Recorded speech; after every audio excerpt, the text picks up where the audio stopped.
आ गए।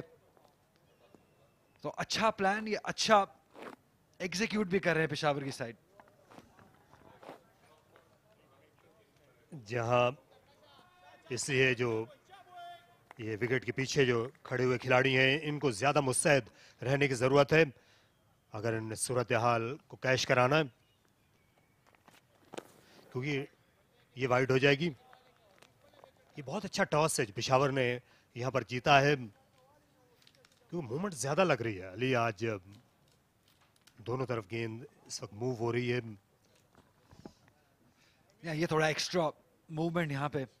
लेकिन एक चीज जो मुझे बहुत हैरान कर गई कि जो स्टैट्स हैं वो कहते हैं कि 9 में से जो 6 बार टीम्स जिन्होंने पहले बैटिंग की है वो जीते हैं मैच। लेकिन फिर भी कप्तानों को कोई हेजिटेशन नहीं होती है टॉस जीत के पहले बॉलिंग करने में, क्योंकि वो जो पहला आधा घंटा 45 मिनट्स का जो एडवांटेज है वो हासिल करना चाहते हैं। यहाँ पर दूसरा रन बनना चाहिए। ऑफ द पैड्स खेलने का शाज मौका ही मिला है आज दोनों ओपनर्स को। और जब एक टीम का ओपनर जो है वो कप्तान हो, खासतौर पर जो टॉस जीतने वाला कप्तान जो है वो ओपनर हो, तो फिर फैसला करना और आसान हो जाता है पहले फील्डिंग करने का। यार ये दोनों टीमें जो हैं ये चेस करना पसंद करती हैं। इन दोनों के चेस करना आसान है। देखिए अगर आप इनके रिकॉर्ड पे भी नजर डालें, इस बार पाकिस्तान कप में सिर्फ एक मैच हारे हैं, वो भी फाटा से। तो ये कंसिस्टेंट टीम है। ऑल्दो हारिस और इफ्तिखार इन्होंने सेमीफाइनल में ज्वाइन किया है, इससे पहले सब यंग प्लेयर्स खेल रहे थे पेशावर के। न्याज टीम में खेल रहे थे, तो अपॉर्चुनिटी दी है अरशद खान ने जो कि हेड कोच हैं पेशावर की साइड पे। ये इनका हमेशा से खासा रहा है, जब से आप हम क्रिकेट डोमेस्टिक कवर कर रहे हैं उससे पहले भी, कि पेशावर की टीम हमेशा लड़के खेलती है। इनको आप कभी भी राइट ऑफ नहीं कर सकते किसी भी फॉर्मेट में, किसी भी टूर्नामेंट में। ये क्वालिटी रही हमेशा।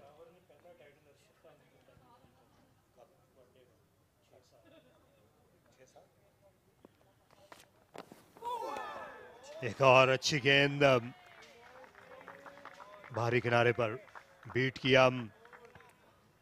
ये अच्छा तजुर्बा है, क्योंकि ऐसी बाउंसी पिच पर ऐसी स्विंग बॉलिंग को इन्हें शायद ही कभी अपने करियर में खेला हो हबीबुल्लाह ने।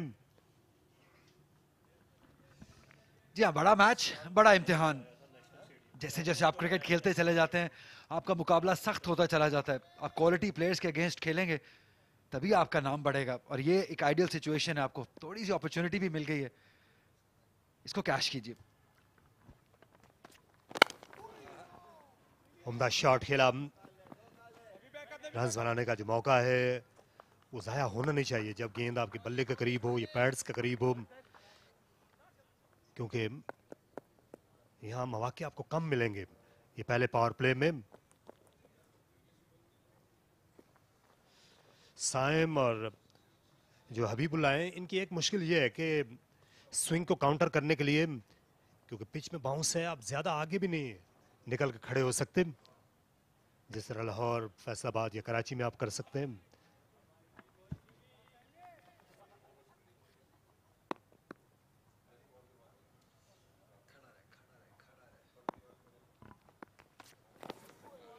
ये बेहतर है, जाने दिया। साइम अयूब जो हैं ये मुदावा कर सकते हैं बाद में इन गेंदों का, जब ये सेट हो जाएंगे या थोड़ी सी गेंद की सीम सेट हो जाएगी। 4 के बाद कराची 14।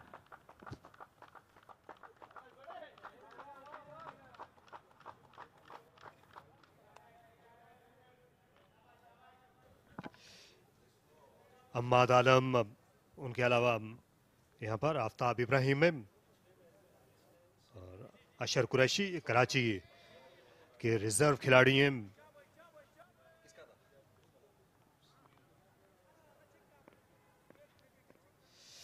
इलियास अपनी बॉलिंग जारी रखेंगे। 2 ओवर्स में महज 8 रन दिए हैं।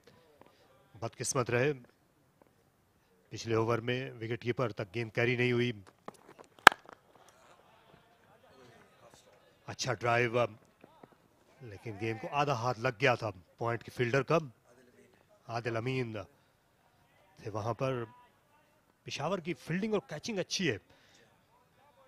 इस टूर्नामेंट में भी जो फील्डिंग और कैचिंग का म्यार था वो बेहतर था कायदे आजम ट्रॉफी की निस्बत।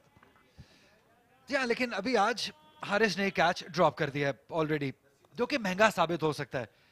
कंसिस्टेंट बॉलिंग की है इलियास ने, बहुत शानदार ओवर किया था आखिरी, 2 बार आए थे बहुत करीब विकेट हासिल करने के। एक बार फिर नजर डालेंगे इस बॉल के बाद।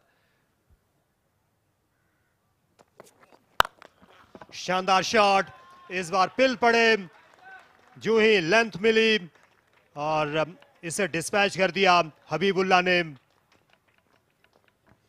ये पहला खराब बॉल देखा है जो हमने पेशावर की साइड से हुआ है, हाफ ट्रैकर।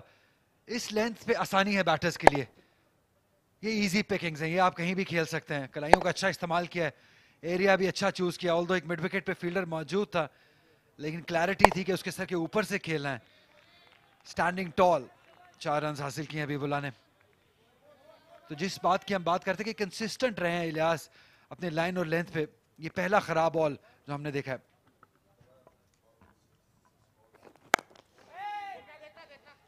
इनके पास खासा इजाफी वक्त लगा है पुल शॉट खेलते हुए, क्योंकि मोहम्मद इलियास जो है वो काफी रफ्तार के साथ बॉलिंग कर रहे थे। लास्ट ओवर की अगर बात करें तारिक भाई, तो बहुत अच्छे एरिया में बॉल किया है, विकेट लेने के बहुत करीब आए हैं 2 बार। देखिए इस अच्छा एरिया, लेंथ बहुत शानदार रही है।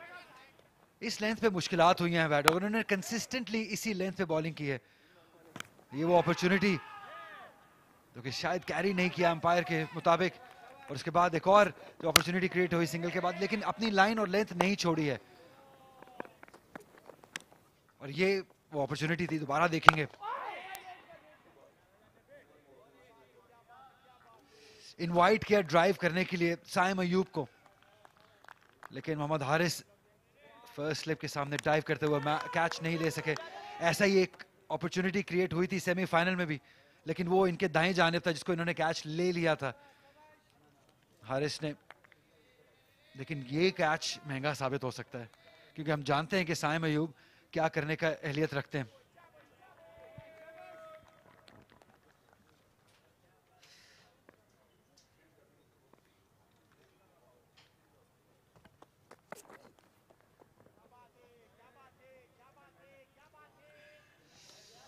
कराची की टीम की जो असल ताकत है वो उनकी बैटिंग है।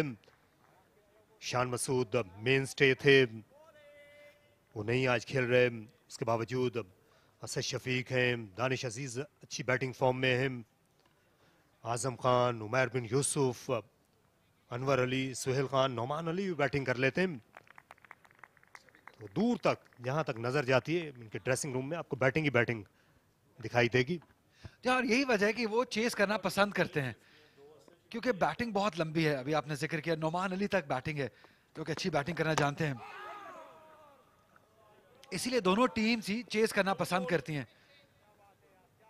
5 ओवर्स का खेल मुकम्मल, 20 बगैर किसी नुकसान के, कराची वाइट्स।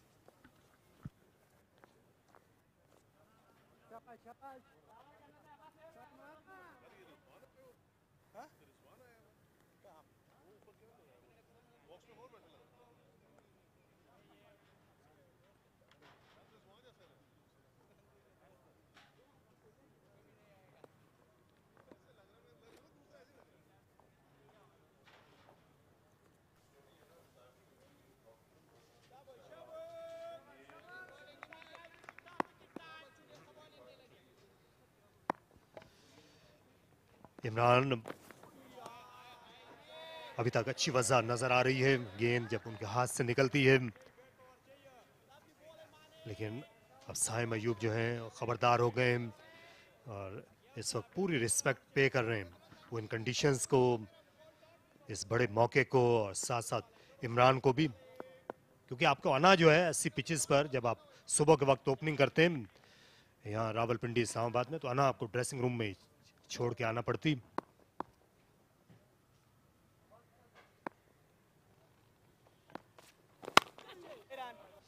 अच्छा, अच्छी टर्म यूज किया आपने कि आपको अपनी ईगो जो है वो ड्रेसिंग रूम में छोड़ के आनी पड़ती है। लेकिन इससे पहले तक कराची की टीम ने बहुत शानदार खेला है, बहुत फ्लेयर से खेला है। आज थोड़ा मुख्तलिफ अप्रोच है, क्योंकि शान मसूद नहीं है। 3 दफा 80 से ज्यादा रन्स बनाए हैं इन्होंने पावर प्ले में कराची की टीम ने, और उसकी मेन वजह ये रही जो फ्लुएंसी शान मसूद और जो स्टेबिलिटी शान मसूद प्रोवाइड करते रहे अप द ऑर्डर, और उसका फायदा साइम अयूब को है, वो अपने तौर की बैटिंग कर सकते थे क्योंकि शान मसूद दूसरे एंड पे थे। दोनों तरफ से ही अच्छी क्रिकेट देखने को मिलती थी। जी हाँ, शान मसूद का जो ऐसी कंडीशंस हैं, जाहिर है उनको किसी भी मौके पर लगता नहीं था कि कोई बेगानगी हो, क्योंकि एक तो बहुत क्रिकेट खेले हैं यहाँ इस्लामाबाद में भी, और दूसरा क्योंकि वो यॉर्कशायर में खेल कर आए हैं, वहाँ पर भी ऐसी मुश्किल कंडीशंस होती हैं। कराची की रन रेट है पावर प्ले में 7.07, और उसकी बड़ी वजह शान मसूद ही थे, क्योंकि जिस तरह वो रन्स बनाकर मुखालिफ टीम को पहले ही बैकफुट पर कर देते थे, बॉलर्स जो हैं वो अपनी लेंथ से हट जाते थे और मूवमेंट आपको खुद ब खुद कम दिखाई देने लगती थी उनकी उस अप्रोच की वजह से। यार फर्क है, पहली और दूसरी टीम में बहुत फर्क है। किसी और टीम ने 6 रन रेट से भी रन नहीं किए हैं, इसलिए जो आप जिक्र कर रहे हैं बिल्कुल शान मसूद का बहुत बड़ा रोल है।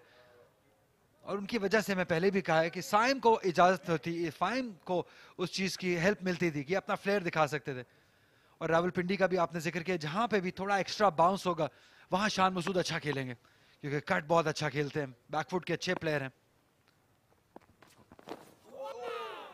अच्छी गेंद इस बार इस स्विंग के खिलाफ खेलने पर आमादा हुए। जी, और अली जब ऐसे हालात हों, ऐसी आजमाइशी सुबह में आप खेल रहे हो 2 नई गेंदों पर, ऑन साइड में खेलने के लिए गए थे, लेकिन लेट मूवमेंट जो है गेंद को उनसे दूर ले गई। तो आपको जब आप नए नए हों, क्योंकि ये दोनों बिल्कुल नौजवान हैं, साइम अयूब जो हैं नए नए उभर रहे हैं, और उनके साथ जो है हबीबुल्ला, ये तो बिल्कुल ब्रांड न्यू ओपनर हैं। तो आपको बड़े भाई जैसा करैक्टर चाहिए होता है ऐसी पिच पर। दूसरे एंड पे ये छठा ओवर मेडन रहा, कराची 20 किसी नुकसान के बगैर।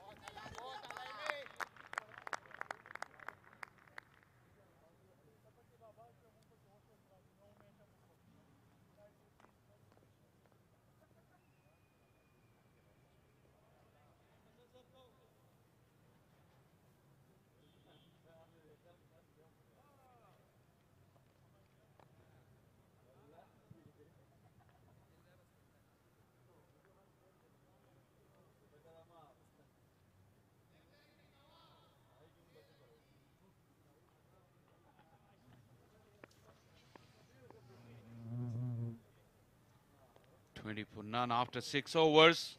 Slip in place for Ilyas.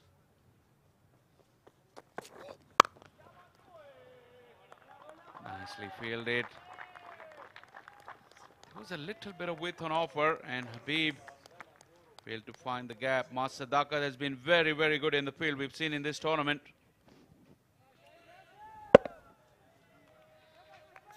Was in the air for a little while, just fell short, but he put his body behind the ball.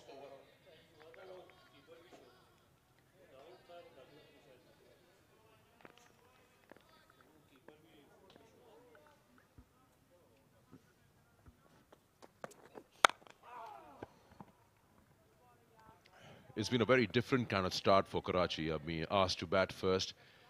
And it so happens it's a clear case where you talk about 2 batters who open for you through the tournament and doing so well, complementing each other. In the absence of one, the other one also gets affected. Shan Masood not there today.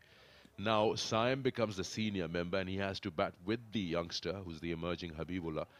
And if he's struggling a touch to tackle the new ball, automatically the pressure comes on Saim Ayub, and he will be also making sure that he doesn't lose his wicket, because the first 10 overs have always been very fruitful for Karachi through the tournament.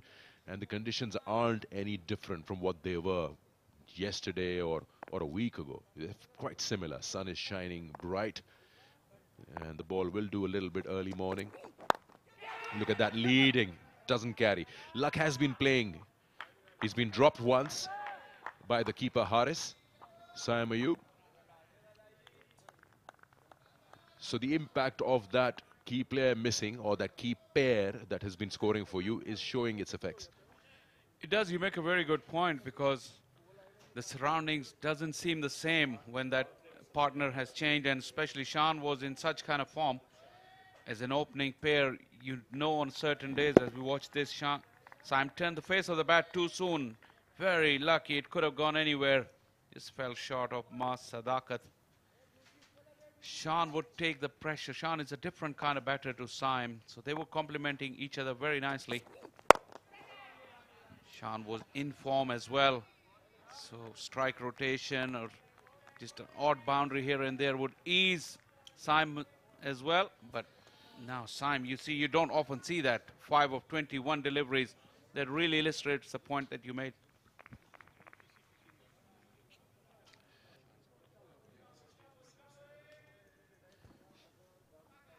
You know, we've noticed that Saim Ayub goes hard at the ball, which is why Saibzada Farhan has got 2 slips.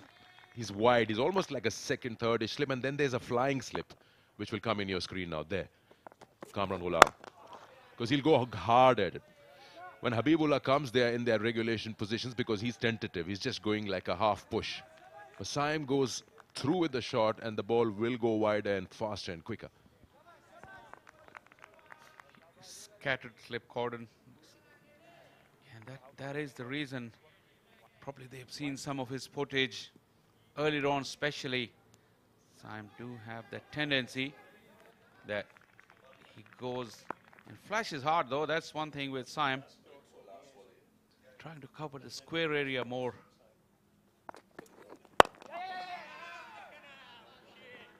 And also we've seen plenty of slow deliveries too. Saim Ayub. Single to finish off over number 7, 22 for none.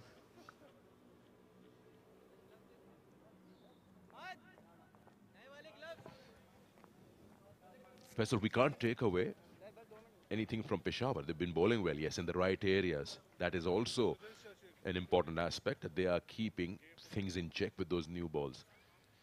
And we're talking about that Shan Masood is not in the 11 today. He's been the most prolific scorer in the power play. This is why he's being saved. He's fine. A bit of a collision with Sarfaraz Ahmed trying to take a catch yesterday. And that was the last we saw of him. But luckily, he's fine. He's the new captain of the Pakistan Test side. And Pakistan, of course, will be traveling to Australia very soon. So he's better off sitting in that dressing room and watching the game. Though, if you ask me, the more you hide, the more there are chances for you to twist your ankle or otherwise.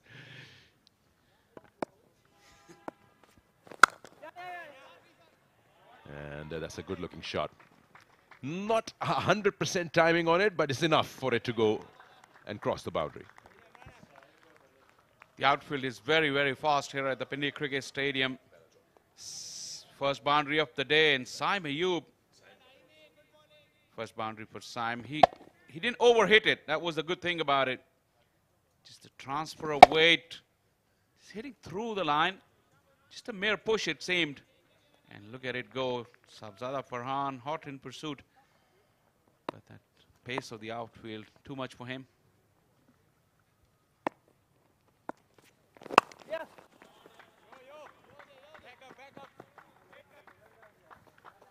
And you're talking about Peshawar being really good with the ball. They have to, because they made the call. They won the toss on a good looking pitch.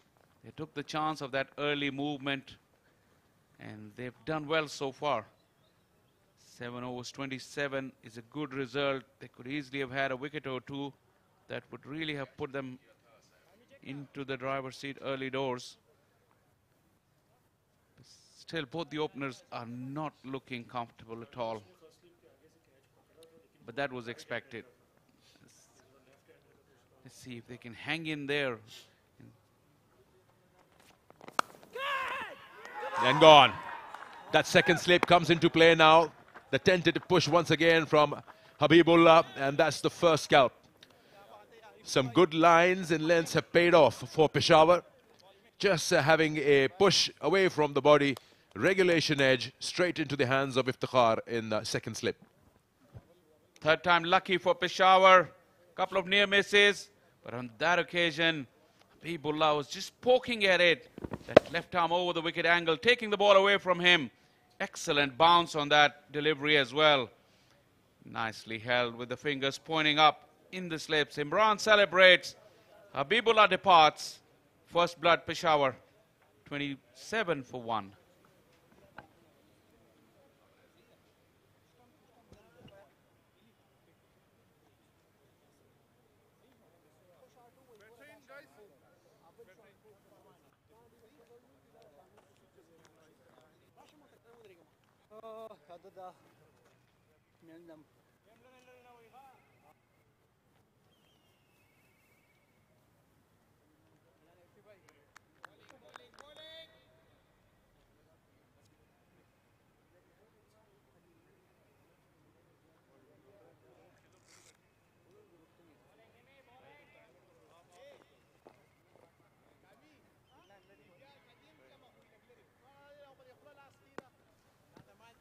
Marvin Yusuf, very talented batter, 52 games, that average of 30 doesn't really show his prowess.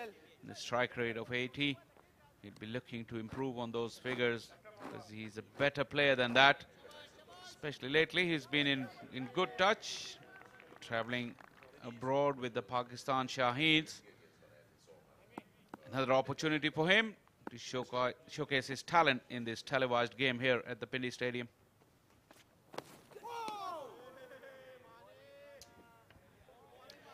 What I remember of Umair bin Yusuf last was when I was in Harare. And after being awarded the player of the tournament in the 4-day games, he also had a big 100 in the 1-days. That's the wicket of Habibullah. You see how his bat is away from the body. He's angled that straight into the hands, safe hands of Iftikhar. See how good Sahibzada Farhan has been. A little wide first slip, or almost second. Doesn't have to move at all. And also Haris jumping around in front of first slip for a catch. This is better that there's no disturbance for Iftikhar. Especially when you have a left arm over the wicket, you know that angle is going to take the ball away from the right-hander. So it's better off that you're a little distant from that keeper. Exactly, that edges will go wider. That is the tendency with the left arm over the wicket bowler, the angle that he creates. It's one wide slip and a backward point, and one just in front of square on point. So that is the reason, because Imran is banging the ball into the surface at good pace.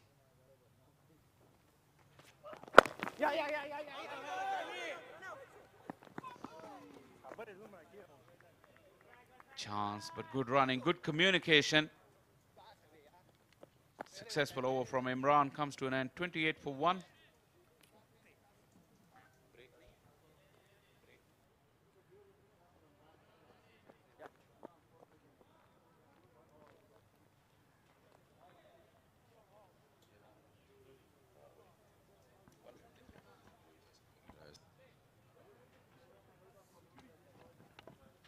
Was talking about Pakistan Shaheens tour to Zimbabwe selector. He had a 250 score in the 4-day game, player of the tournament, and his 153 highest in List A cricket is also on that tour against Zimbabwe select. We call it Zimbabwe select, but it was a full strength Zimbabwe side trying to qualify for the World Cup. He got a 153, a 29, an 89 not out, and a 4. That 153 on his stats is his highest. That was that tour. Someone who likes to play longer innings. He's also one of those batters who doesn't like to give his wicket away. You got to work hard for his wicket. Technically sound. And Sarfaraz has a lot of regard for him. Trusts him in the top 4. And he's kept him across formats in his side. He doesn't. He's been playing all 3 formats. He's the one who's been identified. Like you saw that last ball, he's very compact. He's a very good red ball opening batter. In recent years, he's moved down to middle order. But if you're a red ball opener, it would show that you have good technique. Once again, playing it late, playing it close to his body, underneath his eyes. In the helmet, he looks a little bit like Sarfaraz also. Looks like his younger brother. Though Sarfaraz has a younger brother who plays cricket as well.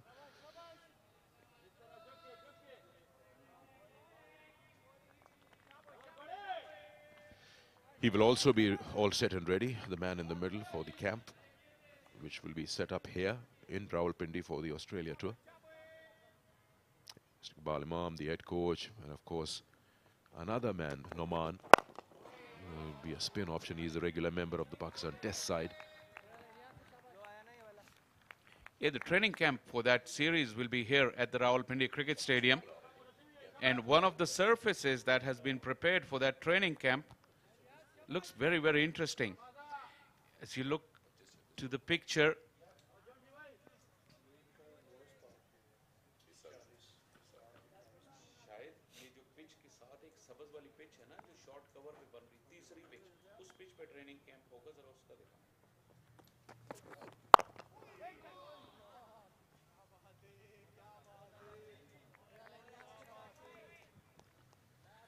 talking about that upcoming tour of Australia, very important. And as the picture pans around, you see the pitch, the strip that will come into your picture now. That is the one that will be used for that training camp. Look at that, plenty of fresh green grass. And in the morning, we saw that it's very hard as well. That is a very good idea by PCB to just allow those players to play on this kind of surface here.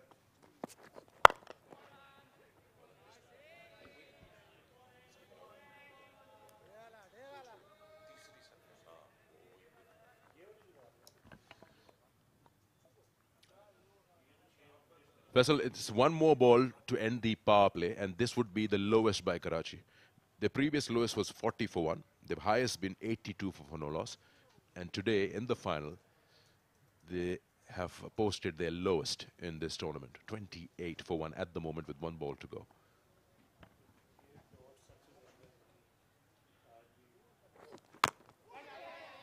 Inside edge onto the pads. Lucky Umar bin Yusuf. It could have gone on to the stumps. That is a very good power play for Peshawar. Karachi really struggled throughout and lost the big wicket as well. 9 gone, 29 for 1.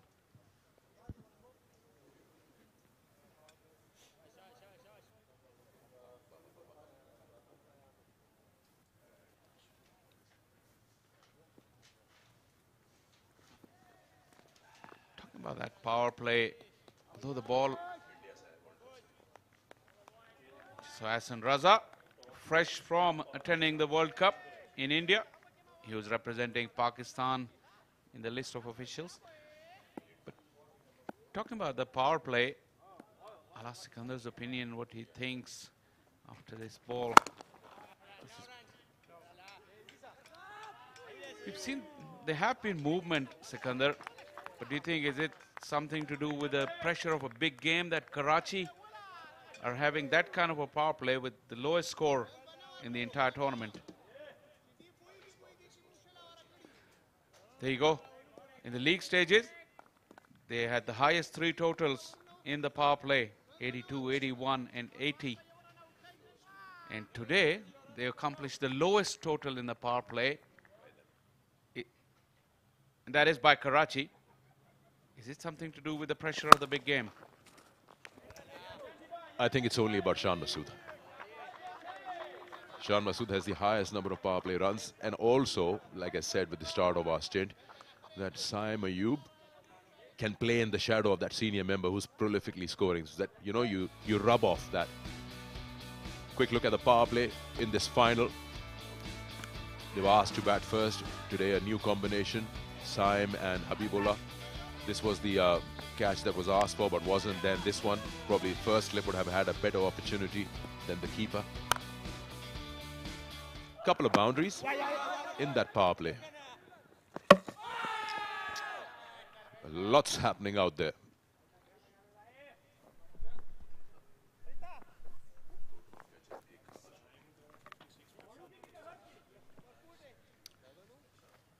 So just completing my point was that you were saying it's not a different day. It's just about that combination that's not there.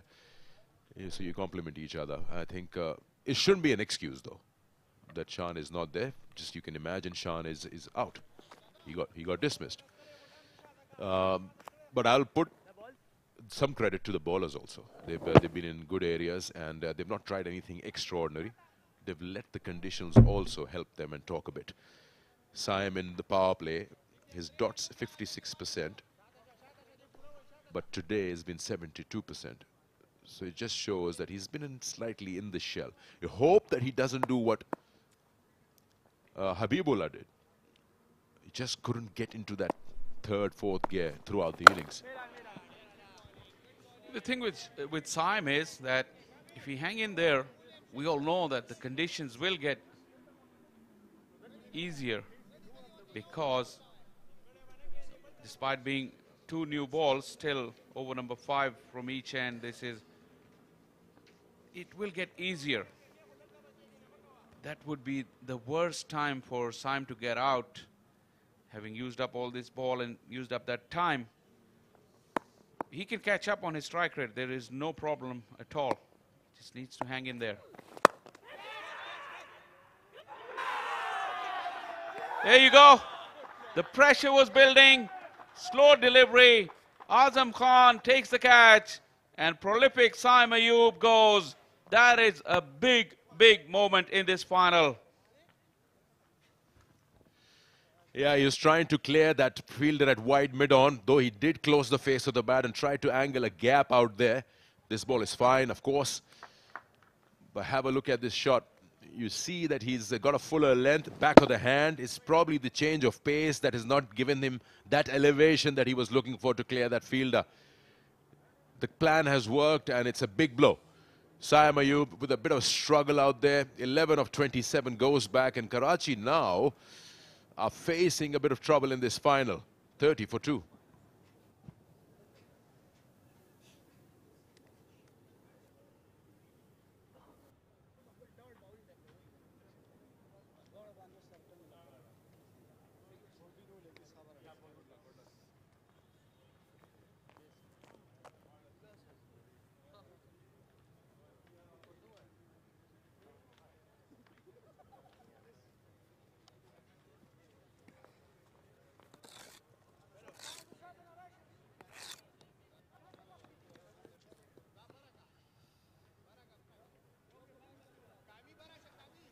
Experienced Asad Shafiq in the middle. Look at that number of matches, 162. That average of 42 is very good. Strike rate 83.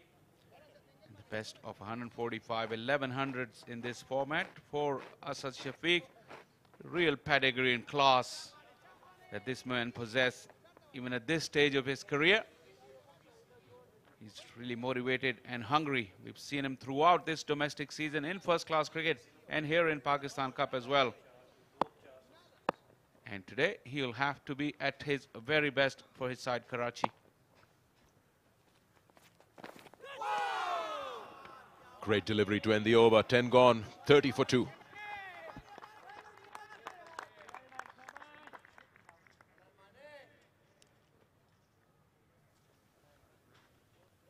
Saim Ayub never got into that rhythm that he normally has.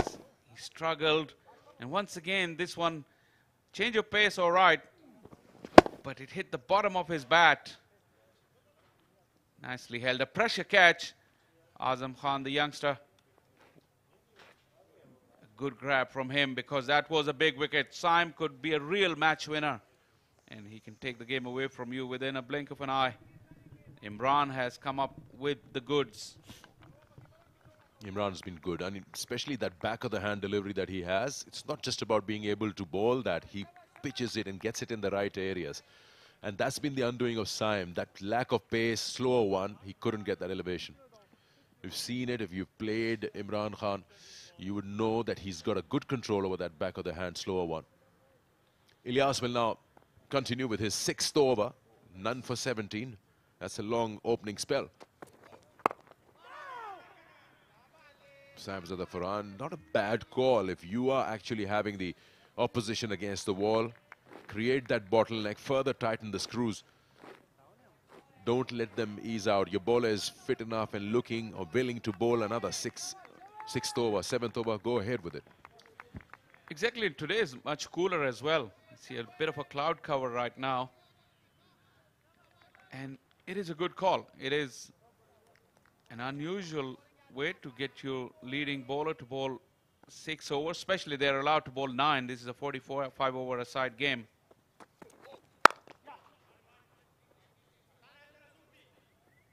Thinking out of the box, thinking differently, Sahibzada Farhan. Ilyas is in the groove, the batters are struggling, so why not? Yeah, we've seen in other games before this that the sides that have been reduced to 30 for 2 or something like that in the power play have still managed to get 240 runs. So at this point in time, why save your key bowler who's looking good and try to save 3 overs of his for the end? Why want to get to the end? But again, provided the bowler is willing and fit enough and feeling good, let's have the 6th over. At least from one end. At least Peshawar has got the bases covered for the death bowling, because Imran is a definite one who will come back at the back end of the innings and he will bowl at the death. Ilyas, we've seen in the past, has also struggled towards the death overs. But this man is a very special bowler when it comes to the end of the innings. So Peshawar thinking right.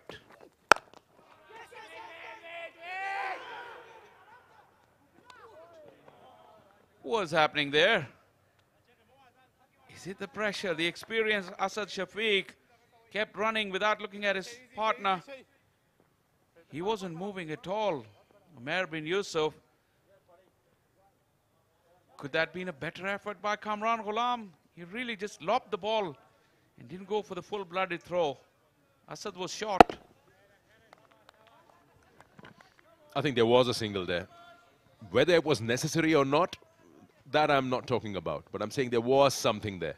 And it was in front of the square. It's got to be Asad's call. Another positive part of it is that Umair did not give him any intention of a single, kept saying no, and that allowed him to go back.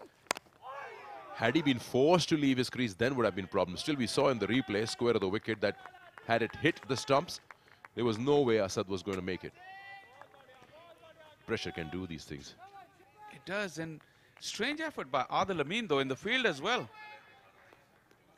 Adil Amin, when he picked up the ball, he just lobbed the ball towards the stumps.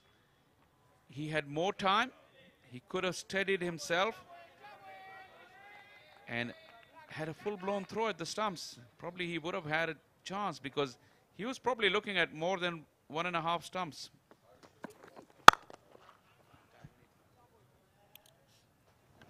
Let's have a look at that again, that run-out chance. Notice the two batters. Asad Shafiq plays that shot, and he's not willing. He gave a little bit of a hint, Umair bin Yusuf, but no. Too much distance for Haris to cover in that short span of time. 11 gone, 33 for 2.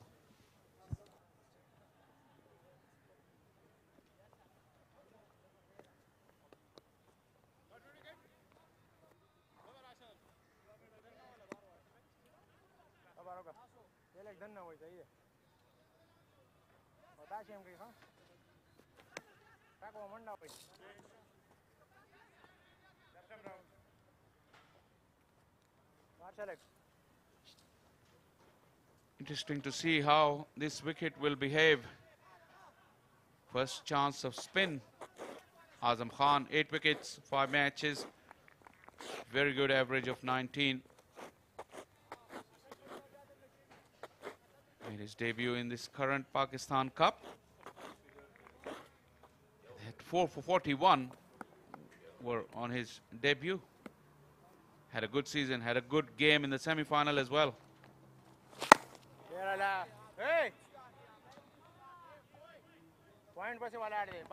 While you're around, you can help us tell, know what Haris is saying. Darala can understand, but rest of it.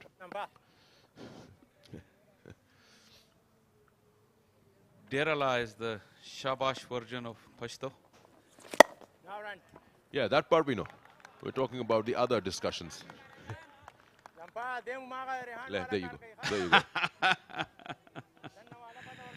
I think he's told him he plays like Rehan, like he did in the semi-final. That's what I understand.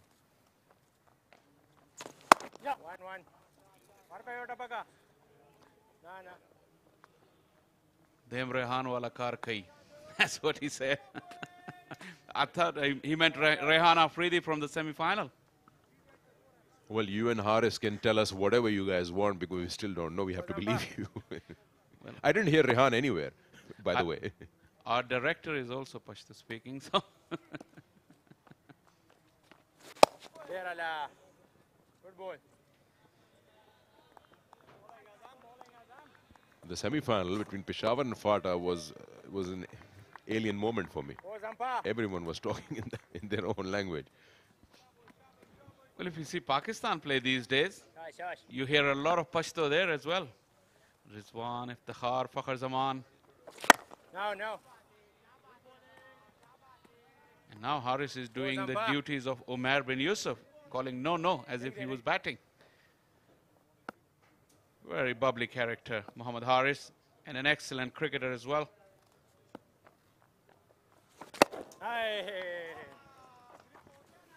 Yeah, I should say Karachi versus Peshawar. 35 for 2. Don't be mistaken for Australia versus India, looking at the colors these teams are wearing.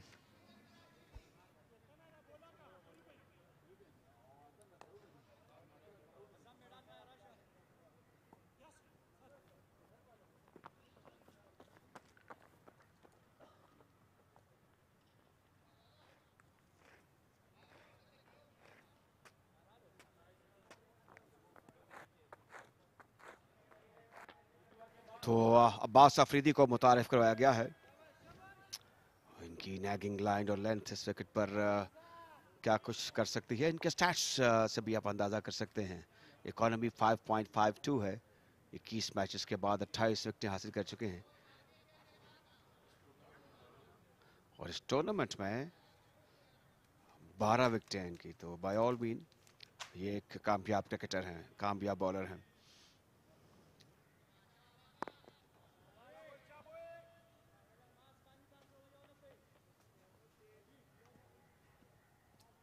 Slip ले रखी है इन्होंने।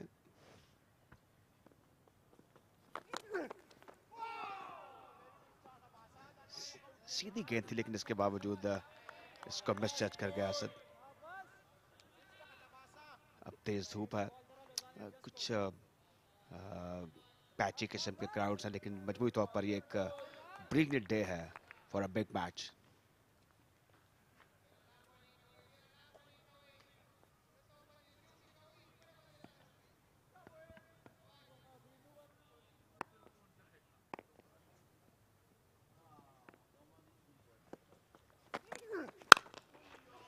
इससे एतमाद मिला होगा इस बार third man पर आसानी से। सलमान बट सूरत हाल लग रही है कि गंभीर है फॉर दी कराची वाइट्स। कोई तेज आगाज होना चाहिए था, वैसा हुआ नहीं। देखिए, सबसे पहले तो शान मसूद का फ़र्क साफ जाहिर है। एक आउटस्टैंडिंग बैटर हैं, एक टेस्ट मैच के स्पेशलिस्ट ओपनर हैं, टेक्निकली बहुत साउंड हैं और उनकी प्रेजेंस का जो इफेक्ट साइम अयूब की बारियों में हम देखते रहे हैं वो भी मिसिंग था, बिकॉज वो जो गाइडेंस होती है एक सीनियर प्लेयर की वो भी आज नज़र नहीं आई।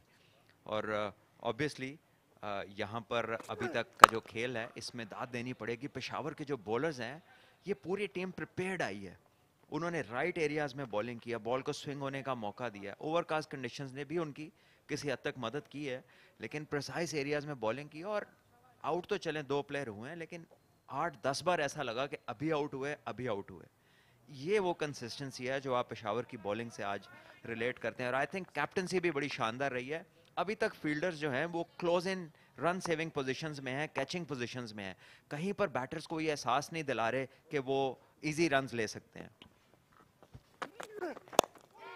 जिस एरिया का आपने जिक्र किया था, जो एरिया बड़ा इंपॉर्टेंट होता है for the bowler, middle end of and middle. तो एरिया जो है, जो टर्म है वो from the bowling point of view is very important कि आप किस तरीके से एक्सप्लॉइट करते हैं कंडीशंस को, विकेट को। और जी जो आपने रन सेविंग फील्ड का जिक्र किया, ये ऑफ साइड पे क्लस्टर है एक बिसाइड स्लिप। देखिए, ये शॉर्ट मिड विकेट और शॉर्ट कवर आपकी स्क्रीन पे पॉइंट नजर आ रहे हैं, तो इस दायरे से काफी अंदर है, ऑलमोस्ट हाफ वे अंदर है दोनों fielders. Mid on mid of भी खासे ऊपर है, तो बैटर्स को वो चाह रहे हैं कि ऊपर से मार लीजिए, लेकिन आप हमारे पास से नहीं सिंगल ले सकते। सो ये वो माइंडसेट है जो एग्रेसिव बॉलिंग नेचर शो कर रहा है पेशावर की। ये देखिए कितना ऊपर आए हैं, ऑलमोस्ट गली से 2 यार्ड्स पीछे अगर आप चले जाएं तो वहां से एक गेंद को उन्होंने फील्ड किया, तो एंगल्स को कट कर रहे हैं। तो वो जिस तनाज़ुर में जिक्र कर रहे हैं, साइम अयूब में मैं इसी एक स्ट्रेटजी का शिकार हुए।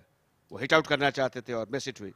आई थिंक साइम थोड़े अनसेटल हुए, बिकॉज अगर आप देखें तो बॉल स्विंग जरूर हो रहा था, लेकिन साइम ने कहीं अपने कदमों का इस्तेमाल नहीं किया। अगर वो 2 कदम चल लेते, ये मीडियम पेसर्स हैं, इनमें से कोई भी जेन्युइन फास्ट बॉलर नहीं है, तो डेफिनेटली बॉलर अपनी जो लेंथ है उसको पीछे खींचता है, और जब पीछे खींचता है तो स्विंग बंद हो जाता है। लेकिन दैट इज एक्सपीरियंस, और ये शान के ना होने की वजह से उन्हें नुकसान हुआ। एक और एजी स्ट्रोक था। अब ये आप जरा देखिए तवातर के साथ जो थिक आउटसाइड एज लग रहा है, और इसमें बहरहाल अब 13 ओवरों के बाद कराची वाइट 37 2 विकेटों के नुकसान पर, और अब यहां पर पानी का वक्फा है।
दोबारा खुश आमदेद जहां पिंडी क्रिकेट स्टेडियम में, जहां पर पाकिस्तान कप का फाइनल मैच खेला जा रहा है, Karachi Whites versus Peshawar reason.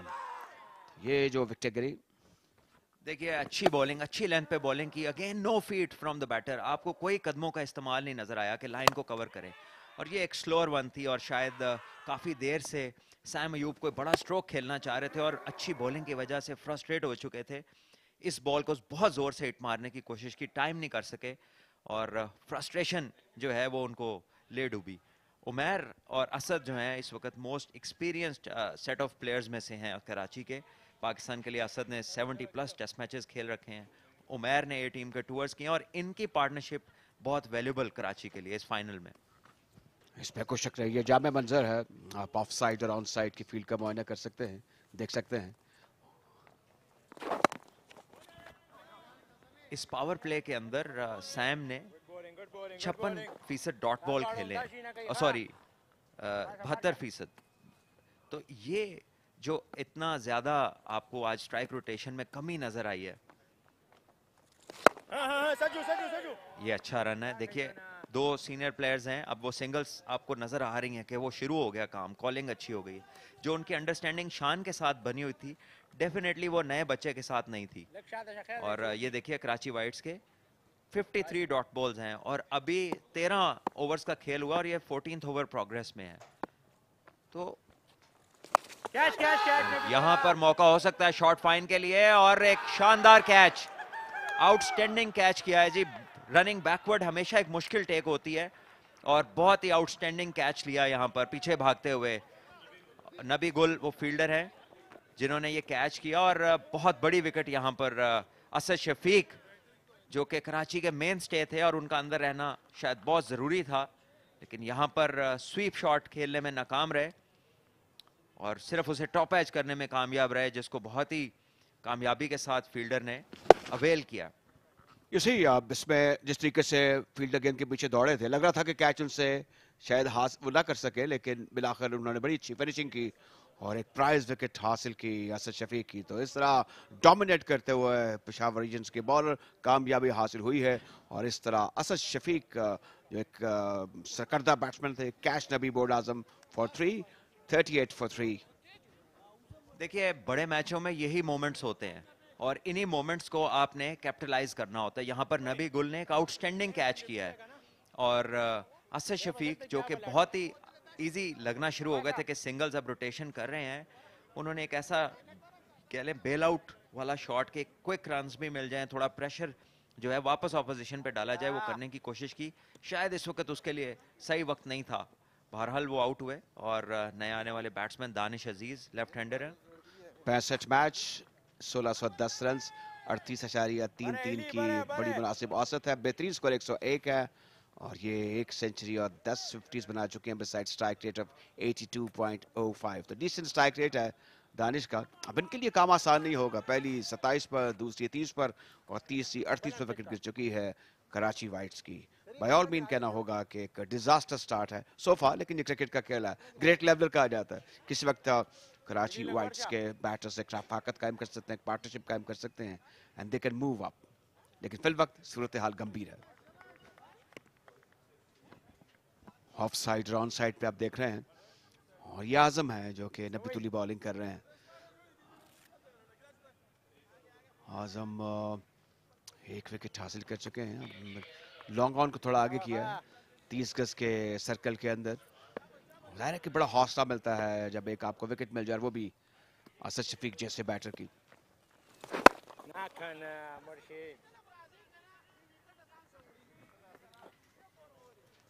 Danish अजीज इस टूर्नामेंट में एक 50 बना चुके हैं इससे पहले और कोई बहुत अच्छी फॉर्म में नहीं रहे, लेकिन इससे अच्छा ओकेजन क्या होगा, फाइनल में फॉर्म में आने वाला।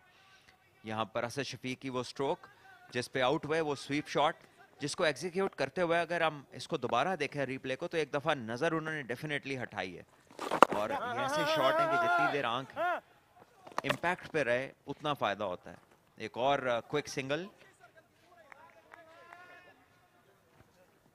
अब जो हम बात कर रहे हैं स्ट्राइक को रोटेट करने की, बड़ा कम हुआ। डॉट बॉल की हमने प्रोपोर्शन का भी जिक्र किया जो कि बड़ी हाई प्रोपोर्शन में है। ये जो डॉट बॉल्स हैं, तो इसमें जो स्ट्राइक रोटेट करना है दैट इज वेरी इंपॉर्टेंट। ये जो एक सॉर्ट ऑफ चीकी सिंगल था, प्रेशर डेवलप हो जाता है बैटर्स पर कि वो स्ट्राइक को रोटेट करें। और जैसे आप भी सजेस्ट कर रहे थे कि even some time 4 singles are better than to hit a boundary. इसमें स्ट्राइक को रोटेट करना होगा और प्रेशर को रिलीज करना होगा। ये कलाई का अच्छा इस्तेमाल है लॉन्ग ऑन की जानिब। ये कॉन्फिडेंस देता है बैटर को। 14 के बाद 41 पर 3।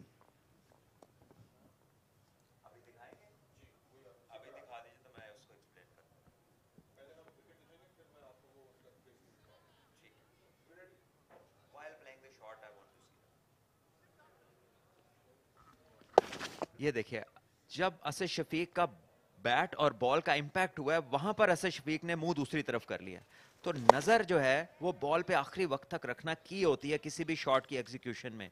और असद जो कि बहुत शानदार स्वीप खेलते हैं और स्पिनर्स को बहुत ही आला खेलते हैं, इस मौके के ऊपर शायद वो उस बेसिक को मिस आउट कर गए और टॉप एज उसके नतीजे में इनका हुआ है। आज बड़ा फाइनल है और इसके शान शान क्रिकेट होनी चाहिए। जाहिर है कि कराची वाइट्स के जो मुतादिद बैटर्स हैं वो नैगिंग लाइन और लेंथ का शिकार हुए। पेसर्स ने अच्छी बॉलिंग की, स्पिनर्स ने टाइट लाइन और लेंथ का मुजाहरा किया।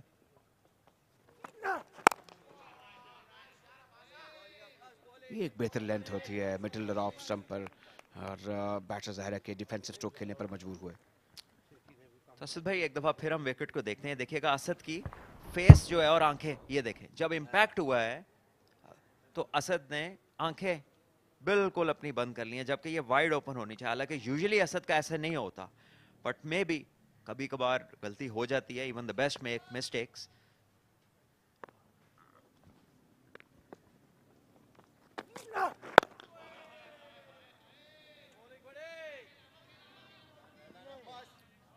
ऑफ साइड पर क्लस्टर है फील्डर्स का बैट्समैन के सामने। ये bit of cover, backward point, गली और स्लिप है। और ऑन साइड पर भी देख सकते हैं आप मिड ऑन और मिड विकेट है। बैट्समैन दानिश अब good to see some people around. ये एक बड़ा मुकाबला है।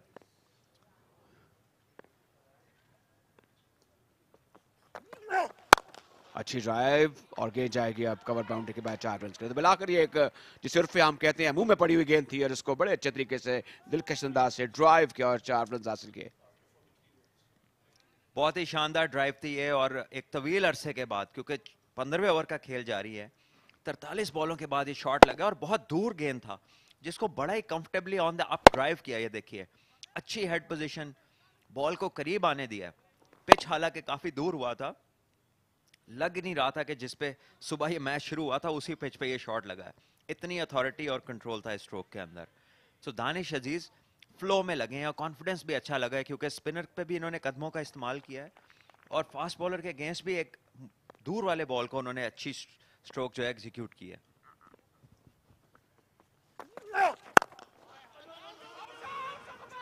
ये मुश्किल हो गई और बराह रास्त को जाके स्टंप्स पे लगी है। जिस तरीके से सेलिब्रेट कर रहे हैं पेशावर रीजन्स के फील्डर, लगता है कि there is bad message for Danish और वो नाकाम नजर आ रहे हैं, परेशान नजर आ रहे हैं। अब ये सब कुछ ये दूध का दूध और पानी का पानी हो जाएगा रिप्ले के बाद। तो ये बताइए, ये मिसअंडरस्टैंडिंग थी या यस यस नो नो की आवाज बाद में बुलंद हुई? देखिए इस पे तो हम डिस्कस करेंगे, लेकिन क्या शानदार फील्डिंग किया नबी गुल ने। पहले एक आउटस्टैंडिंग कैच लिया है और यहाँ पे दानिश जो अच्छा लग रहे थे, समझ ये नहीं आई कि क्यों भागे हैं, और यहाँ पे तो he is out by miles, कहीं करीब भी नहीं है मामला ये तो। और दानिश अजीज जो है वो पहले ही ग्राउंड पे गिर चुके थे, वो अपना स्ट्रेच भी पूरा नहीं कर सके, और नबी गुल ने 2 बड़ी बेहतरीन विकेट्स जो हैं वो पेशावर को अपनी फील्डिंग के जरिए दिला दी हैं। और बड़े मैचेस में यही वो मोमेंट्स हैं जो मैच का रुख, उसके रुख का तयन करती हैं। और नबी गुल आउटस्टैंडिंग फील्डिंग किया। दानिश अजीज जो कि अच्छे लग रहे थे, कॉन्फिडेंट लग रहे थे, 6 बॉलों में 6 रन बनाकर वापस पेविलियन में।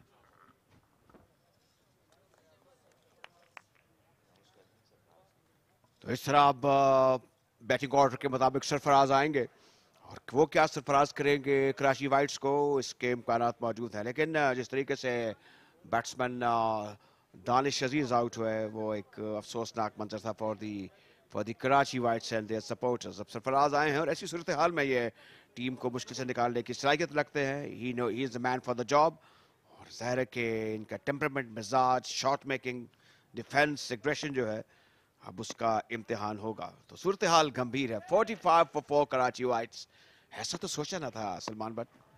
देखिए सरफराज सर्टनली वो प्लेयर हैं जिनके पास एक्सपीरियंस और कॉम्पिटेंस की बिल्कुल कमी नहीं है, कि ऐसे मैच में, ऐसे सिचुएशन से टीम को निकालने में बारहा बहुत सारी महारत रखते हैं और इनके स्किल सेट्स बहुत शानदार हैं।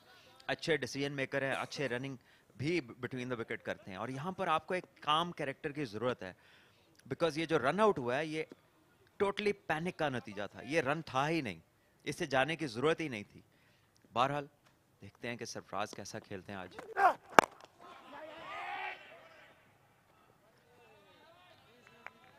चाहे रन आउट हो, लेकिन जिससे ज़ाहिर है कि बॉलर वो कोई भी हो उसका हौसला बुलंद हो जाता है। फिर जब चौथी विकेट गिर जाए और वो भी 45 के अंदर, तो गंभीर सूरत हाल होती है फॉर द बैटिंग लाइनअप। और ये एक फाइनल का प्रेशर भी होता है। You see you have to score runs. जो फाइनल में परफॉर्मेंस है वो मुझे तो याद रहती है, और फिर अंडर कंसिडरेशन भी आप आ जाते हैं बाज़ औक़ात। ये देखिए एक बार फिर दानिश चौका लगा इससे पीछे, और उसके बाद ये रन, और फिर बॉलर के ऊपर से भागे, क्योंकि बॉलर जो हैं वो बॉल करा के पिच के ऊपर ही खड़े थे, तो इन्हें ज्यादा डिस्टेंस कवर करना पड़ा। अभी हम रीप्ले में दोबारा देखेंगे, जो अब्बास अफरीदी हैं वो अपने फॉलो थ्रू के बाद पिच के ऊपर ही मौजूद थे, जिसकी वजह से दानिश को थोड़ा सा बाहर से रूट लेना पड़ा। ये देखिएगा अब्बास, अगर हम सामने से इसको दिखा सकें तो बेहतर व्यूअर्स को पता चलेगा कि एक्चुअली हुआ क्या है। ये देखिए, ये बॉल खेली, अब्बास बीच में खड़े हैं और दानिश ऊपर से आ रहे हैं। ऊपर से आने में आपका डिस्टेंस थोड़ा लंबा हो जाता है, और शायद ये उसी यार्ड का फर्क पड़ा है जिसमें ये रन आउट हुए हैं। So it is very important कि क्या आपको सबसे पहले तो क्या रन बनता है, आपको उसकी जरूरत है अननेसेसरी रिस्क लेने की। आई एम सॉरी, यहाँ पर नहीं थी। It was a bad decision by the batter. इसमें कोई शक नहीं कि अच्छा पिक और थ्रो था, अंडर आर्म पिक और फिर थ्रो, और गेंद पलक झपकते ही जाके स्टंप्स के ऊपर लगी। तो it was a beautiful work by the fielder, and even by the camera work, जो हमें सब कुछ दिखा दी। It was a good learning, replay time and again इसको दिखाया जाए। तो ये होती है फील्डिंग, ये होता है पिक, और ये presence of mind is very important. And even running between the wicket, जब आप स्ट्रेट लाइंस में भागते हैं तो डिस्टेंस लेस होता है, जब आप स्लांट में भागते हैं तो आप अपना डिस्टेंस इंक्रीज करते जाते हैं। सो एज एस्पायरिंग बैटर्स, जब आप रनिंग बिटवीन द विकेट कर रहे हैं तो आपने अपने डिस्टेंस को कम से कम रखना है, और जरूरी है कि आप स्ट्रेट लाइंस में भागें।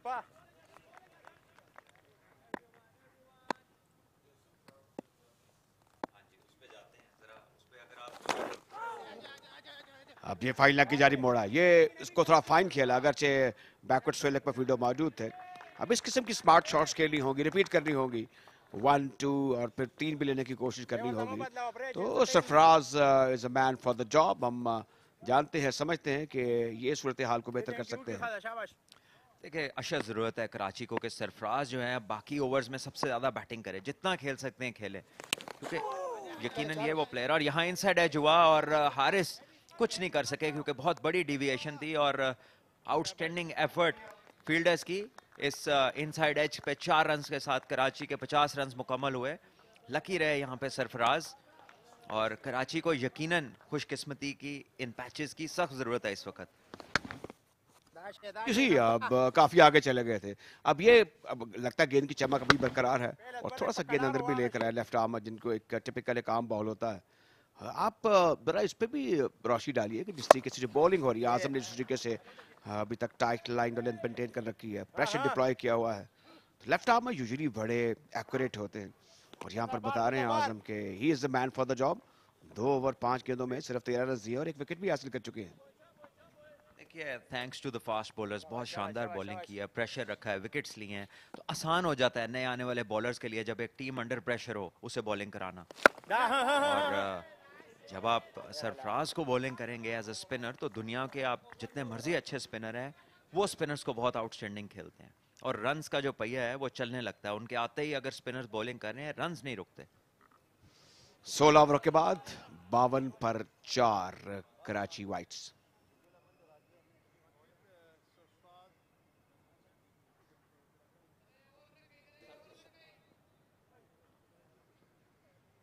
और ये कराची वाइट्स का स्कोर कार्ड है। कहना होगा कि दरम बरम हो चुकी है जो टॉप ऑर्डर बैटिंग लाइनअप है। यहाँ पर साइम 11 पर, हबीब 13 पर, फिर 3 रन बनाकर शफीक जैसे बैटर आउट हुए। बिसाइड दिस दानिश 6 रन बनाकर आउट हुए। अब सरफराज हैं और ये मर्दाहन का किरदार अदा करेंगे, और दूसरी तरफ से अब बॉलिंग करने के लिए अब्बास आए हैं। तो ये एक मास्टरपीस बॉलर है। मुझे इनकी जो पेनिट्रेशन है, जो डेडिकेशन है, डिटर्मिनेशन है, मुझे लगता है कि he is always knocking at the top. अभी भी जिस तवज्जो के साथ उन्होंने बॉलिंग की है, लगता है कि he is the man for the job. देखिए अब्बास पीएसएल के भी बेस्ट फास्ट बॉलर रहे हैं, टॉप विकेट टेकर रहे हैं, और डेफिनेटली बहुत पोटेंशियल है और बहुत एक्साइटिंग प्रोस्पेक्ट है ये। शॉर्ट बॉल यहाँ पर डायरेक्शन थोड़ा लेग्स की तरफ था जिसकी वजह से ये वाइड कॉल होगा, और यहाँ पर अच्छी चीज़ ये है कि पेशावर के बॉलर्स विकेटें लेने की तरफ सारा उनका फोकस है। कैचिंग पोजीशंस नज़र आ रही हैं, गली भी अब उन्होंने ले ली है। उन्हें पता है कि सरफराज थर्ड मैन पे सिंगल्स करते हैं और बड़ा इजीली उसको मैन्युफैक्चर करते हैं स्ट्रोक को।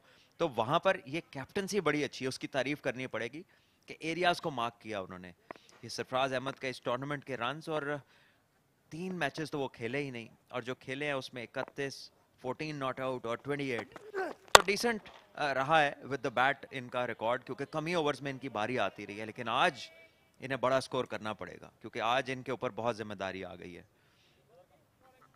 सरफराज मुश्किल सूरत हाल में पाकिस्तान के लिए स्कोर करते रहे हैं, और beside a cricketer he is a perfect human being. इत्तेदाल पसंद हैं, इत्तेदाल से बात करते हैं, और is an asset to Pakistan cricket, इसमें कोई शक नहीं। और इनके क्रेडिट पर पाकिस्तान के लिए इंटरनेशनल सतह पर जो एक कामयाबी है, उन्होंने इनको कहते हैं कि जिंदा जावीद कर दिया। सरफराज की बात हो रही है, और ज़ाहिर है कि इस मैच में भी पूरी तवज्जो से खेलेंगे। इसके इनको ड्राइव के ऑफ साइड पर बड़ा कम ऐसा हुआ है कि नीच ऑफ द बैट स्ट्रोक लगा हो, और ये ओवर थ्रो भी हुई है।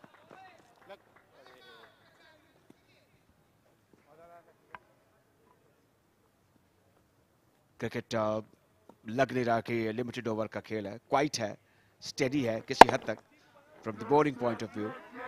देखिए यही खूबसूरती है वनडे क्रिकेट की, कि अब इसमें आपको अडेप्ट करना पड़ता है। कई बार हालात ऐसे हो जाते हैं, अब 45 पे 4 विकेट गिर चुके हैं और बहुत ज़्यादा बैटिंग है नहीं पीछे आने के लिए, जबकि ओवर्स अभी बहुत ज़्यादा पड़े हैं। तो वहाँ पर आपको इनिंग्स को कंस्ट्रक्ट करना पड़ता है, पार्टनरशिप को बिल्ड करना होगा, थोड़ा सा आपको केयरफुल भी रहना होगा। और जब आप सेट हो जाएंगे तो फिर आप बाउंड्रीज की तरफ और कैलकुलेटेड रिस्क भी ले सकते हैं। पहली बात यह है कि इस मजमूई स्कोर को रिस्पेक्टेबिलिटी दे रही है, और फिर उसके बाद अगर ये फाइनल है, इस पर बड़ी चीज़ें शामिल होती हैं। ये इक्का दुक्का जत्थे में बैठे हुए हैं कुछ नौजवान, मैच देख रहे हैं, और बड़ी बात है कि आज क्रिकेट वर्ल्ड कप का फाइनल हो रहा है, लेकिन ये सरपरस्ती के लिए आए हैं यहाँ पर, और इस मैच को रौनक बख्श रहे हैं। इनमें नौजवान हैं ज़्यादातर, और इनमें फ्यूचर के स्टार्स भी होंगे, कई सलमान भट्ट होंगे, कई सरफराज होंगे, कई असद शफीक होंगे। बिलाशुबा ये प्लेयर्स की भी हौसला अफजाई के लिए बहुत ज़रूरी है कि क्राउड का अंदर आना, इनका मैच को देखना, अपने स्टार्स को देखना। और अच्छी बात यह है कि आज इनको अंदर आने दिया गया है, और ये इस मैच से बिल्कुल लुत्फ़अंदोज़ होंगे, और जो इनमें एस्पायरिंग क्रिकेटर्स होंगे वो बहुत कुछ सीख सकते हैं अपने हीरोज़ को अपने सामने देखकर। ये देख रहे हैं, और ये बड़े नॉलेजेबल है। हमने आपको तालियों की गड़गड़ाहट भी सुनाई देती होगी, तादाद में कम है लेकिन बड़े पुरजोश हैं, और इंटरेस्ट लेवल जो है यहाँ पर क्रिकेट का आप जानते हैं कि पिंडी में बहुत ज़्यादा रहा है हिस्टोरिकली। ख़वातीन का तबका भी है, फैमिलीज जिसे हम कहते हैं, और ये अच्छी बात है। ये एक्सीलेंट एंटरटेनमेंट है फॉर फैमिलीज, यू नो।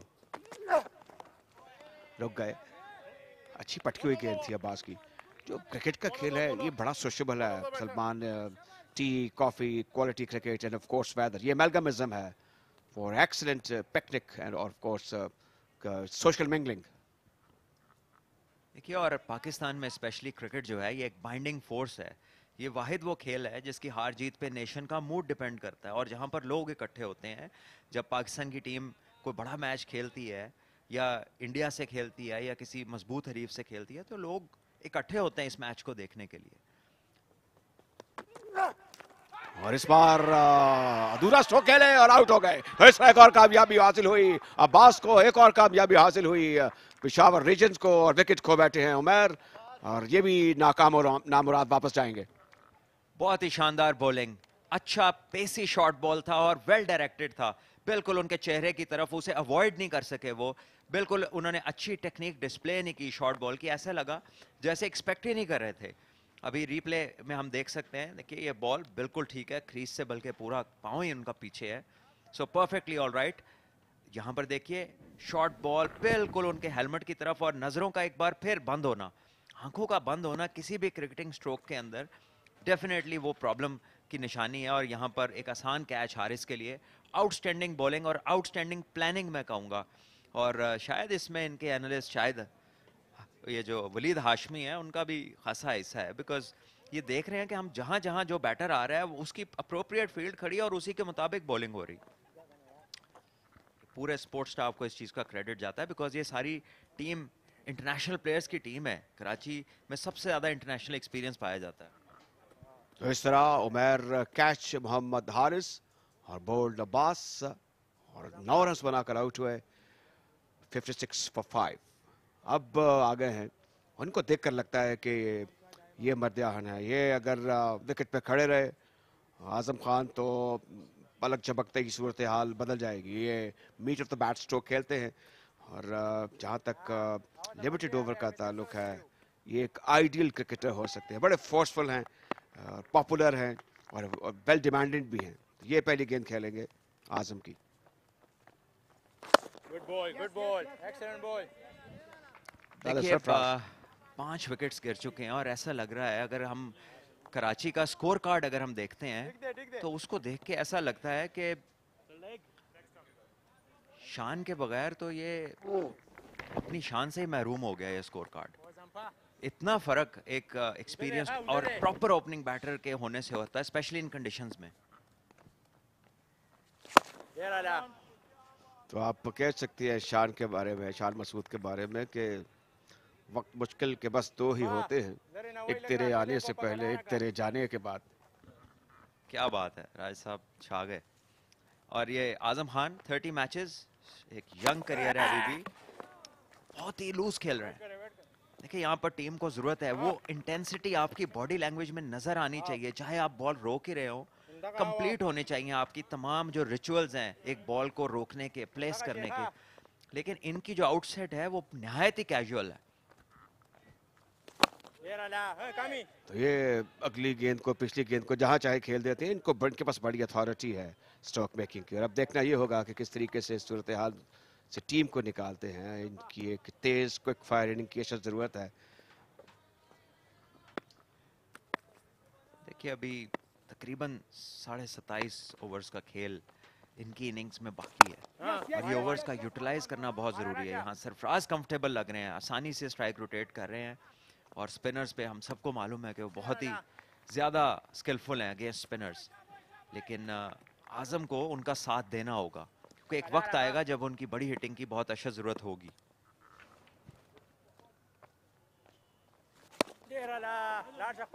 कुछ वक्त लेंगे सेट होने में और 1 रन बना लिया है, सिर्फ 1 रन ही बनेगा। तो इस तरह आजम पहुंच गए 2 पर। 18 ओवर का खेल मुकम्मल हुआ। कराची वाइट 65 विकेटों के नुकसान पर।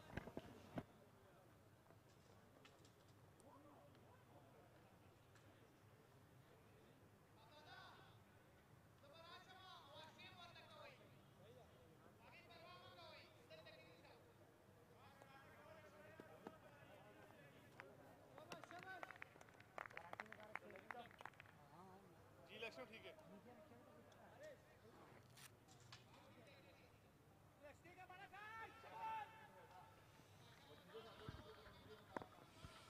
60 for 5.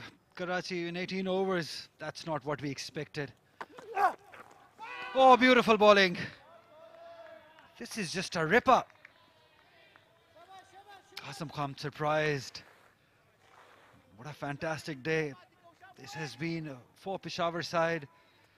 They planned well, they've executed it beautifully. This inexperienced bowling lineup showing how it's done on these pitches. Abbas Afridi, since morning I think they've done best is executed it beautifully. Bowling in the right areas, right channels consistently. They've taken 5 wickets. Wow. Just keep on beating them at that point, at that angle. It's a big, big opportunity for Azam Khan. The length again. Homework has been done. A very good morning to Sikandar Bakht alongside me. You were not expecting this. Karachi will be 60 for 5 inside 18 overs. Yeah, sure, because we haven't seen them playing in this fashion throughout the tournament.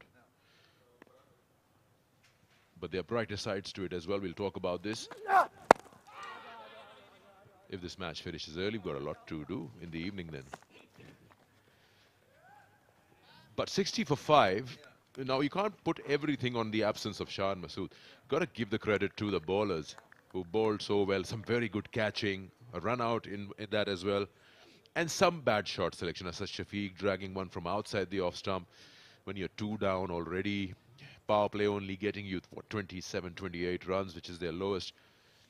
It's a bit different. But yeah, you got to give the game plan from Peshawar has been very good. At a stretch, 6 overs from Ilyas. From the other end, 5 overs from Imran. On the money, didn't try anything extraordinary. Bowled the right areas and let the conditions also help and support them a little bit. And exploited the situation where Karachi always opening so well with Shan Masood and Saim Ayub. Absence of Shan put Saim in extra bit of pressure opening with the emerging player. Everything has gone as planned for Peshawar, which I'm sure this was their plan. Ticking boxes as the overs go by. This edges through. Now this is an important part of it. Azam Khan, youngster, flamboyant, likes to be hit it big. And then you have the experience of Sarfaraz. Need to bat on. So many overs to go in the day.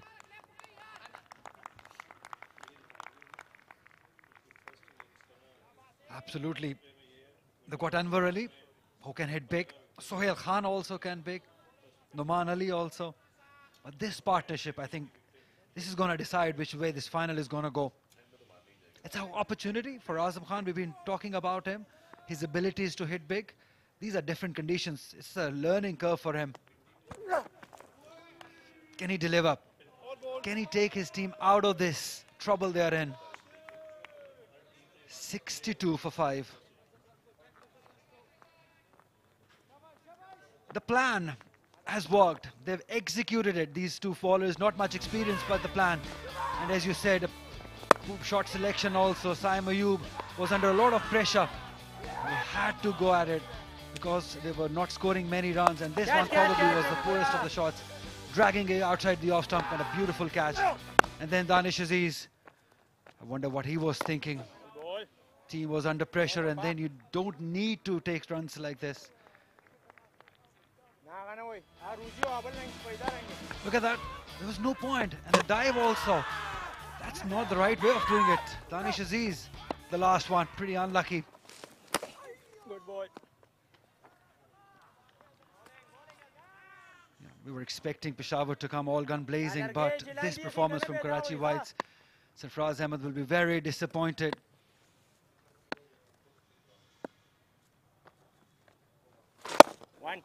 But at least they have Sarfraz Ahmed, who can just keep things together at the moment alongside Azam Khan.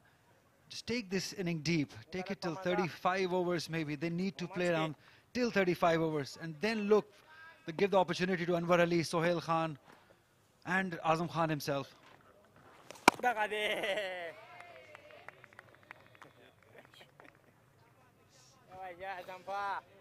It's definitely an opportunity. I'll take it that way for Azam Khan, because he's just been labeled as a finisher or a big hitter. And if he can take his team out of this trouble from this position in this big match, that will tell us that he has that ability to absorb the pressure and then play his natural way in the end. Can he do it?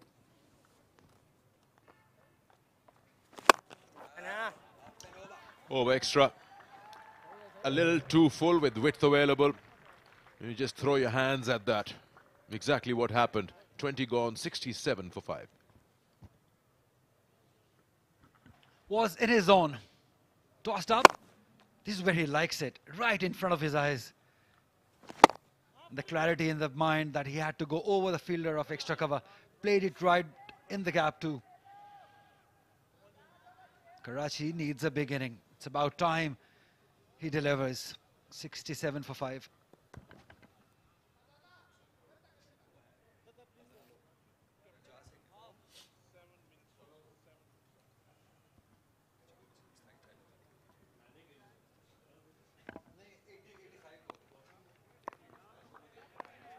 Sunday morning, Pindi, concrete will be cold.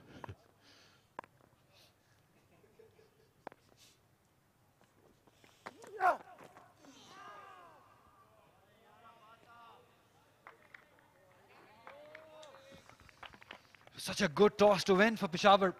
It has been seaming, it has been swinging since morning. And these young bowlers have extracted these conditions. They've used these conditions to the best effect. They've used to ball these lengths, which we've been talking about here at Rawalpindi. Although this pitch had already had lots of runs scored on it, but these conditions are different. 293 Faisalabad scored, same pitch.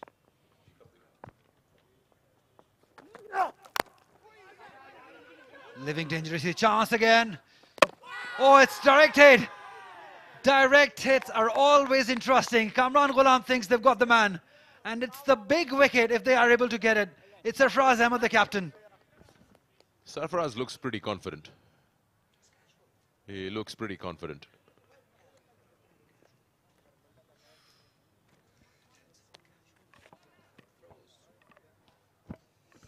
Direct throws. Dragging. Oh, he's done well. He's okay. But very casual. Very casual from the captain. I think he's done well. He's dragging his bat into...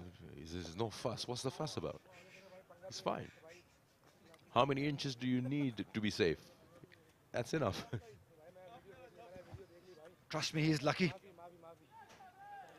Because he was very casual as far as running between the wickets is concerned. The approach towards the crease was very casual. And he knows it, I can tell. No, this is the other way, positive way of looking at it. It wasn't casual. He was very sure that he'll cover the ground and he's fine. Look at that. There's no fuss about it. Gets a bit of break while it goes upstairs and they're trying to see it on the screen.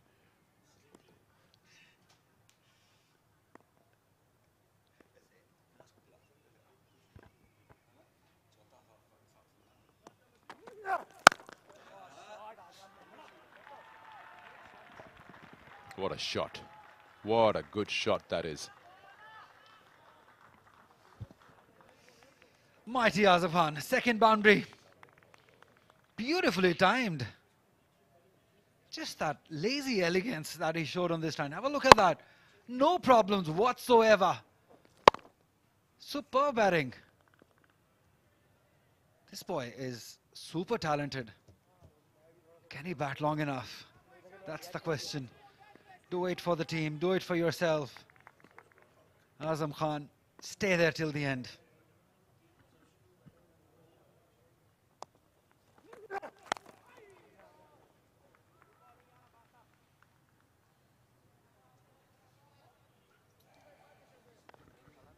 It was all expected that Peshawar team is going to come hard at Karachi. And they did, not just with the bowling and their lengths, but the fielding that you just earlier mentioned. They've been spot on with their fielding positions.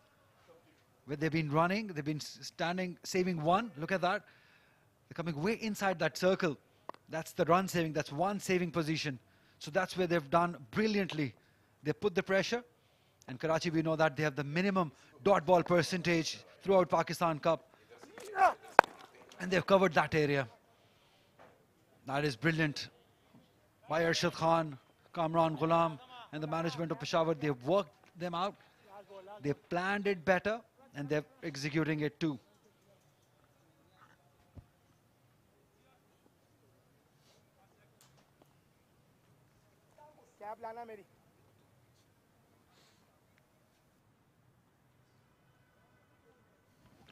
Like the attack mode, still got a slip in place. It's the 21st over, but why not?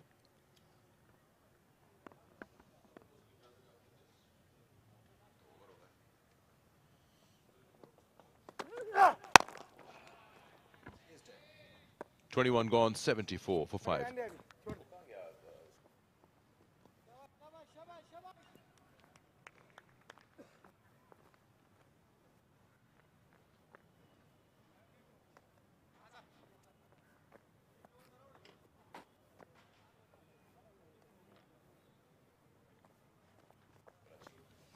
Karachi batting first.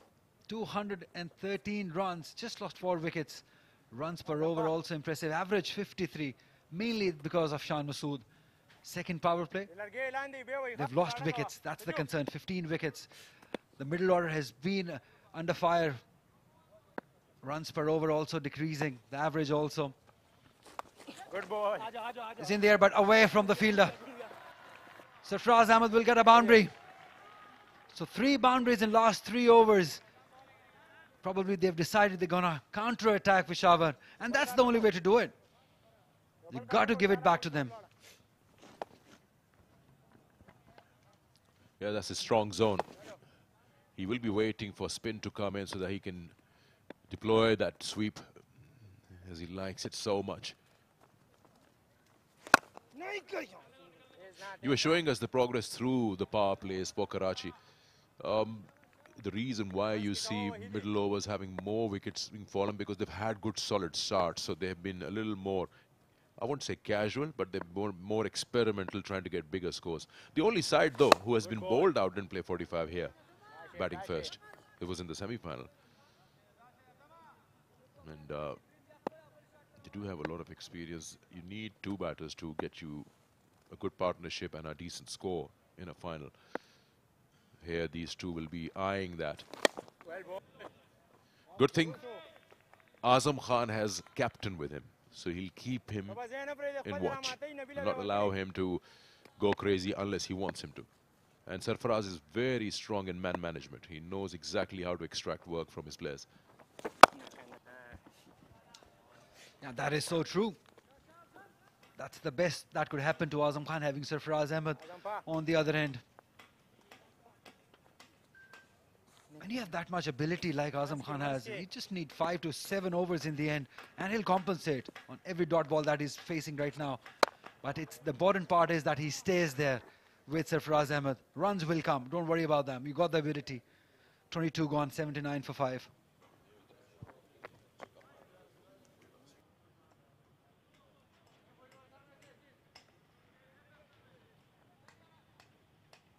Just amazing, the final, people have come in.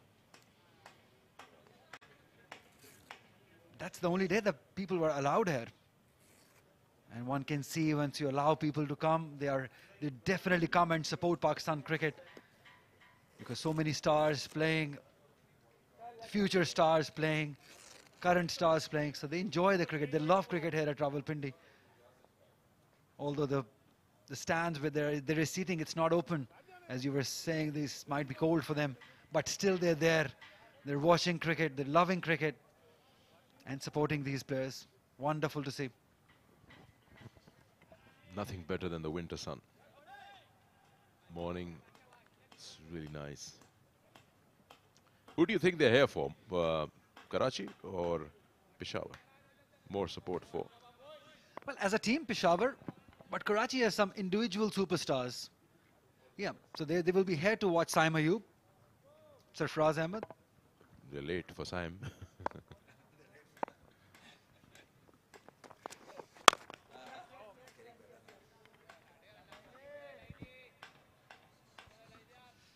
Pitch is just getting better. The ball is slightly coming nicely onto the bat. That is why you see Sarfaraz and Azam Khan both driving through the line.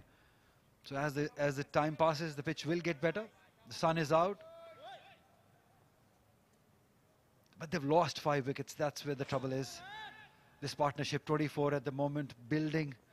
And Sarfaraz Ahmed Karachi would hope that they carry on till 35th over at least.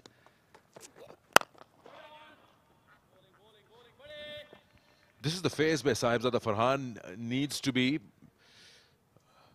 very clear in his mind. There's a partnership of 24. You keeping the 2 batters in check. You know that they will not try any big hits. Let the conditions and the bowlers do how it's doing. Do you try anything extraordinary, and you unnecessarily will be putting pressure on yourself. Yes, field should be attacking. Don't give them space. You got them where you want them to be, and it will come your way. Many a times we feel that if a couple of boundaries are coming in every over, you go on the defense for no reason. 5 are down. Just keep that attacking mode on.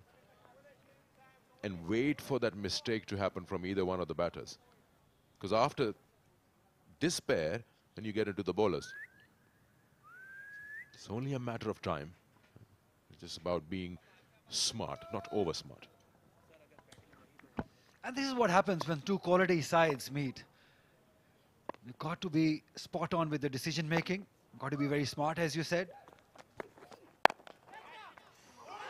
Oh, he's taken it! What a catch that is! That is Iftikhar Ahmed for you. That is why I said Peshawar side, you can never write them off because they can feel like that. That is superb by Iftikhar Ahmed. You cannot believe it. That's a big, big wicket. Sarfaraz Ahmed, he middled it. But have a look at that Ferdinand effort by Iftikhar Ahmed. He's plucked it out of thin air. Iftikhar diving to the right. Timing of it was so good. They just seem to be doing everything right today. Peshawar never thought, Sarfaraz, that that would be taken as a catch. And 22 for Sarfaraz. The captain walks back. And now Karachi, serious trouble. 81 for 6.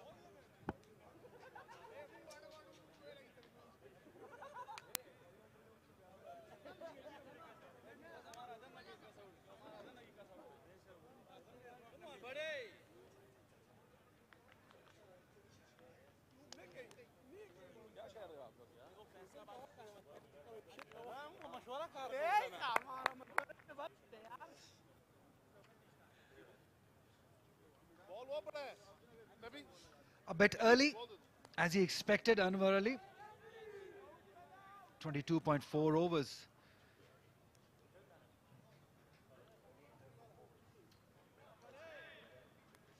He's got a job to do. But as you pointed out, Sikandar bhai, in the last over, it's about the field positioning. He was close enough. He was close enough to catch that. That's where you got to give the credit to Sabzada Farhan. 2,604 runs for Anwar Ali.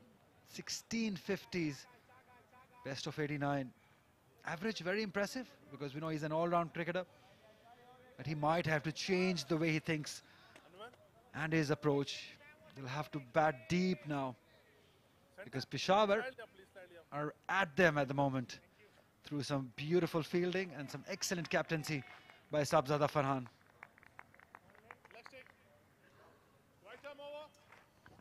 With Sarfaraz gone now, you got two power hitters out there. I think you has to have a fair balance. You can't be someone who blocks because that's not you.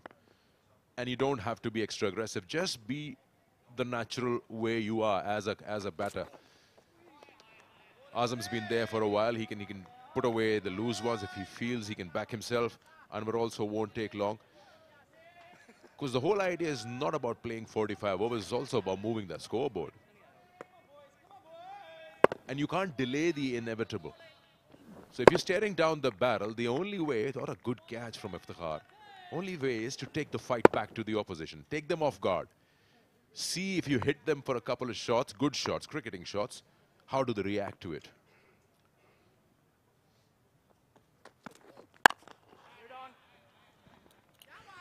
Yeah, I wonder what the message would be now from the management to Anwar Ali and Azam Khan. We'll talk more about it because 23 overs gone. It's 81 for 6. Message would be between the two, you decide who's Maxwell, who's Cummins, and sort it out. You got to be Maxwell then. Azam Khan has that in him, but not much experienced. That's the only concern. He's been rewarded with an over because of that excellent catch that he took. 58 wickets. 5 for 40 is best. Economy very good. 5.57. So if you were the captain, what would you advise? What would your message be to these two batters? Do they bat till the end? Try to get to 150 or 180 from here? Or would you message them just go out and play your natural game and see as many as runs that you can get? Well, like I just said, natural game. 150 is not enough anyway. That shouldn't be your target. And when you talk about, you know, this age-old thing, play all the overs. But how? When you're not, when you're getting out. If you're asking Azam and Anwar Ali, the way we know them, just to keep pushing the ball around for singles, doubles, yes, that would be a sensible thing to do. But to curb that want, when you know the ball is in your zone and you are capable of it, then you go ahead and hit it.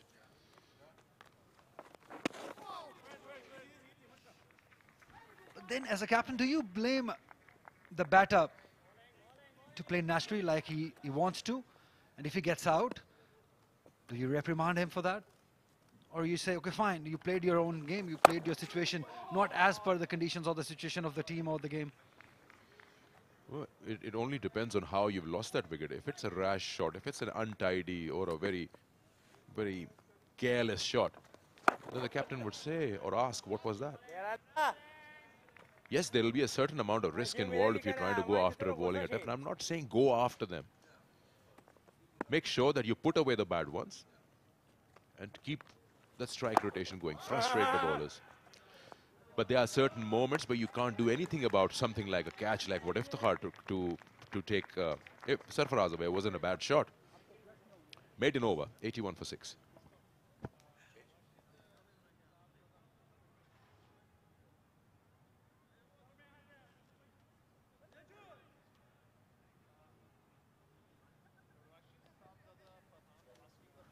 Sohail Khan is all set and ready and eager to get in. We know he can bat, he can hit big. 22, the highest, that tells you the story. 11, 13, 9, 3, 6. Azam Khan on 12. 81 for 6. See how he's always run a ball 22 of 25. It's just a very good catch. You know, like was being discussed the other day, a team that has been doing so well throughout the tournament, when you come to a final, then you just say, all the boxes are ticks, let's just keep playing the way we have throughout the tournament and hope it's not one of those days.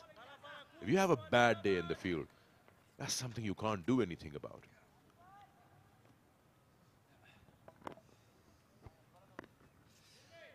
Yep, he's disappointed, rightly so. But he can't blame himself much because he played the right shot. It was just an excellent catch. You got to give it to the opponent sometime.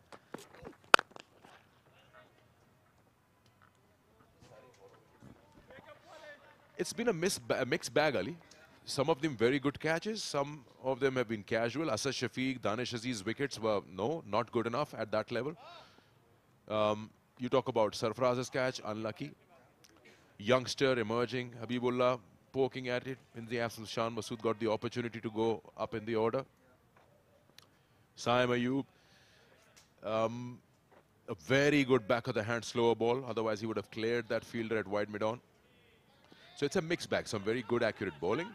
Some unlucky dismissals in terms of good catches, where the shot wasn't that bad.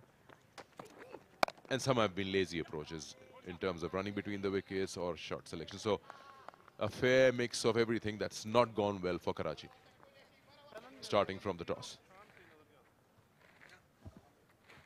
Absolutely, 100%. Got to give the credit to the new ball bowlers of Peshawar, Ilyas and Imran. I think they were the ones early on. They put the pressure on Karachi, not giving away anything.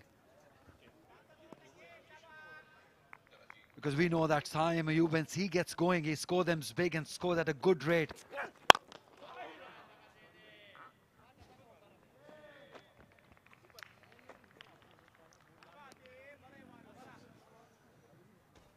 $82 for 6, and that's a good smile for that.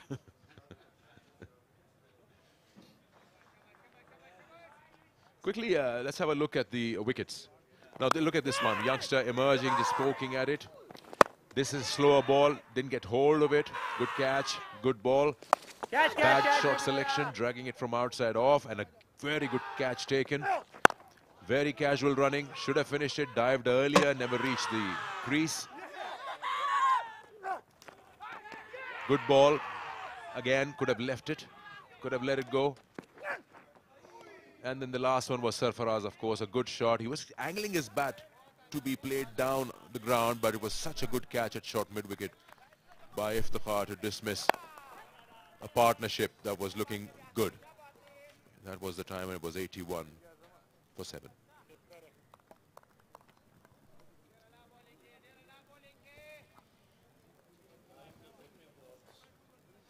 You can already tell the pressure is on Azam Khan. He played a maiden over of Iftikhar and now 3 dot balls here. I just don't want him to think like that, that he has to go big and start scoring runs.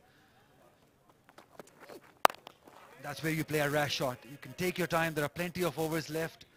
Not much batting to come. So you can take your time, just a little. Just settle down in. 25 gone, 83 for 6.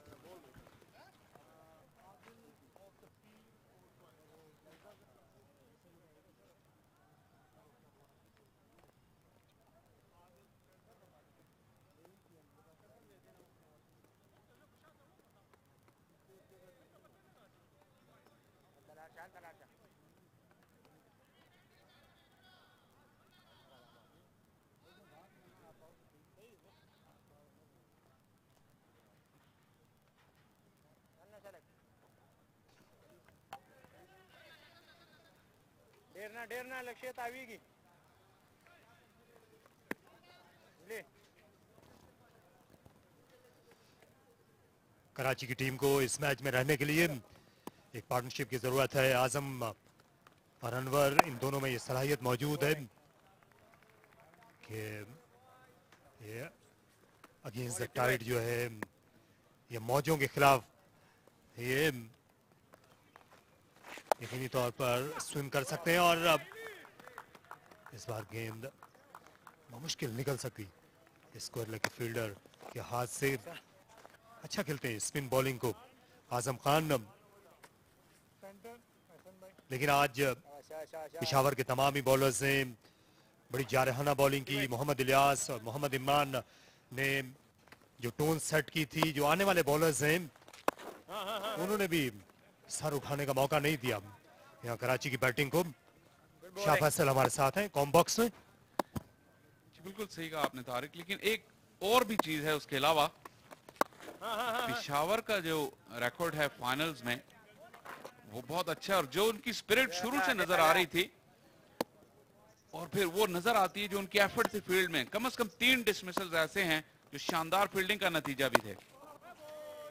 Asad Shafiq का catch, उसके बाद दानिश अजीज का run out और अब सरफराज का, तीनों बड़े players थे और उनका डिसमिसल जो है वो अच्छी फील्डिंग का नतीजा भी था। जहां इस बार फील्ड को अबूर नहीं कर सके अनवर, सिर्फ एक ही रन इफ्तिखार अहमद ने दिया। इस ओवर में भी 84 पर 6।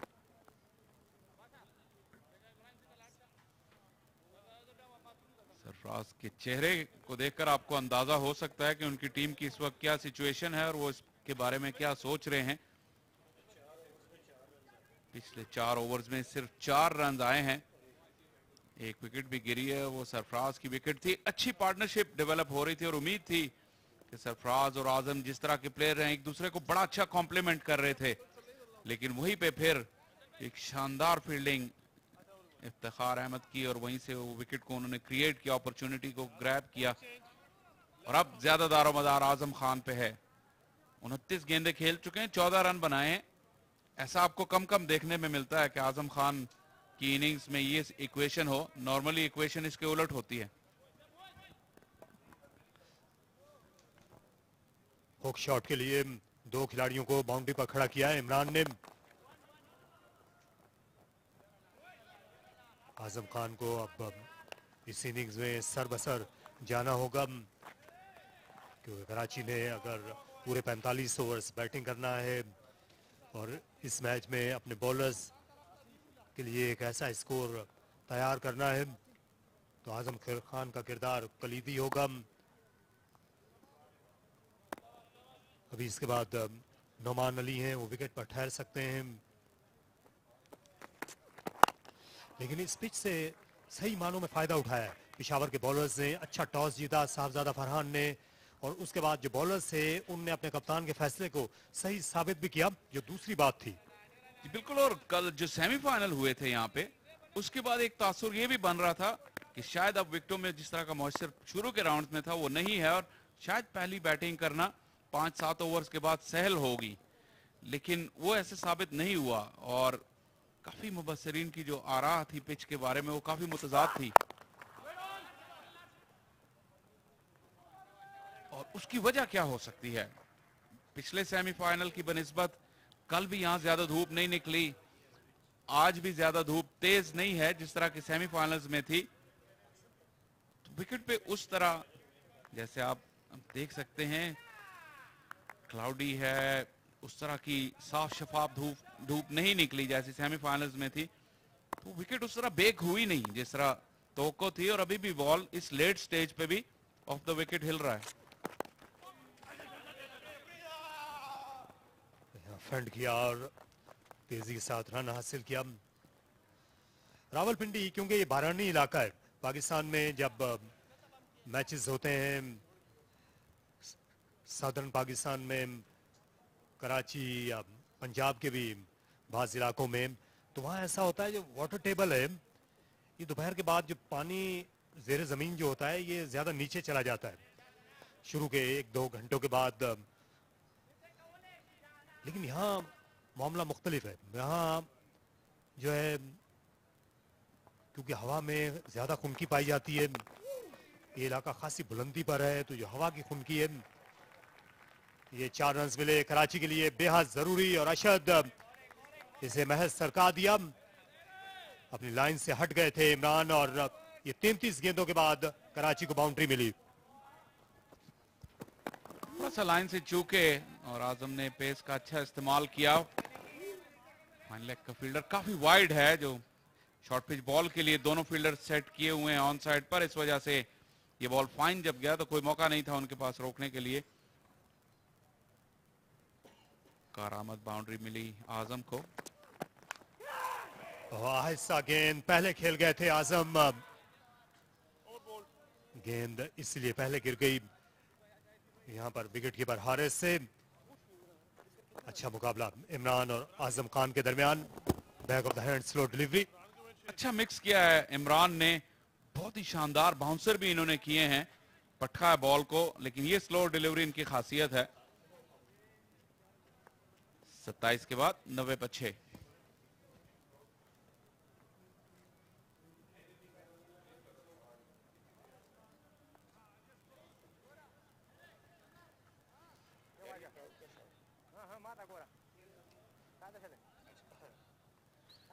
इलियास ने पहले स्पेल में 6 ओवर किए, अब तक 8 ओवर कर चुके हैं, 24 रन देकर एक खिलाड़ी। लेकिन इमरान के फिगर्स आप देखें, सिर्फ 19 रन दिए और 2 खिलाड़ियों को आउट किया। आजम और अब्बास ने भी एक खिलाड़ी को आउट किया। अब यही कराची के बैटर्स के पास एक इस डबल माइंडेड होंगे कि ओवर्स भी गुजरे चले जा रहे हैं, 27 हो गए हैं, विकेटें भी गिर चुकी हैं और रन्स नहीं है बोर्ड पर। यहाँ से किस अप्रोच के साथ बाकी मांदा 18 ओवर्स खेले जाएं, यह आसान काम नहीं है ये फैसला करना।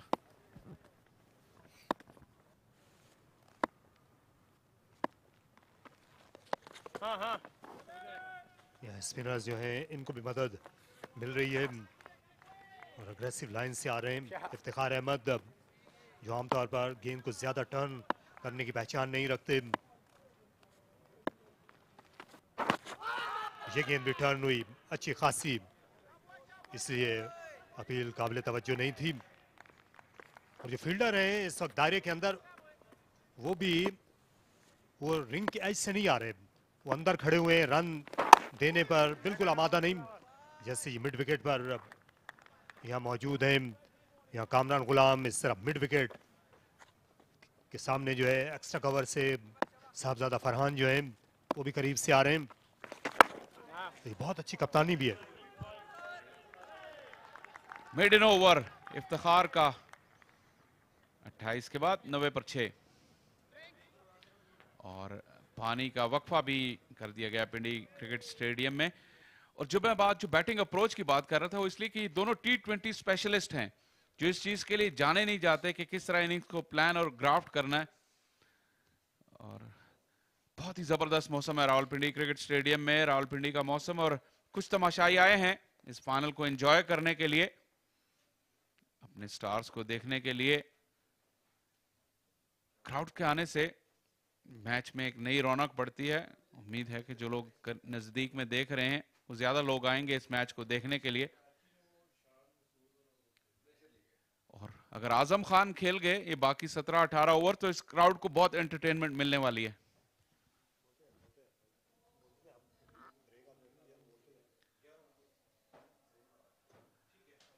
सत्रह ओवर्स का खेल बचा है, 3.21 का रन रेट है और उसकी वजह यह कि विकेटें मुसलसल गिरती रही हैं, कोई पार्टनरशिप ऐसी लगी नहीं।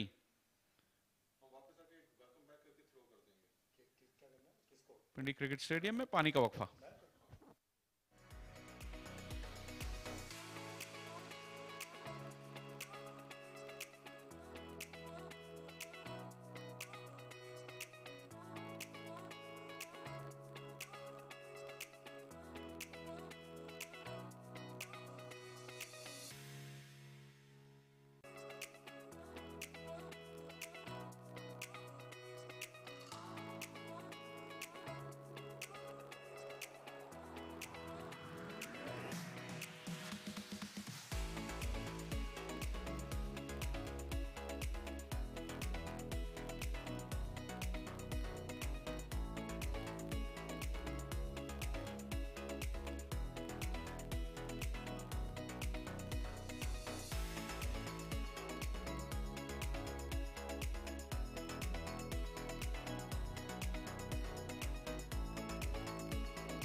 नब्बे 6 खिलाड़ी आउट 28 ओवर्स के बाद। बहुत इंपॉर्टेंट पार्टनरशिप है अनवर अली और आजम खान के दरमियान। कराची की बारी पूरी तरह लड़खड़ा गई, जो विकेटें मुसलसल गिरती रही हैं। पेशावर की बॉलिंग और फील्डिंग बहुत लाजवाब।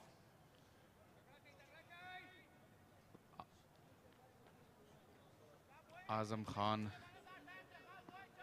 बहुत ही जबरदस्त हिटर हैं, लेकिन जैसे पहले ब्रेक पर जाने से पहले बात कर रहे थे कि अब ये उनके सामने ये फैसला करना है कि वो किस फ्लो में और किस रफ्तार से इस इनिंग्स को आगे बढ़ाएंगे। ये उनके लिए एक बड़ा चैलेंज होगा। जी हाँ, क्योंकि जब ज्यादा ओवर्स रहते हैं तो अक्सर जो है ये बैट्समैन कंफ्यूज हो जाते हैं। तो इस वक्त मैदान पर महक मौजूद हैं, आपको उन्हीं की जानिब लिए चलते हैं। वो टीम जो इस वक्त बैटिंग कर रही है इस फाइनल में कराची वाइट्स, उनके हेड कोच मेरे साथ इस वक्त मौजूद हैं इकबाल इमाम। सबसे पहले आप मुझे बताएं कि आप लोगों की जो बैटिंग लाइनअप है वो हमने देखा पूरी टूर्नामेंट में काफ़ी तगड़ी रह चुकी है और अच्छी भी है, तो आज जो आप लोगों की इतनी क्विक फॉल ऑफ विकेट्स है उसकी क्या वजह है? देखिए, आज थोड़ा सा पिच का बिहेवियर भी थोड़ा चेंज था, और क्योंकि पिच काफ़ी सॉफ्ट थी जिसकी वजह से अर्ली ऑन हमारी विकेट गिर गई। अच्छा, अब देखें, कहा जाता है कभी कभार कि अगर आपका कोई एक मेन की प्लेयर मिसिंग हो तो पूरी मैच की सिचुएशन बदल सकती है। तो जो शान मसूद है वो आपके लिए, आप लोगों के लिए आज मिसिंग है, तो आपको लगता है कि उसकी कोई वजह हो सकती है कि आप लोगों की बैटिंग उस तरह नहीं रह सकी? देखिए, वो तो एक बड़ी वजह है क्योंकि शान मसूद पूरे थ्रू आउट द टूर्नामेंट हमारे साथ ओपन कर रहे थे और शान और साइम की बहुत अच्छी पार्टनरशिप चल रही थी, और ओवरऑल हमने जो शुरू के जो पहला जो पावर प्ले होता है उसमें अच्छा हम परफॉर्म कर रहे थे, स्पेशली शान। तो आज उसकी कमी शिद्दत से महसूस हुई हमें। और अगर हम बात करें टॉस की, तो अगर आप लोग टॉस जीतते तो आप लोग, और अगर आप पहले इलेक्ट करते बोल करने के लिए, तो आपको लगता है उससे कोई फ़र्क पड़ता? डेफिनेटली बहुत फ़र्क पड़ता, क्योंकि टॉस का बड़ा अहम रोल था इसमें, और वो हम पहले हम भी फील्डिंग पे जाते, तो टॉस का काफ़ी अहम रोल था। अच्छा, आखिरी क्वेश्चन ये होगा आपसे कि अब आप जो सिचुएशन मैच की चल रही है तो उसको बदलने के लिए आपको क्या लगता है कि आप लोगों की अप्रोच क्या रहनी चाहिए? देखिए पहले तो हमारा अभी जो जितने भी बैट्समैन रह गए उनका टारगेट हमने टारगेट दिया कि एटलीस्ट पूरे ओवर खेलें। अगर जितने फिर ओवर खेलते हैं फिर हम देखते हैं कि हमारा स्कोर कितना होता है। 150 प्लस हो जाता है तो अच्छा एक फाइटिंग स्कोर हो सकता है यहाँ पर। चलिए, thank you so much for speaking to us and all the best for the rest of the game. Thank you. It's back to the comms box now. ये दिलचस्प गुफ्तगू थी। इकबाल इमाम जो हैं उनका ये ख्याल है कि अगर 150 से ये आगे निकल जाते हैं तो मुकाबला दिलचस्प हो सकता है, क्योंकि ख्याल यही होगा कि दिन भर ये बादल छाए रहेंगे और दिन भर जो है सीम मूवमेंट यहाँ पर मिलती रहेगी बॉलर्स को।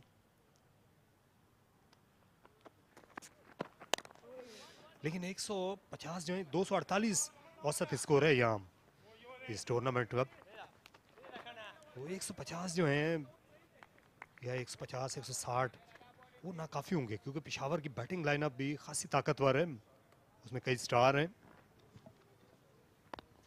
जी हाँ, वो जिस तरह वो बात कर रहे थे इकबाल इमाम, काफ़ी हैरानी हुई कि उनकी नज़र में 150 एक फाइटिंग स्कोर है, लेकिन शायद वो उनका पहला पड़ाव हो सकता है कि पहले 150 तक पहुंच लें, देखें वहां तक कितना डैमेज होता है। और ये गेंद पहुंच जाएगी मिड विकेट के फील्डर के पास। एक और कैच इफ्तिखार अहमद के लिए। ये हाई बॉल और अच्छा बाउंसर इमरान का, उसकी ताब नहीं ला सके अनवर और कैच दे बैठे। इमरान ने बहुत अच्छा मिक्स किया अपनी पेस को और इस मर्तबा बॉल उन्होंने पटखा। इफ्तिखार का तीसरा कैच है और इमरान की ये चीज नजर आई है कि उनकी पेस में इजाफा हुआ है, उनकी स्ट्रेंथ, जो ओवरऑल स्ट्रेंथ है वो इजाफा हुआ है। तो ये बॉल भी पटकी उन्होंने और अनवर अली जो है उनके स्प्लाइस पर जाकर लगी, बिल्कुल भी वो बाउंस को एंटिसिपेट नहीं कर सके। इमरान बिलाशुबा इस कामयाबी के हकदार हैं और कराची की टीम मजीद मुश्किलात से दो चार होती हुई अनवर अली 18 गेंदों पर 2 रन बनाकर आउट, 95 पे 7। Thank you for FF. वापस आ गए? कौन बात है? Thank you for your services.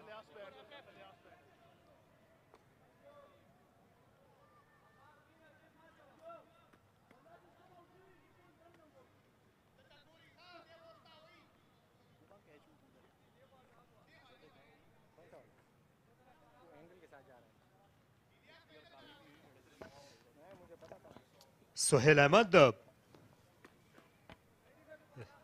इस वक्त मैदान में दाखिल हुए। सुहेल खान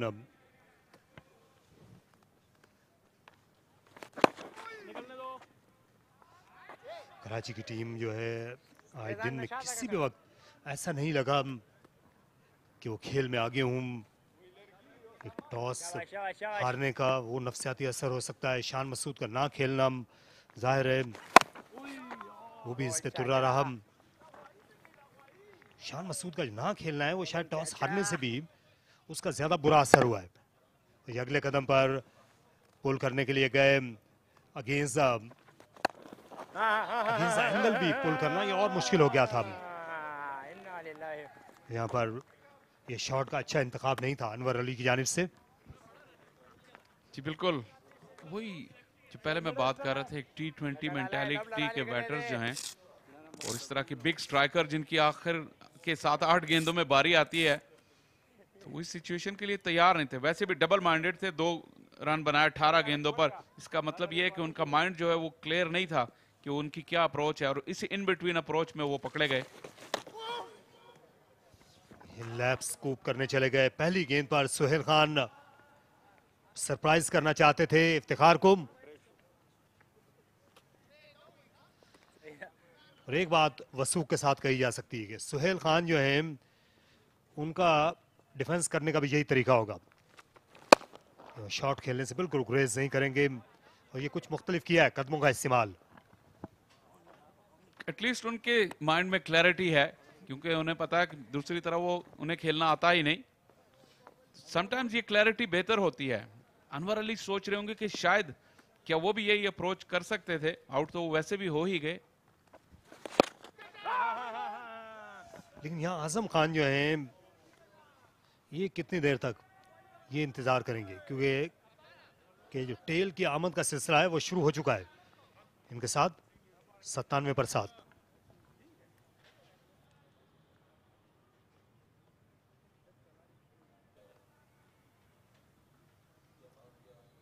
जी बिल्कुल, अनवर अली के कॉन्टेक्स्ट में जो बात की वही आजम खान पे भी पूरी उतरती है।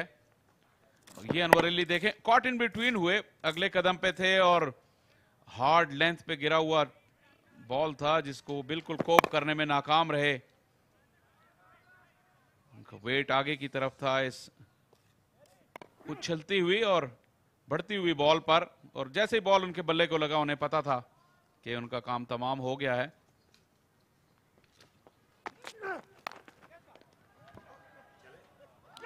आउट हो गए यहां पर। शानदार कैच हारिस का। अब्बास आफरीदी की बॉलिंग क्रीज पर वापसी हुई और सुहेल खान की पवेलियन वापसी हो गई। जी हाँ, बड़ा ही शानदार कैच और मुदावा किया इब्तदाई गलतियों का विकेटों के पीछे। तो इस तरह कराची की इनिंग्स जो है ये सिमटती जा रही है। नो बॉल बिल्कुल नहीं थी। तो आज जिस बॉलर ने भी गेंद को हाथ लगाया है वो पारस साबित हुए हैं और ये पारस हाथ था। यहाँ विकेट कीपर हारिस का सिर्फ के सामने उन्हें 100 कैच लिया।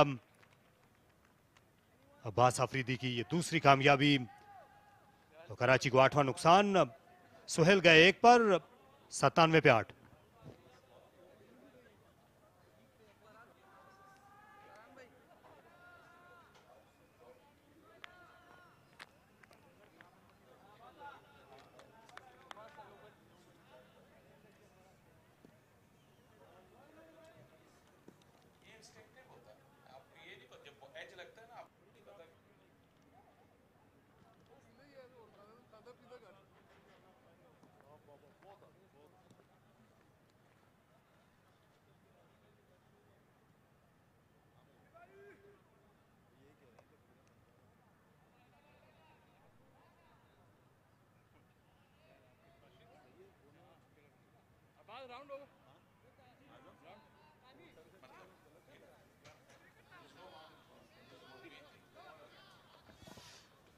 नोमान अली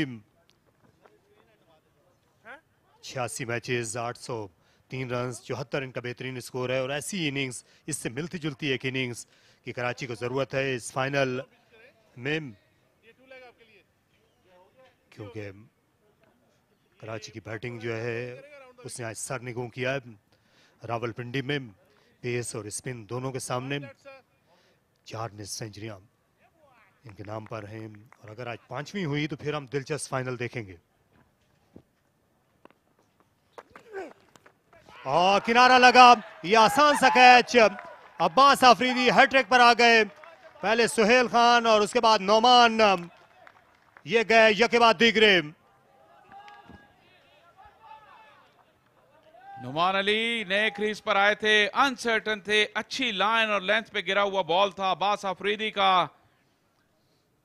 और वही जो कराची की खेल में इनडिसीजन नजर आया है मैच के आगाज से, उसी की तर्जुमानी करता हुआ ये डिसमिसल भी स्टंप से काफी बाहर बॉल था। एंगल के साथ खेल गए लेकिन बॉल उतना अंदर आया नहीं और बाहरी किनारा लगते हुए आसान कैच इस मरतबा हारिस के पास।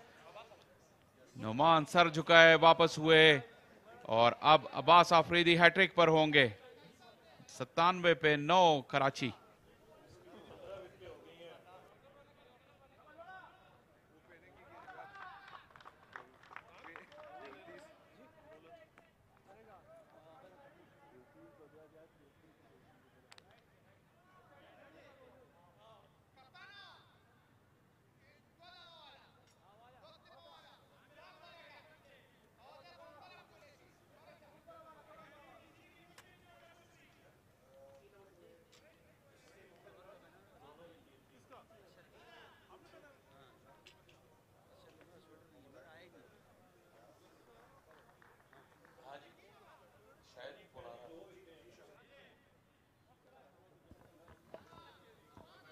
अभी 31वां ओवर जारी है और कराची के आखिरी खिलाड़ी इस वक्त मैदान में पहुंच गए हैं। गुलाम मुदस्सिर, और उनको पहला काम ये करना होगा कि हैट्रिक बचाना है। 71 रन ये उनका बेहतरीन स्कोर नहीं हुई, ये उनके करियर का कुल स्कोर है। 7 की औसत है। अब्बास आफरीदी हैट्रिक पर हैं पवेलियन एंड से। ओह, इस बार इस डिपिंग यॉर्कर को टाल लिया मुदस्सिर ने, क्योंकि बाउंसर की तवक्को कर रहे थे, पीछे हट गए। हैट्रिक नहीं हुई अब्बास की, लेकिन अब दिलचस्प मुकाबला होगा, क्योंकि अब आजम खान के पास और कोई ऑप्शन नहीं सिवाय इसके कि वो अपनी नेचुरल खेल की तरफ वापस आए। और हम जानते हैं कि अगर वो ऐसा करने में कामयाब हुए तो बहुत एंटरटेनमेंट होने वाली है। लेकिन अच्छी एंटरटेनमेंट अब्बास की जानिब से इस ओवर में 2 गेंदों पर 2 विकेटें। अच्छी लाइन और लेंथ पे गिरा हुआ बॉल था, ज्यादा मूवमेंट नहीं थी, लेकिन बहुत इनडिसाइसिव रहे नौमान। पहला गेम था, लोअर ऑर्डर के बैटर हैं, ज्यादा दोष नहीं दे सकते उन्हें। अच्छा बाउंसर, एक बार फिर अग्रेसिव लेंथ सेट बैट्समैन को। अब्बास अफरीदी का यही खासा है कि अपने वेट से ये अबव पंच करते हैं। बॉलिंग कर रहे हूं, बैटिंग कर रहे हूं, फील्डिंग में भी अच्छी बॉडी लैंग्वेज है, और हर मैच के साथ ये बेहतर हुए जा रहे हैं। आप देख सकते हैं इनकी जिसामत पहले से बेहतर हुई है, जो कि ज़रूरी होता है अगर आप एक ऑलराउंडर के तौर पर रहना चाहते हैं खेल में।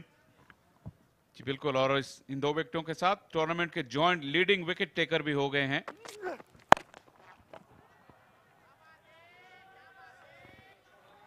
इस साल फर्स्ट क्लास सीजन में जिस तरह के मौके मुस्तकिल अब्बास अफरीदी को मिले, उससे इनके क्रिकेट में एक नया निखार आया है।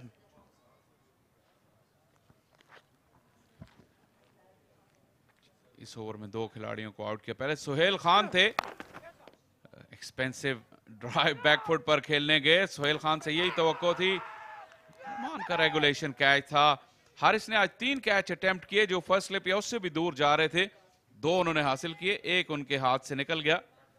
ओवरऑल अच्छी कीपिंग की है मोहम्मद हारिस ने। यहाँ ये बहुत ही चालाक विकेट कीपर है। अब्बास अफरीदी के साथ इनकी हमांगी थी कि गेंद आहिस्ता आएगी, पहले ही आ गए थे 3-4 कदम चल के आगे, ताकि अगर कैच आए तो गेंद पहुंच जाए। एक और उम्दा ओवर अब्बास अफरीदी को ये हमेशा याद रहेगा। फाइनल में उन्होंने 2 गेंदों में 2 विकेटें हासिल की, 99 पर 9।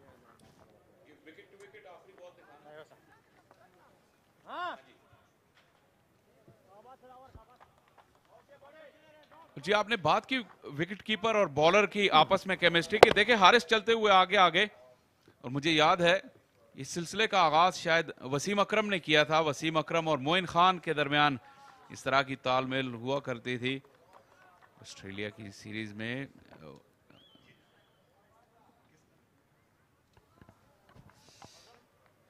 यहाँ पाकिस्तान कप की फातेह टीम को ये खूबसूरत ट्रॉफी मिलेगी, जिसमें पाकिस्तान का नक्शा कंधा किया गया है, और साथ साथ ये पाकिस्तान का चांद सितारा जो कौमी पहचान है।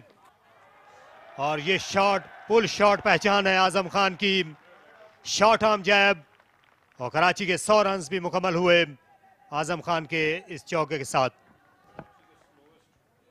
अब ये लगता है कि ये आगाज है उन फायरवर्क्स का। आजम खान ने फैसला किया कि या आप नहीं या मैं, क्योंकि अब इसके अलावा उनके पास कोई और चारा भी नहीं है। कराची को बहुत अशद जरूरत है कि यहां आजम खान का एक क्विक कैमियो हो, और वो इकबाल इमाम जो 150 का कह रहे थे, किसी तरह उसके नजदीक पहुंच जाएं। मिड विकेट पर अब खिलाड़ी को पीछे भेज दिया गया है, और पुल करने के लिए गए, फिर मोहम्मद हारिस आ रहे हैं और ले गए कैच, और इस तरह कराची की इनिंग्स तमाम हुई। इमरान की 4थी विकेट, एक और तेज बाउंसर, और against the line, against the angle खेल गए।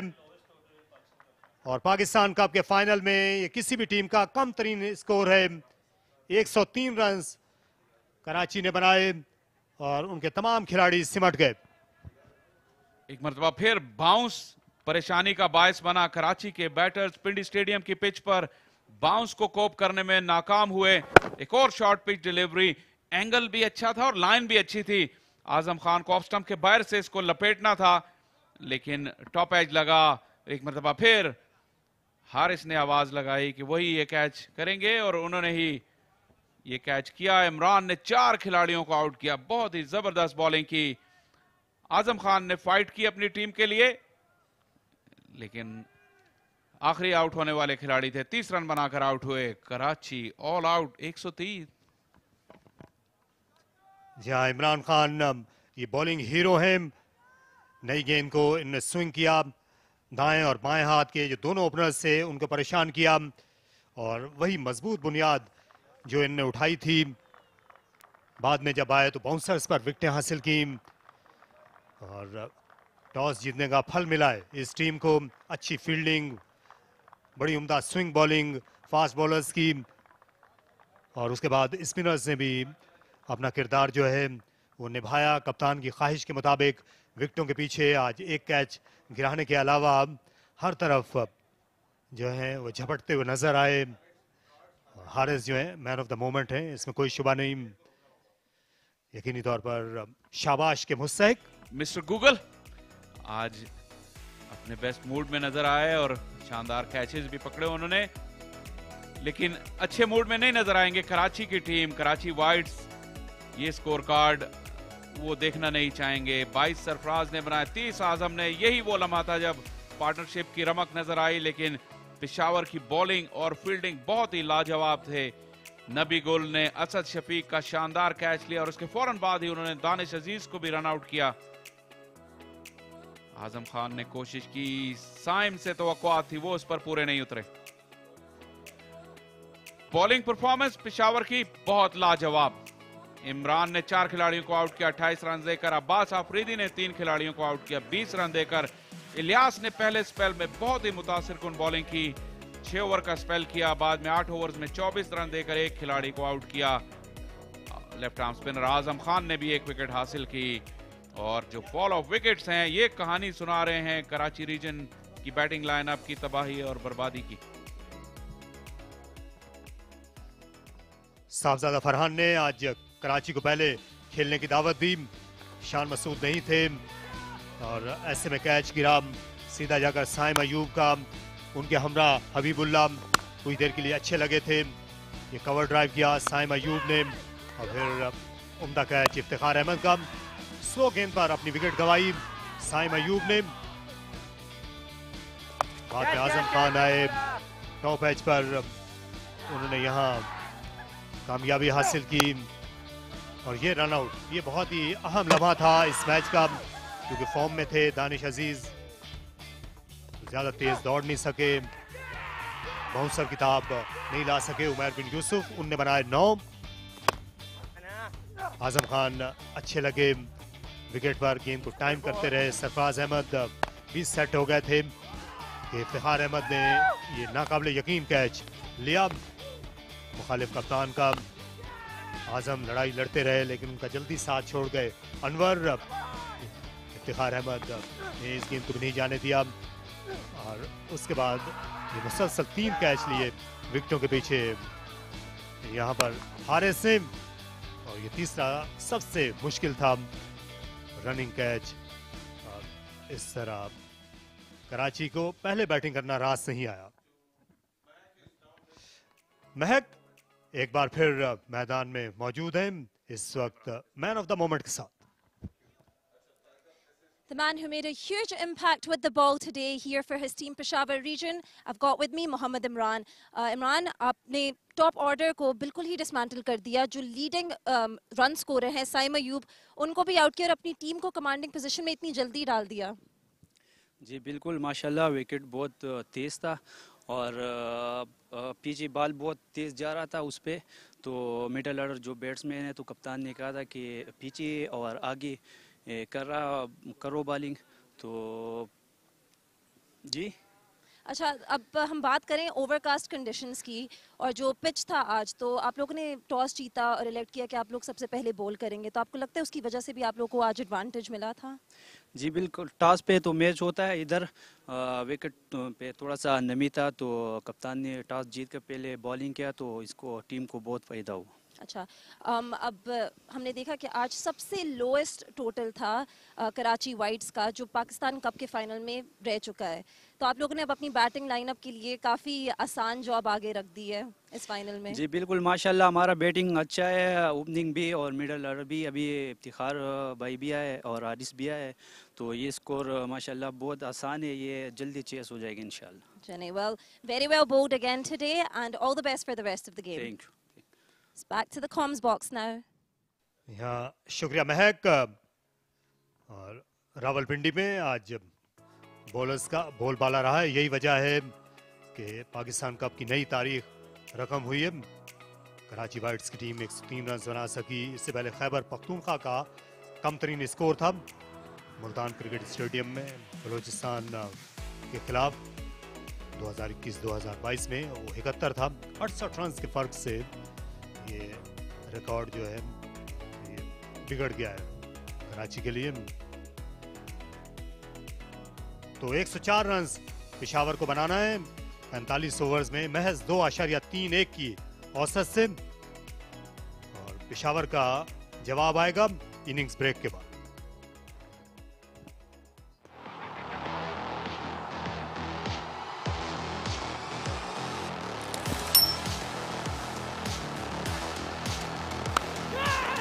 And gone. That's the first scalp.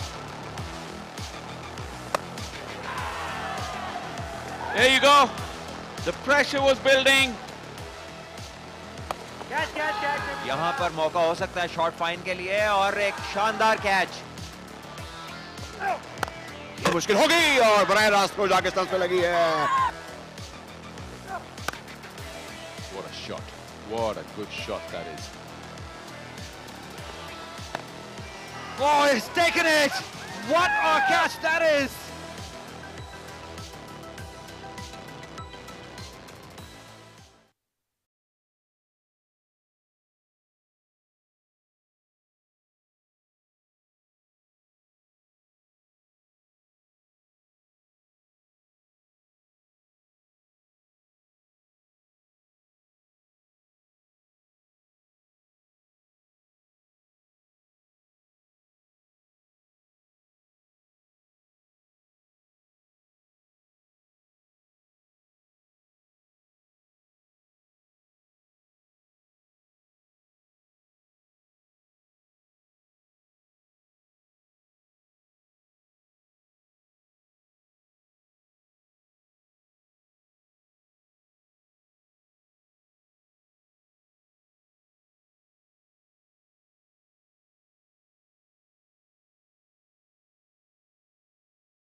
Rawalpindi cricket stadium से खुशामदीद कहते हैं एक मरतबा फिर। Pakistan Cup as present Trans Group Pakistan Cup 2023-24 का फाइनल आपकी खिदमत में आ रहा है रावलपिंडी क्रिकेट स्टेडियम से बराह रास्त। कराची की इनिंग्स बहुत ही जल्द सिमट गई। पेशावर की बॉलिंग और फील्डिंग का बिल्कुल मुकाबला नहीं कर सके। 103 रन पर तमाम टीम आउट हुई। सरफराज अहमद ने 22 रन बनाए, आजम खान ने 30 रन बनाए, साइम ने मायूस किया, 11 रन बनाकर आउट हो गए। और पेशावर की बॉलिंग और फील्डिंग लाजवाब। सिर्फ 31.2 ओवर्स में ये इनिंग्स सिमट गई। मोहम्मद इमरान ने 4 खिलाड़ियों को आउट किया, नई बॉल से अच्छी बॉलिंग की और फिर मिडिल ओवर्स में भी पिच का अच्छा इस्तेमाल किया।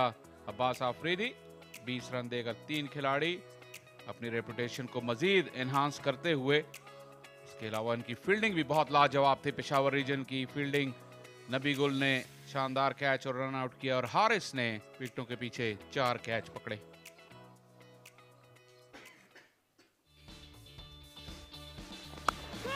हबीबुल्लाह पहले आउट होने वाले खिलाड़ी, बाउंस को कोप नहीं कर सके ज्यादातर कराची के बैटर्स। ये साइम अयूब थे, back of the hand slow delivery पे मात खा गए, लेकिन उससे पहले भी बिल्कुल कंफर्टेबल नहीं लगे। यहाँ भी बाउंस की वजह से टॉप एज हुआ और नबी गुल का कैच, दानिश अजीज की स्लगिश रनिंग और एक खराब डाइव जिसकी वजह से वो पीछे रह गए और नबी गुल की थ्रो को मात नहीं दे सके। एक मरतबा फिर मजीद बाउंस ने परेशान किया उमैर बिन यूसुफ को। सरफराज भी पेशावर की शानदार फील्डिंग का निशाना बने। अनवर अली भी बाउंस राइड करने में नाकाम रहे। फ्रंट फुट पर चढ़ती हुई गेंद पर पुल शॉट खेलते हुए आउट हुए। हारिस का एक और शानदार कैच। इस वक्त तक टेल आ चुकी थी, ज्यादा तवक्कुआत नहीं थी और आजम भी बाउंस को कोप करने में नाकाम रहे। 30 रन बनाए, आखिरी आउट होने वाले खिलाड़ी थे और यहीं पे कराची की इनिंग्स की कहानी तमाम हुई। जहां 103 रन जो सबसे कम स्कोर है पाकिस्तान कप के फाइनल में, और वो कराची की आज टीम के नाम हो गया। ऐसा रिकॉर्ड जो कोई भी टीम अपने नाम से मंसूब नहीं करना चाहती। यही ने 177 रन इससे पहले बनाए थे 1989-90 में यही रावलपिंडी के खिलाफ। तो इस तरह अब को मौजूदा ही कराची को चैंपियन बनवा सकता है। पेशावर को 104 रन की ज़रूरत है 45.1 ओवर्स में, और अगर मौजूदाती तौर पर हम कोई विकेटें नहीं देखते हैं शुरू में तो फिर पेशावर की टीम को मुश्किल होनी नहीं चाहिए, क्योंकि सूरज अब निकल रहा है, हालात बैटिंग के लिए बेहतर होंगे और ये ऐसी बाउंसी पिचेस पर खेलने के आदी भी हैं साहबजादा फरहान और दीगर खिलाड़ी पेशावर के। 42 की एवरेज है, 2556 रन बना चुके हैं 62 मैचों में, 155 इनका हाईएस्ट स्कोर है। स्ट्राइक रेट भी 87 का। साहबजादा फरहान और उनके साथी हैं मोहम्मद हारिस ओपन करेंगे। बहुत ही एंटरटेनिंग नौजवान बैट्समैन है। पाकिस्तान की मॉडर्न डे बैटिंग लाइनअप जो स्टाइल है उसको अपनाया इन्होंने। 42 मैचों में 971 रन, 29 की एवरेज। इम्पैक्ट प्लेयर हैं, 100 कर चुके हैं इस फॉर्मेट में, एक ही सेंचुरी है इनकी। और सुहेल खान हमेशा फाइनल्स में अच्छा परफॉर्म करते हैं वनडे कप के। पिछली मरतबा वनडे कप के फाइनल में इन्होंने 5 खिलाड़ियों को आउट किया था। 177 विकेटें, 23 की एवरेज। इकोनॉमी खतरे ज्यादा है लेकिन ये भी इम्पैक्ट बॉलर हैं, ये विकेट्स की तलाश में जाएंगे और कराची को अगर कुछ भी जरा सी भी उम्मीद है तो वो सुहेल खान से होगी कि वो अर्ली विकेट्स हासिल करें, कम से कम 3 या 4 पहली पावर प्ले में। यहाँ थर्ड मैन पर जो खिलाड़ी हैं उनको ज्यादा फाइन किया गया। लॉन्ग लेग पर फील्डर वाइड खड़े हुए हैं। तो पहली गेंद पेशावर की इनिंग्स थी। सुहेल सही जगह पर गिरी लेकिन बहुत ज्यादा मूवमेंट नहीं थी। आज स्विंग और सीम बॉलिंग का बेहतरीन मुजाहरा मोहम्मद इमरान ने किया, उनके साथ मोहम्मद इलियास ने। नई गेंद पर दोनों का स्पेल मिसाली था। शान मसूद की कमी शिद्दत से महसूस की कराची के टॉप ऑर्डर ने, क्योंकि जो आप एक्स्ट्रा बाउंस की बात कर रहे थे तो शान मसूद क्योंकि लंबे कद के हैं तो वो भी एक वजह थी कि वो बेहतर कोप कर रहे थे इस पिंडी की पिच के बाउंस से माजी में। और उनके इर्द गिर्द जो दीगर बैट्समैन थे फिर उनकी भी जिंदगी आसान हो जाती थी।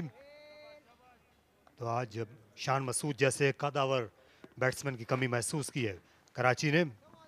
अच्छा पॉइंट है तारिक भाई आपका, क्योंकि आज की जो कराची की बैटिंग लाइनअप अगर देखें तो साइम थे, उनके साथ हबीबुल्ला, फिर उमर बिन यूसुफ, असद शफीक, ये चारों कदरे पस्ता कद के खिलाड़ी हैं। और आजम खान शामिल कर लें, सरफराज भी इनमें, शान मसूद ही वो वाहिद खिलाड़ी थे। या माजी में कराची से खुरम मंजूर खेला करते थे, वो काफ़ी तवील कामत थे, शर्जील भी जब खेले। लेकिन आज इनकी बैटिंग लाइनअप इस बाउंस को कोप करने में नाकाम रही। शायद इसकी एक वजह ये भी है।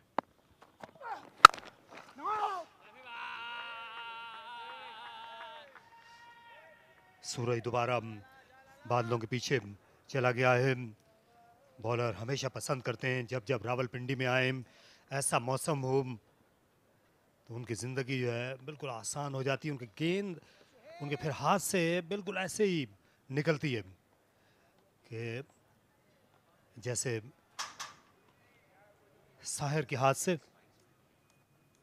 खासे लंबे रन के साथ जा रहे हैं सुहेल।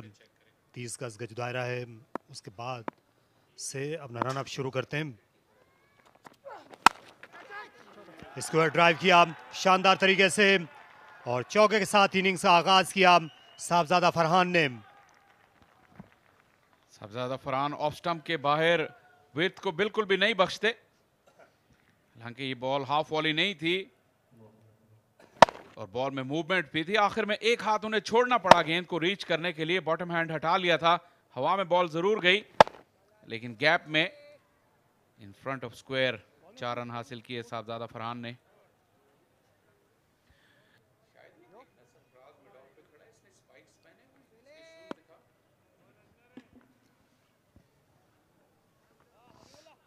सरफराज अहमद ने जो जूते पहने हुए हैं लगता ही है कि इसमें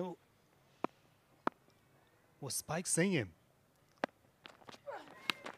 और किनारा लगा और गेंद पहुंच गई हाथों में। लगता यह है कि एक टिप्पे पर पहुंची थी क्योंकि जो विकेट कीपर थे आजम खान उनने खातिर खा दिलचस्पी नहीं ली। असद शफीक अच्छे फील्डर हैं, अच्छी कोशिश थी उनकी जानिब से इसे कलेक्ट करने की। और अगर यहाँ हारिस होते तो आपको ये यकीन कर लेना चाहिए कि वो जाते इस कैच पर, और उन्होंने किया आज इस तरह। इवन जो सेकंड स्लिप के सामने भी एक अटेम्प्ट की, बॉल डाई करती जा रही थी और पहले गिर गई असद शफीक से। ये आजम जो हैं ये जा सकते थे इसकी तरफ क्योंकि जो स्लिप के फील्डर हैं वो उनके पीछे खड़े हुए थे।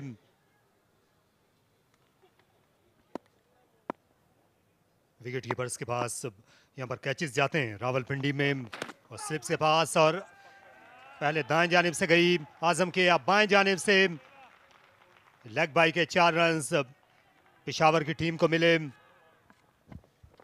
बॉल स्विंग हुआ, बहुत थोड़ी सी लाइन उनकी सही नहीं थी सुहेल खान की, लेकिन काफी ज्यादा बॉल स्विंग हुआ। इस मतलब अंदर लेकर आए गेंद को। आजम किसी भी पोजीशन में नहीं थे इस बॉल को अटेम्प्ट भी कर सकते रोकने के लिए। ज्यादा अच्छी एफर्ट नहीं कही जाएगी आजम की, हालांकि बॉल बेवट थी लेकिन जितने रन हैं कराची के पास उनको एक एक रन पे मेहनत करनी होगी पहले ओवर्स के बाद 8 बगैर किसी नुकसान के।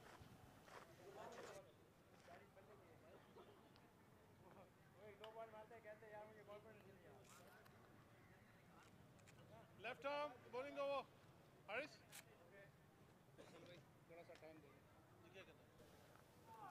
ये आखिरी चौका जो इस बॉल के बाद दिखाना, अगर कुछ ना हुआ वो लेग बाय वाला।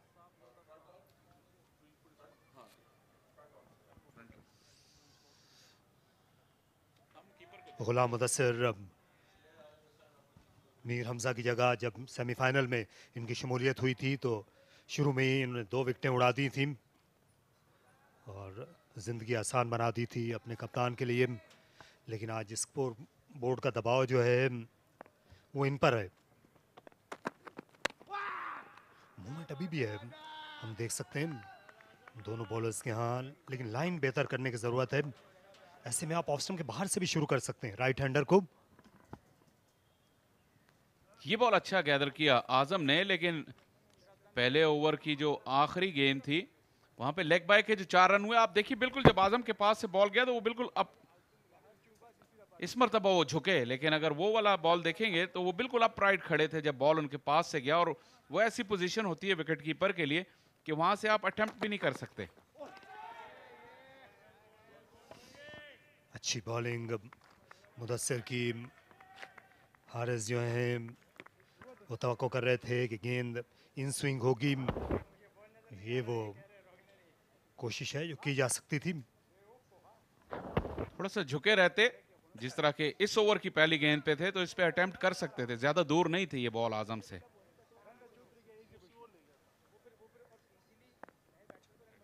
सरफराज अहमद जो हैं इस सीजन में ये नए विकेट कीपर्स को मौके देते रहे।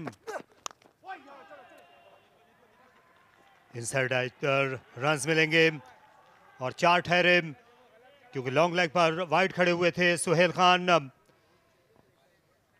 तो इस वक्त बाउंड्रीज में ही रन्स मिल रहे हैं यहां पेशावर को, लेकिन ज्यादा कन्विंसिंग बाउंड्रीज नहीं है। तीनों चौके जो आए हैं इस मरतबा भी इनसाइड एज, किस्मत ने साथ दिया हारिस का।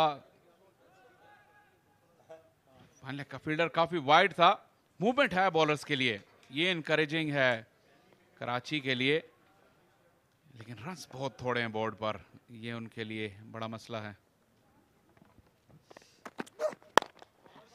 तमाशाई आज मैदान में देखे गए हैं। 2 रन का और इजाफा। हारिस की मौजूदगी जो है वो इस बात को जाहिर करती है कि ये फास्ट बॉलर्स के पीछे पड़ेंगे, इनको पेस पसंद है। जब ऑस्ट्रेलिया भी गए थे 1 बरस पहले तो वहाँ पे भी इन्होंने झलक दिखाई थी कि ज़्यादा कंफर्टेबल होते हैं तेज़ रफ्तार बॉलर्स के सामने। गेंद जितनी तेज़ आती है उतनी तेज़ जाती भी है इनके बल्ले से लगकर।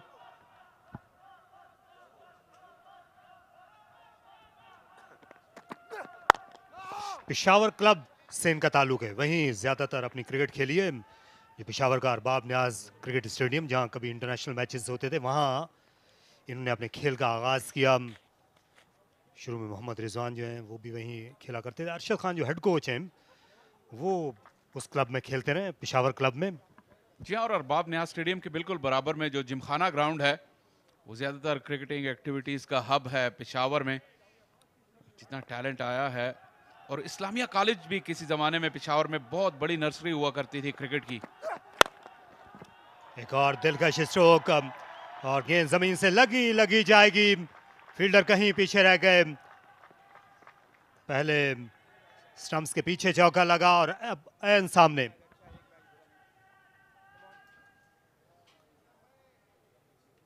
पहला चौका ऐसा है जो भरपूर एतमाद वाला स्ट्रोक था। अच्छा वेट ट्रांसफर किया इस मर्तबा। बॉल मूवमेंट मौजूद है बॉल में यहां पर, लेकिन हारिस के जोन में जब बॉल आई तो बड़ा शानदार बैट फ्लो था, बिल्कुल तीर की तरह सीधा खेल दिया। बाउंड्री के साथ ओवर का इख्तिताम 18 बगैर किसी नुकसान के। और बात कर रहे थे पेशावर में क्रिकेट की, और आपने ये बात की कि उनको आदत है इस तरह की बाउंसी पिच पे खेलने का। एक ज़माने में यूनिवर्सिटी टाउन में जो हॉस्टल 2 का ग्राउंड है वहाँ खेलें तो आपको ऐसा लगता है जैसे ऑस्ट्रेलिया में खेल रहे हो। वहाँ भी बड़ा ज़बरदस्त बाउंस होता है और जो स्ट्रोक प्लेयर्स, फास्ट बॉलर्स सभी इंजॉय करते हैं वहाँ। बहुत टैलेंट आया उस खित्ते से हालिया बरसों में।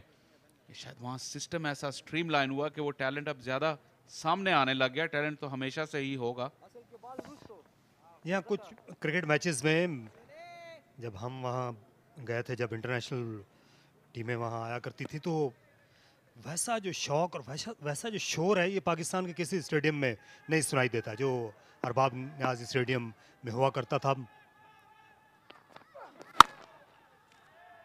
क्योंकि मैच शुरू होने से घंटों पहले वहाँ कतारें लग जाती थीं और जो ज़्यादातर तमाशाई जो थे उनको वापस जाना पड़ता था। मायूस शहर के बिल्कुल वस्त में वो स्टेडियम मौजूद है जिसकी अब तामीर की जा रही। जी बिल्कुल, और पिंडी स्टेडियम भी शहर के वस्त में, जैसा आपने जिक्र किया कि आज तमाशाई आए हैं, ये भी पिंडी की भी खासियत है कि यहाँ तमाशाई आते हैं जब भी मैच होता है। और आज यहाँ आए हुए, बात आपने की अरबाब न्याज स्टेडियम की और तमाशाइयों के वापस जाने की, अब उन्हें मायूसी नहीं होगी क्योंकि वो अब डबल टियर स्टेडियम तकरीबन तैयार हो चुका है और अच्छी खबरें आ रही हैं कि शायद पीएसएल के मौके पर वो स्टेडियम तैयार हो जाए और वो भी क्या लम्हा होगा जब वहाँ पे पीएसएल की क्रिकेट होगी। अच्छी डिलीवरी, इस बार स्विंग, शानदार बॉलिंग। सुहेल खान जो ज्यादातर आउट स्विंग करते हैं नई गेंद पर, इन स्विंग बड़ी खतरनाक थी। सुहेल खान के हुनर के बारे में भी कोई शक नहीं, बहुत ही स्किलफुल फास्ट बॉलर हैं। ओवर द ईयर्स आप जैसे कहें कि वो अपने क्राफ्ट में, अपने हुनर में मजीद से मजीद महारत लेके आते जा रहे हैं। अच्छी फिटनेस है इस उम्र में भी, उससे ज़्यादा जो उनका जज्बा है, आप उन्हें प्री मैच ट्रेनिंग में देखते हैं, बहुत दिलो जान से वो तैयारी करते हैं, अपनी प्रिपरेशन पे कोई कॉम्प्रोमाइज़ नहीं करते। True artist with the ball.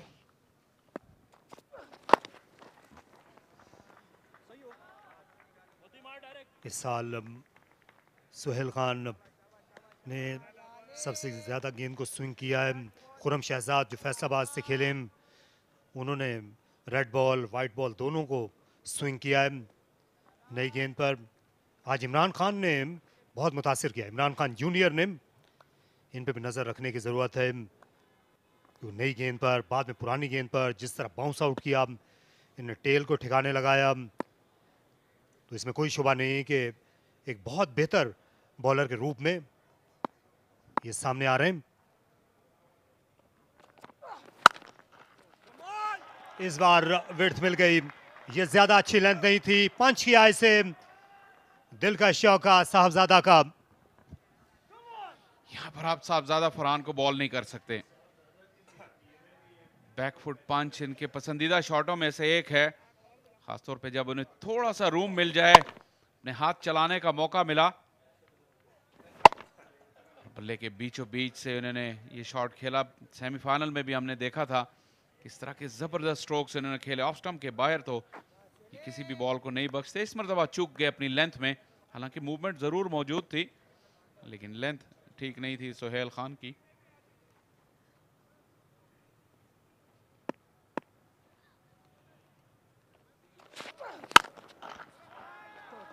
Swing को काटने के लिए आगे निकल आए थे, अच्छी फील्डिंग की कराची की जानिब से। कवर्स में वहां पर उमैर बिन यूसुफ बड़े उम्दा फील्डर हैं, गेंद लगता है कि उनकी कलाई पे जाकर लगी। कराची के जो टीम है आज उनको पिंडी स्टेडियम के जो स्क्वायर पे उसके बाउंस का बड़ा मसला हुआ है। ये भी उमैर को कलाई पे लगी, जिसका यही मतलब है कि उनके हाथ नीचे रह गए और बॉल उछल के ज्यादा उनकी कलाई की जानिब लगी। लेकिन बहुत ही जोरदार शॉट था ये कहना होगा, और वो बिल्कुल एक उस विकेट पे खड़े हैं जिस पे पिछला मैच हो चुका है, और जो बॉल वहां पे पड़ के उनके हाथों में जाने के बजाय कलाई पे लगी।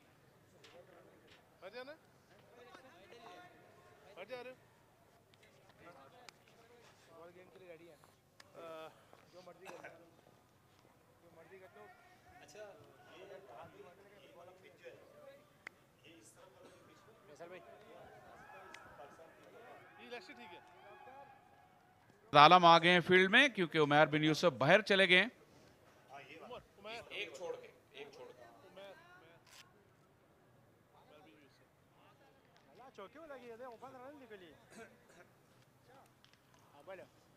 Battered and bruised Karachi side आज कह सकते हैं। पेशावर ने जो वार लगाए ने पहले बैटिंग में और अब फील्डिंग में उमैर बिन यूसुफ जख्मी होकर बाहर गए हैं। अम्माद आदम उनकी जगह हैं, 12वें खिलाड़ी गुलाम मुदस्सिर। एक बार फिर गेंद को सही तरह विकेटों के पीछे कलेक्ट नहीं किया गया। क्या ये वैसा किरदार अदा कर सकते हैं जो मोहम्मद इमरान ने किया था नई गेंद पर? मूव कराने की इनमें भी अहलियत है। गेंद थोड़ी नीचे रही इनकी। बड़ा जानदार स्पेल किया था गुलाम मुदस्सिर ने सेमीफाइनल में, उन्होंने शर्जील को आउट किया, डेंजर मैन शर्जील को।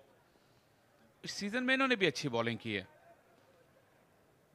तवील बॉलिंग करने का ये फायदा है कि जो उनका स्किल है और जो आर्ट है वो निखर के सामने आया है। हवा में खेला, लेकिन सरफराज अहमद से जाहिर है कि ये दूर थी।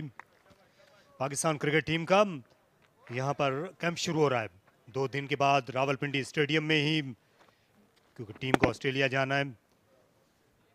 ये देखिए, हाथ खोलने का मौका दिया नहीं, रूम के लिए क्रैम्प हो गए थे, इसलिए शॉट जो है पूरा कर भी नहीं सके साहबजादा फरहान, जो अपना बल्ला तब्दील करने के ख्वाह हैं।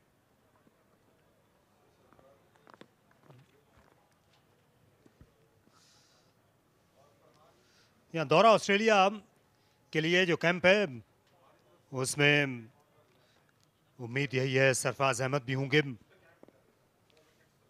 यहाँ पिंडी स्टेडियम में ही तैयारियां की जा रही हैं। वैसी ही यहाँ पर पिचेस वैसी सहूलत जो है फराहम करने की कोशिश की जाएगी, क्योंकि पाकिस्तान में ऑस्ट्रेलिया के करीब तर यही पिच है रावलपिंडी की, और यही मैदान है।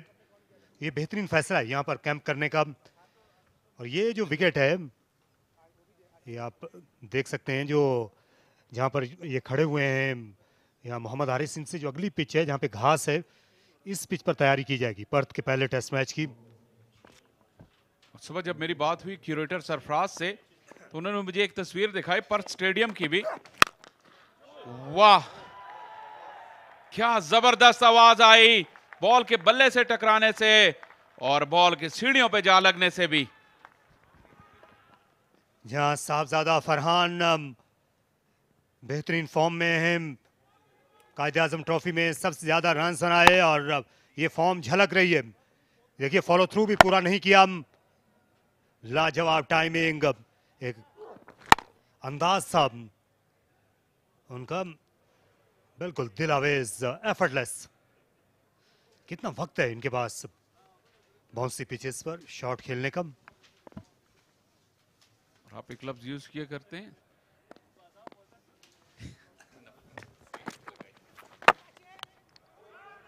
और ये हिट विकेट हो जाए। जी हाँ, बाउंसर था, ज्यादा पीछे चले गए, और ऐसा लगता है इनका बल्ला लगा है स्टंप्स को। साहबजादा फरहान को बहरहाल जाना होगा। बेल्स उड़ चुकी हैं, और जो है बदकिस्मत रहे यहाँ पर, लेकिन बाउंसर का फायदा हो गया गुलाम मुदस्सिर को। छक्का लगा, टिपिकल फास्ट बॉलर्स रिस्पांस गुलाम मुदस्सिर का। और जब साहबजादा फरहान घूम गए पूरा शॉट खेलकर, और जाके उनका बल्ला लगा सीधा लेग स्टंप को, अपने आप को रोक नहीं सके। ये अच्छा जाविया होगा। ये देखिए, बदकिस्मत रहे, कम ऐसे डिसमिसल देखने को मिलते हैं। अच्छे लग रहे थे साहबजादा फरहान, लेकिन अब उनकी वापसी होगी। थोड़ा सा इंतजार कर रहे हैं, शायद अंपायर नो बॉल देखना चाह रहे हैं। यहाँ अगले कदम की जो नो बॉल है उसको देखने के लिए साहबजादा को रोका गया। ये चौथे अंपायर हैं आसिफ, उन्होंने रोकना चाहा।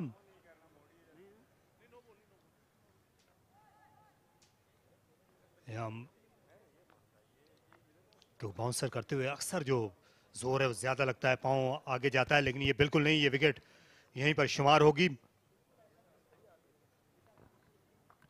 नो बॉल नहीं है, और साहबजादा जो है उनकी बरतरफी हो चुकी है। 16 रन बनाए 31 पर 1।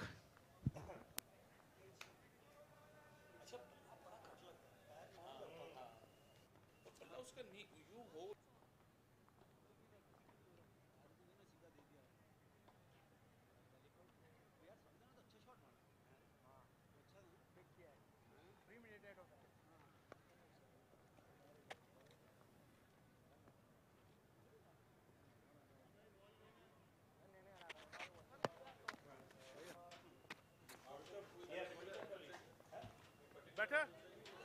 Kami? One of the over. SMD? One of the over.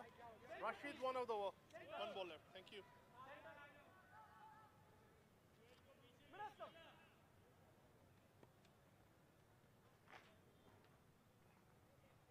Kamran गुलाम 41 की एवरेज है उनकी और 85 का स्ट्राइक रेट। 4 सेंचुरियां बनाई हैं इस फॉर्मेट में। 123 नॉट आउट उनका बेहतरीन स्कोर। सेमीफाइनल में जल्दी आउट हो गए थे। आज ज्यादा प्रेशर नहीं है, मदावा करने की कोशिश करेंगे, लेकिन बॉलिंग अच्छी हो रही है यहाँ। अंदर आती हुई गेंद, खुशकिस्मत रहे, खुला ड्राइव खेल गए पहली ही गेंद पर। सर हिलाया उन्होंने, शायद इस चीज का इजहार किया कि इतनी जल्दी इतना खुला ड्राइव नहीं खेलना चाहिए इस विकेट पर। 4 के बाद 31 पर 1।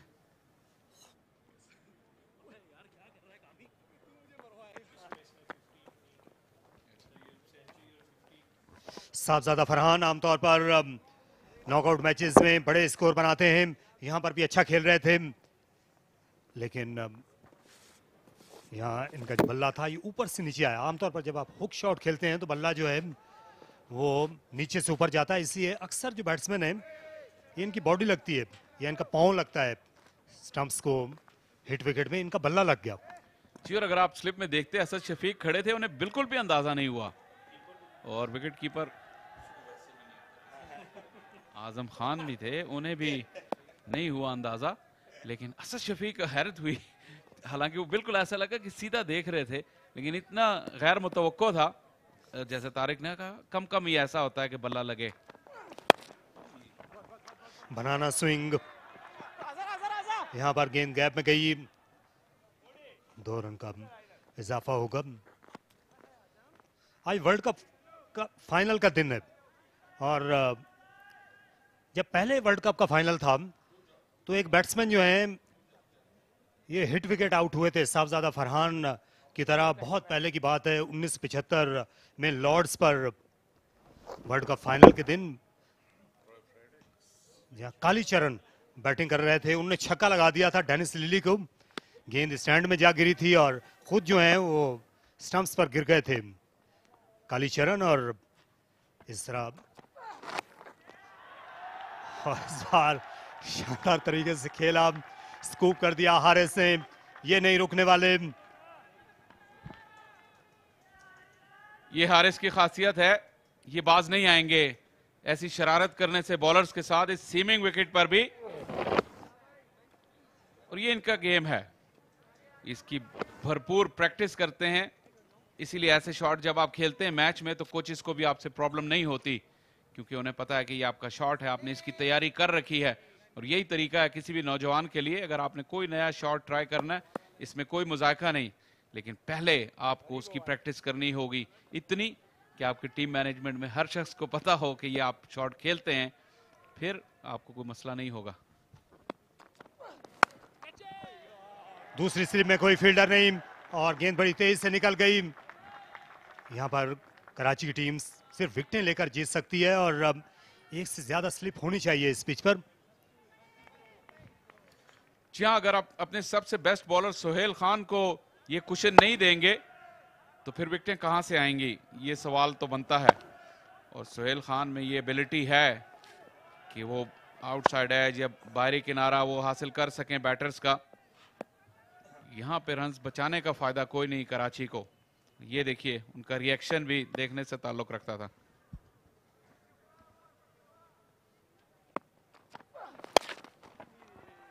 या हारिस की अब यही कोशिश होनी चाहिए कि वो नॉट आउट जाएं, ये मैच जितवाकर। आज अच्छा लगा कि इनिंग्स का आगाज किया, क्योंकि मैंने इनको 50 ओवर के क्रिकेट में जो है इससे पहले नहीं देखा ओपनिंग करते हुए। जितना इस तरह की मुश्किल कंडीशंस में ज्यादा देर विकेट पर बिताएंगे, बैटिंग के जो रूमूज हैं उनसे इनकी आगाही होगी, जो कि बहुत ज़रूरी है। अभी मुमकिन है कुछ देर के बाद स्पिनर आए खेलने के लिए, तो वो भी एक तजुर्बा होगा।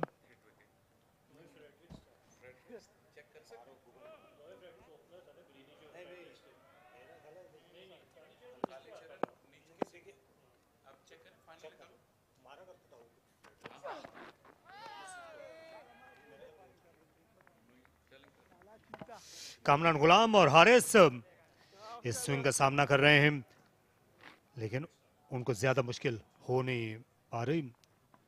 तो तस्वीर करते चलें, रॉय फ्रेडरिक्स जो हैं वो हुए थे hit wicket out world cup final में। ऑस्ट्रेलिया के खिलाफ लिल्ली को छक्का मार दिया था और खुद विकेट पर गिर गए।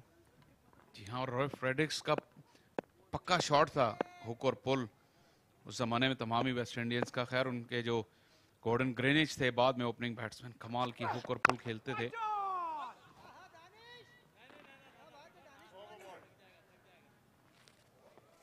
5 के बाद 42 पर 1।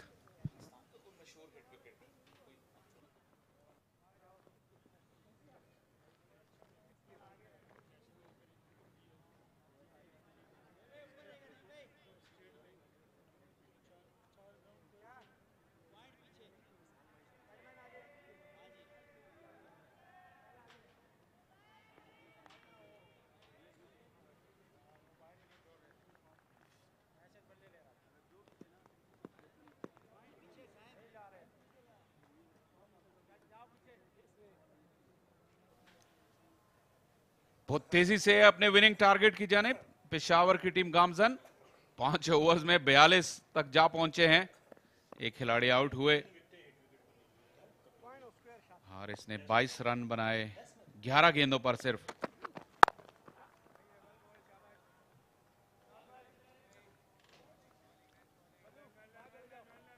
हारिस इसी रफ्तार से खेलेंगे, उनसे तवक्को नहीं है कि वो कोई और अंदाज अपनाएंगे। अलबत्ता कामरान गुलाम के लिए इंपॉर्टेंट है कि वो कुछ रन्स बनाएं, क्योंकि जैसे मैंने कहा सेमीफाइनल में भी वो जल्दी आउट हुए थे, तो एक मौका है कि अपनी टीम को विनिंग टारगेट की जानिब ले जाएं। अभी भी कराची अपने 2 बेस्ट बॉलर्स के साथ बॉलिंग कर रही है और सिर्फ एक ही स्लिप है।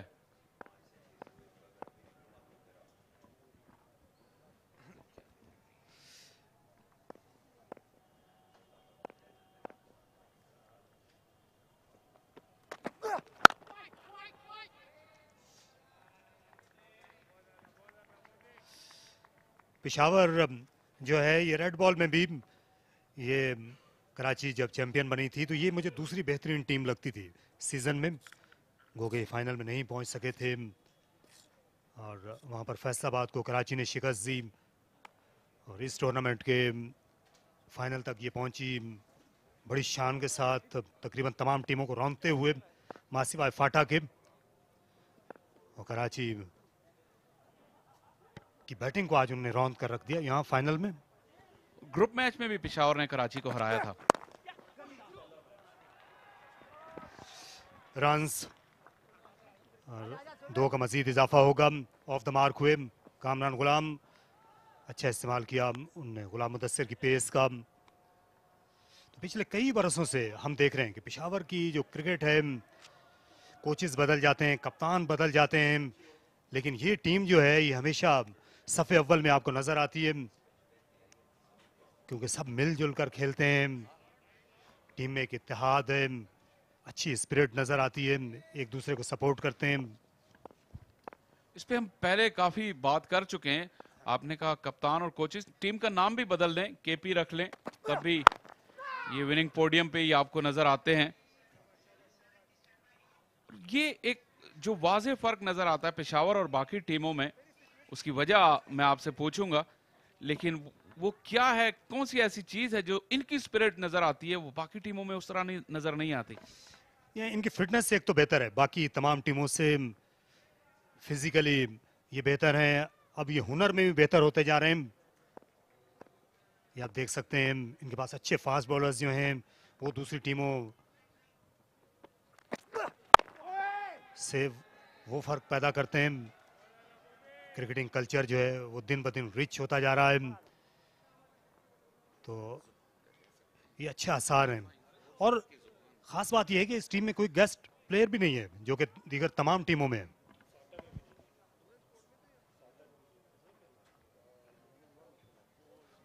एक और चैंपियनशिप एक हाथ तकरीबन का आ चुका है उस ट्रॉफी पर, पाकिस्तान कप की ट्रॉफी पर।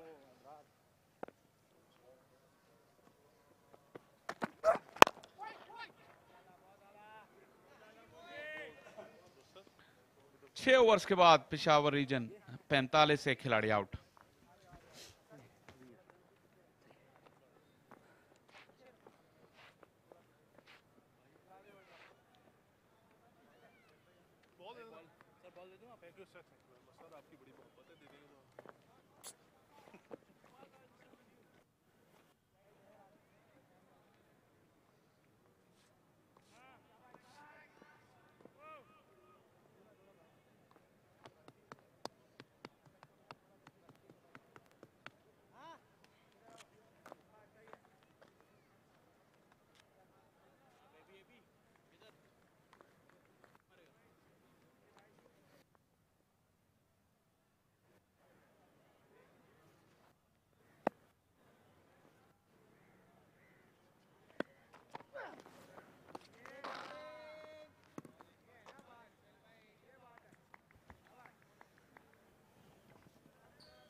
45 for 1.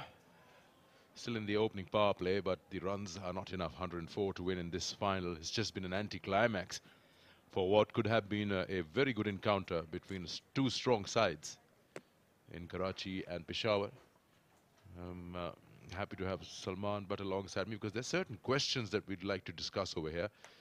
We've been talking about the absence of Shan Masood, giving them that slight dent in the first power play. They've always been so good, but that trickle effect cannot go all the way down for a side to be struggling for 100-odd runs. We saw the mode of dismissals. Some of them were very good fielding catches. Then a couple of bad shot selections. It just seemed like that Karachi never arrived for the final today. Thank you, Sikandar. And definitely Shan has been a big factor. Not only himself that he's got Karachi off to great starts, but he's also kept the man at the other end, Saim Ayub, going as well. The youngster has been guided by him. And we saw how different it was for him today. While he was even taking decisions to make those quick singles, he was struggling with that. And coming down to the effect on the other batters, obviously the start matters. When you were used to getting good platforms and suddenly in a big final you don't have that kind of a platform and you lose early initiative, then things become differently and players responding under pressure behave so much differently.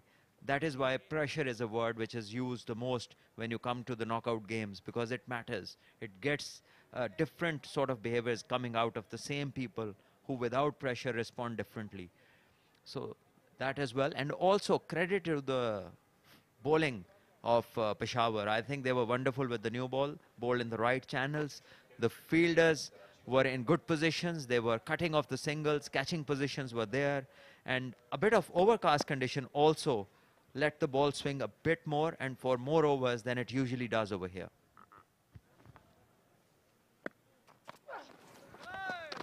I'm with you regarding the pressure part of it, where Shan wasn't there and a replacement was an emerging guy, Abibullah. So you didn't really have that juicy, good first power play, which they usually do. Karachi's got 80 for 2, 81 for 1, 82 for 2. Just look at the Karachi Whites batting card. You see the number of balls only. 27, 20, 30. So you've been around there for 5 overs, 4.5 overs, out there in the middle, and just not been able to cash out that initial part that you try to see off. Saim was looking desperate to get some runs going and some very good bowling, yes. Omer was looking good. I'm not saying in terms of numbers in 30, but he was middling it. Asad played a very loose shot from outside the off stump, tried to sweep one, got a top edge. Danish has always had issues with running between the wickets. Is it the case that the batters to come at 3, 4, 5, 6 have always had a good start, so they've never been tested in this tournament? It is one of the reasons why they have been so good. But you cannot use it as an excuse because you're there as professionals. And what if a good bowler bowls a good first over, takes a couple of wickets? You got to respond as the middle order batter. Then it cannot be an excuse that, no, this is not our place or not our area of batting. You have to just come on in and take the things from where they are. And I think Peshawar bowling deserves a lot of credit. I think they were wonderful in the field. And they took those great catches, did not miss the opportunities to run batters out, hit the stumps directly. So everything just, you know, fell in place for Peshawar since the toss till now. It's a good ball. Shaped in, curved in, but hasn't impressed. Do not want. And, well, coming back, the intent, giving one run. Another aspect I'm looking at, since we are at the final in the second innings of a tournament, that how much impact does this kind of decision have on a side that has been going so smoothly and so fine? When you break a certain balance of a team, the results will not be so good. So Shan has been rested. Of course, thankfully, he's not injured. Mir Hamza is not allowed. They could have had Abrar.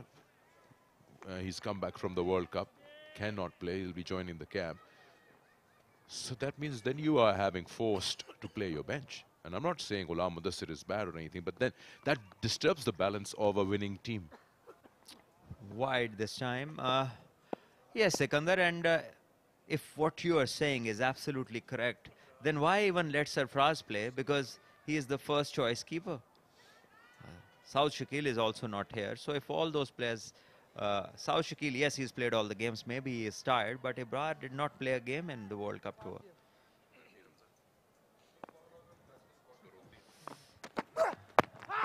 This one, I think it was pitching outside leg, and exactly that is what the umpire tells the bowler, just pitching outside the leg stump. Mr. Afridi, he's done a wonderful job as an umpire, and clearly this one was pitching way outside leg stump. Faisal Afridi, the umpire, I think he's done a good job. In the recent couple of years, he's been at top of his game as an umpire. He's taken good decisions and has grown as an umpire, and which is very important for you. No matter what you do, constant progress is something noted by all, and I think he's done wonderfully well.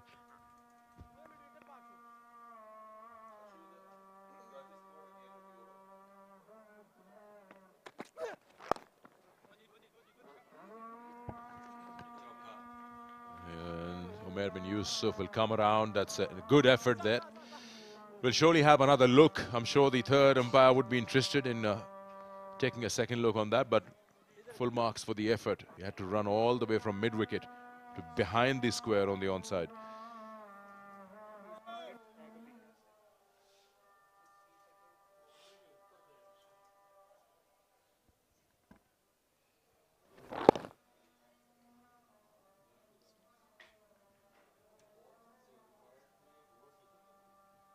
Yeah, that should be a boundary. He's sitting on the rope while flicking it back. Just wait for umpire Faisal Afridi to give the official signal.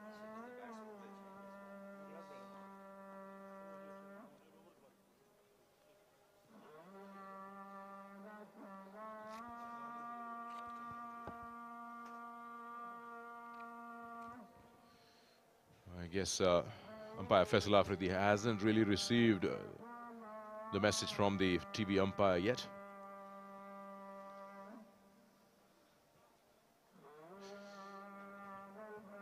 So we're just talking about how game has its own different demands. We're just walking around talking to Ola Mudassir when they started the inning. He says it's doing a bit out there with the new ball, but the problem is they don't have any pressure on them, the batters. So they can take their sweet time and play as many balls as they want. Well, obviously, if you get all out on 102, there is the fielding effort on your back in, and it can't get any more obvious, this decision. And finally, it's been given as a boundary. So coming back to your chit-chat with the bowler saying that there is no pressure on the batters, well, this is what you have got to create as bowlers. You will get into situations where things are not favorable, where the batters might feel easy. But your field positions, your aggression on field, and your line and length is something that can create that pressure by bowling those tight areas, and your fielding backup can also do that. So if you take a couple of wickets, you can set cat among the pigeons. I totally agree with you. You know what happens? They need 49 of 223 balls. That's irrelevant. A batter is thinking, it's such an easy equation. If I lose my wicket, I don't want to be part of that list where I couldn't finish off 40 runs. So that's an individual kind of a pressure at the back of the batter's mind. So just cash out on whatever is available. You see, there is absolutely no way in the world they can restrict the opposition and win the game. So I do not understand why have fielders on the boundaries which are just saving boundaries. Why not have them as catching fielders where you look to create chances? Because the only way to create an impact is to pick up wickets, nothing else. So this is something as if Karachi are just waiting for them to get over the line and score these runs and just go home after that, whatever has happened. So this is not the way a team of as many superstars should be playing. The mindset can be a lot more aggressive with a lot more positive intent.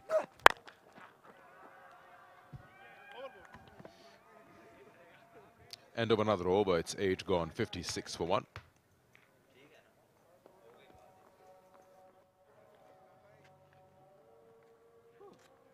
Yes.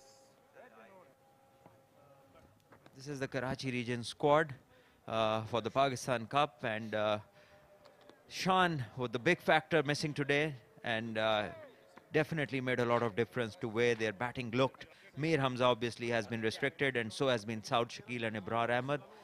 The rest, Dhani we haven't seen. Dhani did not feature in any of the games, and I wonder how come his name is there where he hasn't been seen with the team. So hopefully he's fine, because at the moment Pakistan is looking for any good fast bowlers that can possibly be handful in the Australian tour.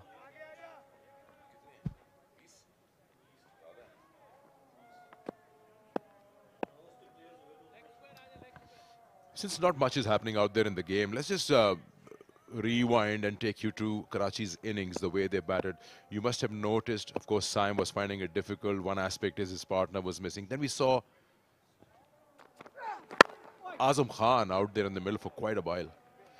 Now Haris, is there any hint that you feel that the ball is not coming onto the bat the way we've seen in the semi-finals? It's a different pitch, of course, or everything is fine? Because you just feel even Azam couldn't get those big hits against spinners. Iftikhar bowled a maiden to him.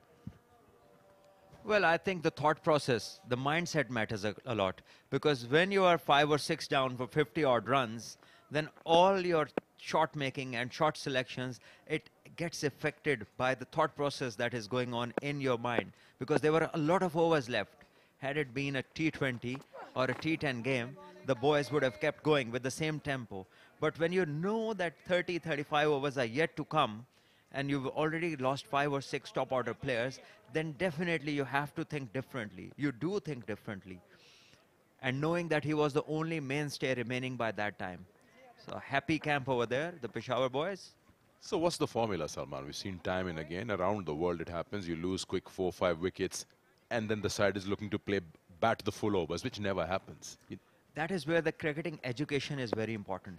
You got to see people like Michael Bevan, how they used to play with the tail-enders. You got to see people like Damien Martin, what they used to do while batting with the tail-enders. And a lot of other people who top-class players used to play around with those people, making use of them till the last overs. And that is the aspect that we miss from our current cricket. We only are listening to those things which say modern cricket, intent, going after the bowling, aggression. But obviously, there is a method to every madness. And obviously, there is a lot to learn which has not been spoken about. So, why do not we have a finisher in the last so many years? Why not any Pakistani is called a finisher of a game? Why only Michael Hussey? Why Michael Bevan? So there is something missing in our thought process. I like that line, method to madness. If I was a singer, I'll call my album that. My first album, Method to Madness.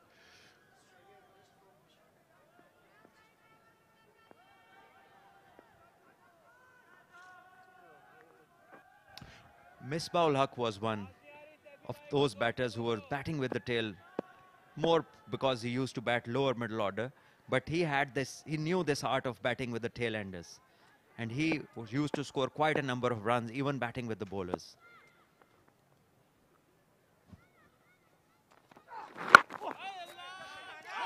I just feel that whenever their side batting first is like 50 for 5 or 50 for 4 in 15 overs, they always look to bat the full overs, and that never happens. So could there be a formula where you treat it as a shorter version and try to get to 150 or 175 and set those targets rather than looking to bat the full overs, which is quite tough? Yes, Sikandar, absolutely nothing wrong with that. You just have to back your natural instincts. Talking about Azam Khan, if he knows that his better thing or his better ability or skill is to go after the bowling, then go after the bowling. Look at what Maxwell did. He did not stick around, but on the other end, the captain stuck around. He made sure that there was no other wicket falling. Unless Maxwell is hitting, he did not pick up his bat. So there was method to the madness that was going on at the crease. There was some plan there. Over here, you think at times that the boys, they miss out on plans.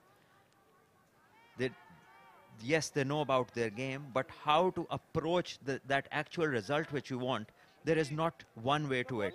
There are different ways of achieving the same thing, and you have to find out a way that suits you, your game. Your mind is an amazing thing. When you know in the back of your head that it's 50 for 5, it's just automatically your body reacts to that. And you just can't erase it. 56 for 1, 9 overs have been bowled.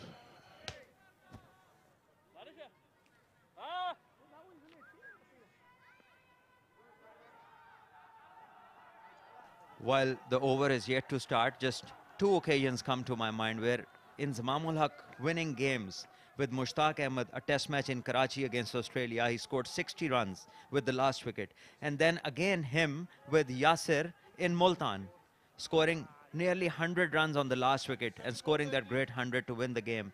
And then he became the Pakistan captain. So there have been instances. Look, you remember the Sydney test match where Michael Hussey with the tail ender took the score from, I mean, they were less than us, and then they went 150 over batting with the last man. So that art is definitely missing.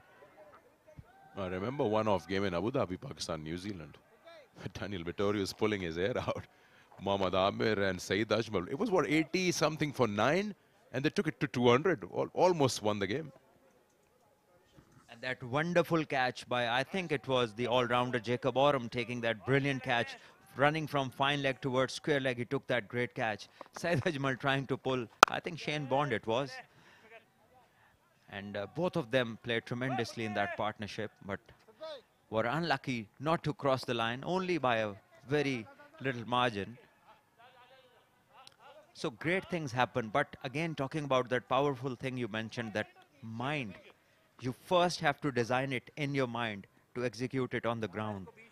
If you give it up here, up in your mind, then there is not a chance that you can execute it.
The final of the Pakistan Cup, and then from the 24th of this month, the whole action moves to Karachi, where the national T20 starts in 4 different venues.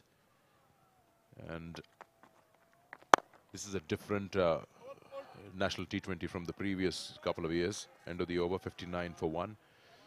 18 teams participating. It's a longer tournament, and then from the 1st of December, the Super 8 begins. Yes, it's a revival of the old system. It used to be played like that before. There were teams, number of teams was 18, and then they would move to Super 8s, the top 8 going into the Super 8, and making that competition more strong, more competitive.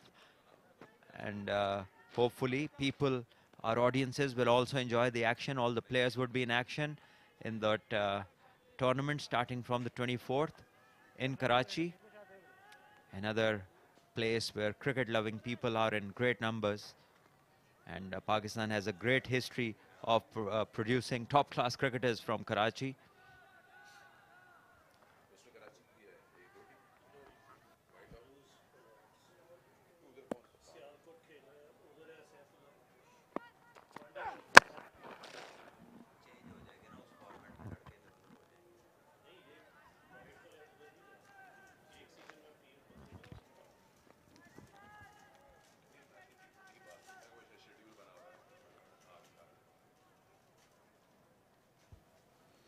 Just talking about the national T20, here is a little image of what's going to start from the 24th, and it's going to be a lot of games. This is just up to the 28th. So all the matches being played at the National Bank Stadium, previously the National Stadium, Karachi, there all be games starting from 4 o'clock in the evening, going till the midnight, played under lights, and the rest of the games playing at the other venues will be day games, 2 each every day. So a lot of cricket action to come, starting from the 24th.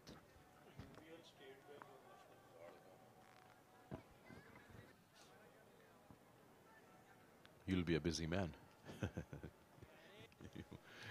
Lots of cricket. And so will be you. I was just talking at the start of before the toss, that once the camp will start for the Australia tour, then there should be a boundary there. It's just a push. It's more about timing here on that shot, on the hips, on the toes. You don't have to like get a full swing going. It's just the timing. Sikandar, it's good to see Haris spending some time and playing some sense after a long time. Haris has been somebody identified with immense talent to hit the ball, but at the same time being very short when talking about temperament. And it is excellent to see him take his time, leave a few balls outside the off stump, play correct, and start to time the ball. And as a result, the longer he stays, the more impact he can be they can create more impact on the opposition. And when you have the ability, then why not?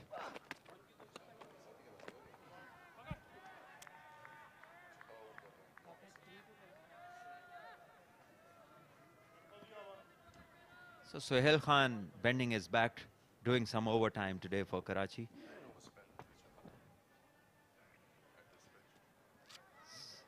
This one was a good one, left well alone by Haris. So very impressive today, Mohammad Haris. The good thing is that he is doing what is necessary, not doing what he is known for. And that is called professionalism, to do what is required at very precise situations.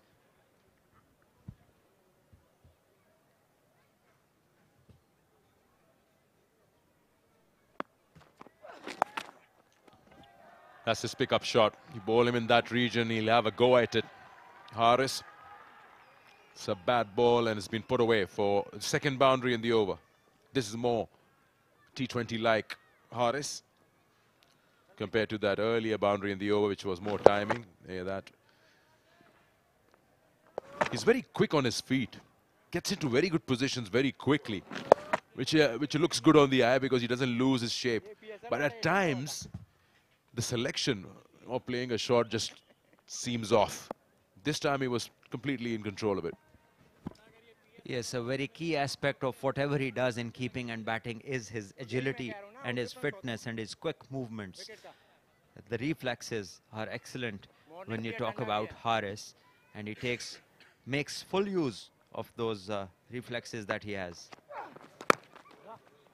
And this one, a slower delivery, just played with soft hands, and certainly we are seeing a different Haris today.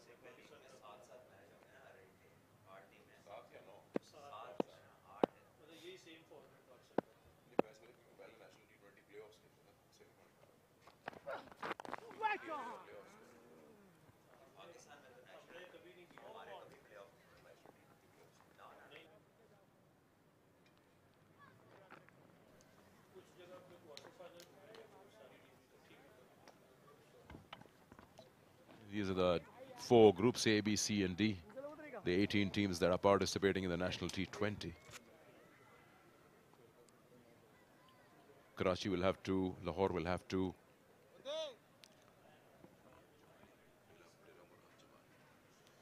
From the 23rd of November, it should be 24th of November, isn't it? 24th of November to 10th of December.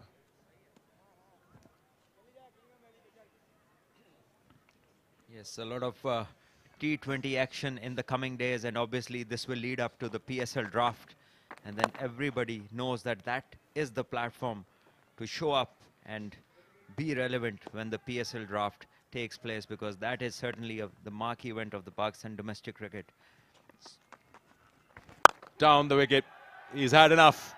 He wants a bit of T20 flavor. It's been hit flat and it's gone all the way. Well, Haris using the long handle this time, using his feet and playing it inside out, flat batting it over the cover fielder. Brilliant stroke, and was a calculated one as well. Knew that the bowler isn't a big spinner of the ball. And this time, again, moving down the track a bit too early, and the bowler watches him and throws one towards his legs.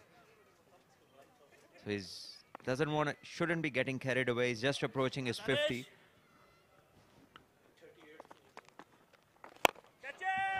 He's just completed 1,000 runs in List A cricket and now he's dismissed. Saim Ayub takes the catch. One shot too many. Exactly what we said moments ago, that it's not the time to get carried away. He's just approaching his 50 and ample of time. I mean, this is years to go. And Haris just has himself to blame. He's gone now. So 75 for 2 Peshawar.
Farhan hit wicket हुआ है, मुदस्सर की गेंद पर 16 run बनाए, हारिस का catch सामने लिया, अब से कुछ देर पहले आउट हुए, उनको दानिश ने आउट किया, 46 रन बनाए, कामरान नॉट आउट है 6 पर। तो सूरत हाल वाजे है कि जो हदफ है वो काफ़ी करीब है।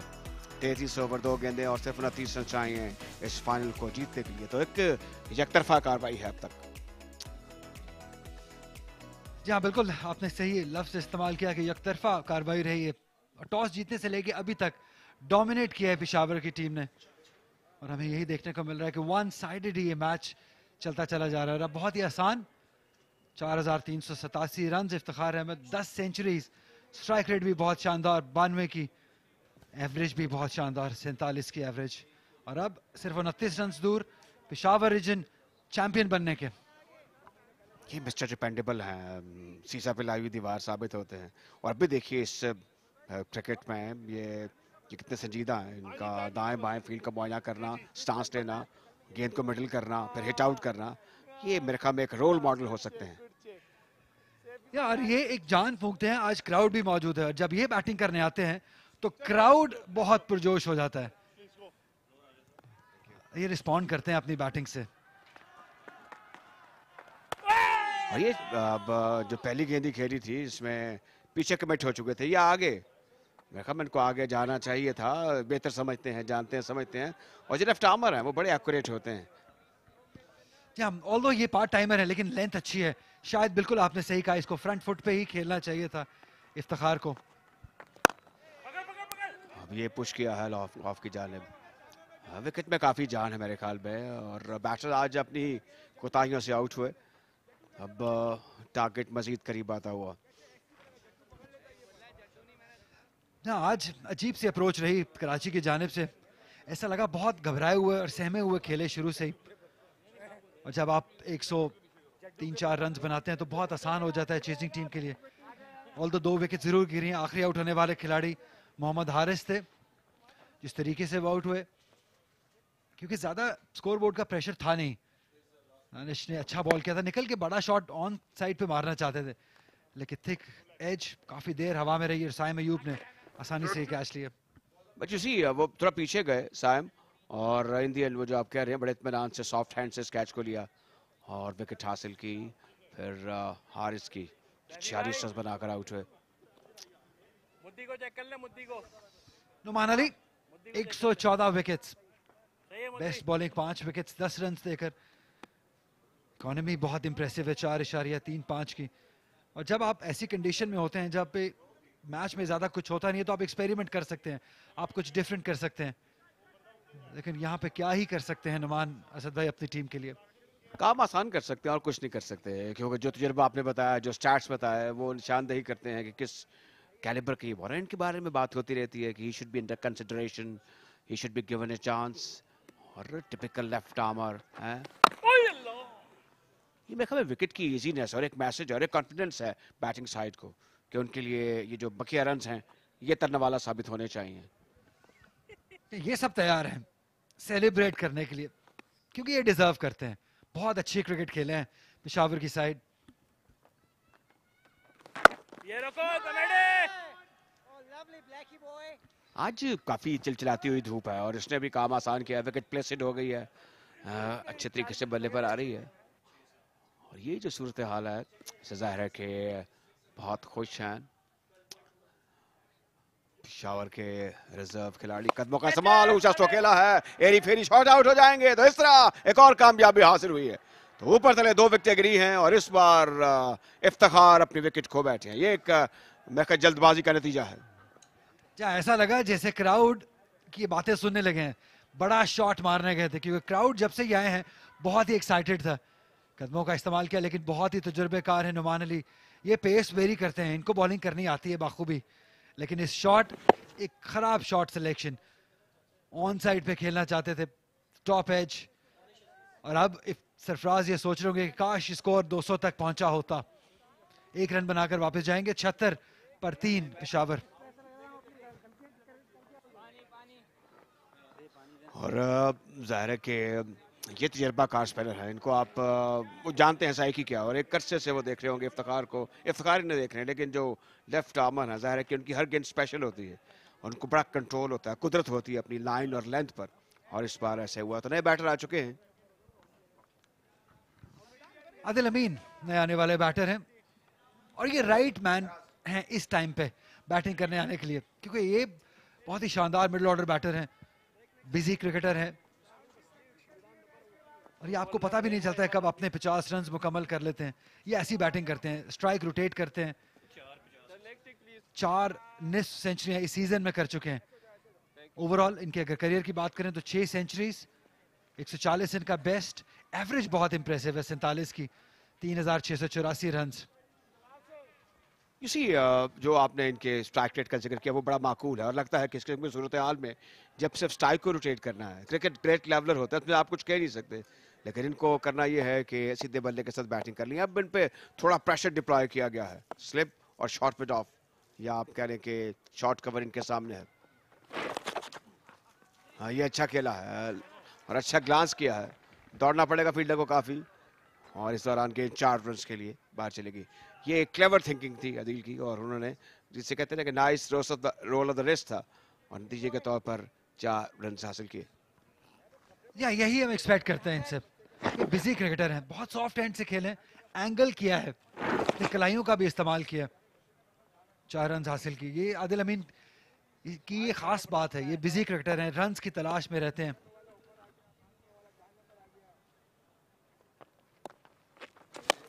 अब कुछ जल्दी दिखाई, जल्दबाजी की, और 1 रन का इजाफा हुआ। आई डोंट नो, एक पैनिक बटन दब देता है, अफरा तफरी शुरू हो जाती है बिला वजह, इसकी जरूरत नहीं है। अब ये बड़ा मैच है और इसमें कोई रिस्क लेना नहीं चाहिए, सिर्फ स्ट्राइक को रोटेट करना चाहिए विद ऑड बाउंड्री। लेकिन ये है कि जब नुमान बॉलिंग कर रहे हैं तो फिर आपको ज्यादा स्टेबल माइंड के साथ विकेट पर मौजूद रहना है और कोई रिस्क नहीं लेना।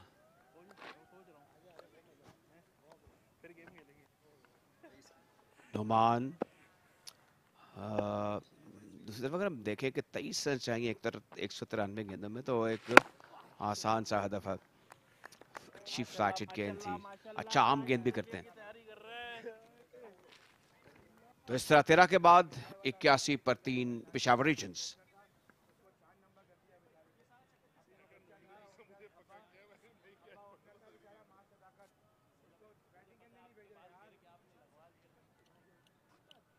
तीन विकेट्स गिरवाई हैं पेशावर ने। साहबजादा फरहान, हारिस और इफ्तिखार 3 आउट होने वाले बैटर्स। कामरान गुलाम मौजूद हैं, का साथ दे रहे हैं आदिल अमीन, मास, नबी गुल, इवन इलियास और अब्बास आफरीदी, ये सभी बैटिंग कर लेते हैं। तो अब मसला पहले भी नहीं था, अब भी नहीं होना चाहिए, क्योंकि सिर्फ 23 रन 32 ओवरों में करने हैं पेशावर रीजन के मैच जीतने के लिए।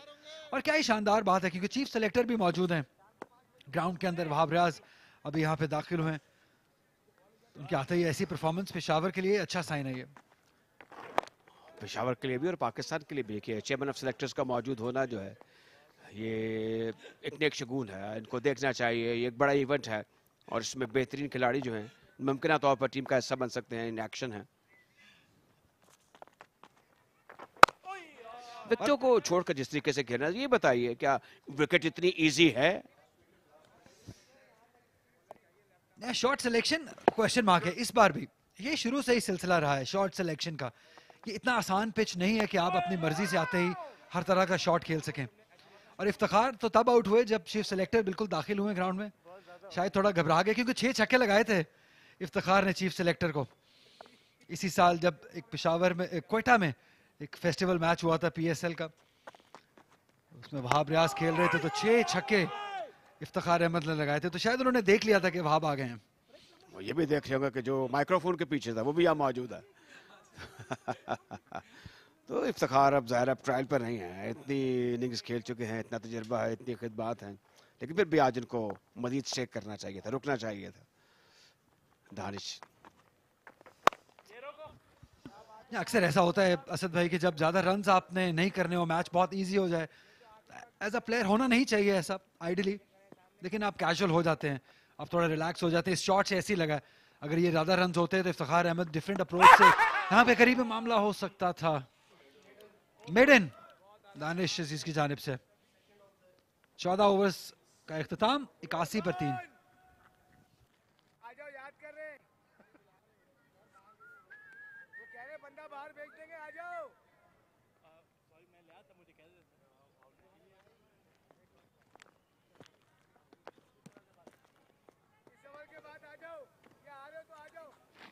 नदीम खान दाएं तरफ है और मोहम्मद अकरम के साथ है, पाकिस्तान के साबिक fast bowler.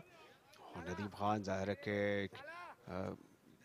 Director cricket domestic cricket के हैं और इनके लिए भी आज बड़ा दिन है। ये जो इवेंट है कामयाबी से हमकिनार हुआ है, इसमें कोई शक नहीं। इंतज़ाम के नुक्ता निगाह से और प्लेइंग कंडीशंस के पॉइंट ऑफ व्यू से, बिसाइड जो और दूसरी लॉजिस्टिक्स इन्वॉल्व होती है, एक कोई आसान काम नहीं होता इतने बड़ी इवेंट का इनका।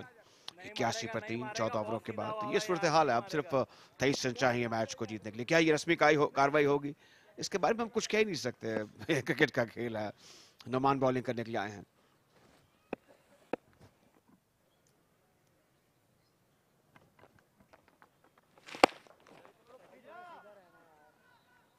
ये वो तरीका है कि आप करीब जाएं और do not get any undue pressure लेने की जरूरत नहीं है।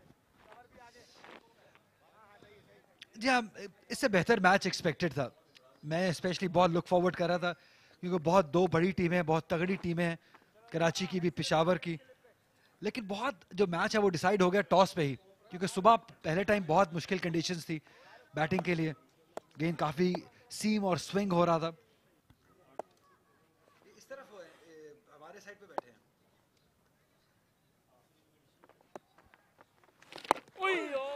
इसमें कोई शक नहीं कि अभी भी पूरा प्रेशर डिप्लॉय किया हुआ नोमान ने और न्यूजीलैंड से गेंदें कर रहे हैं जो ऐसी सूरत हाल में की जाती हैं जब जो अपोनेंट्स हैं उन पर एक दबाव डालना हो।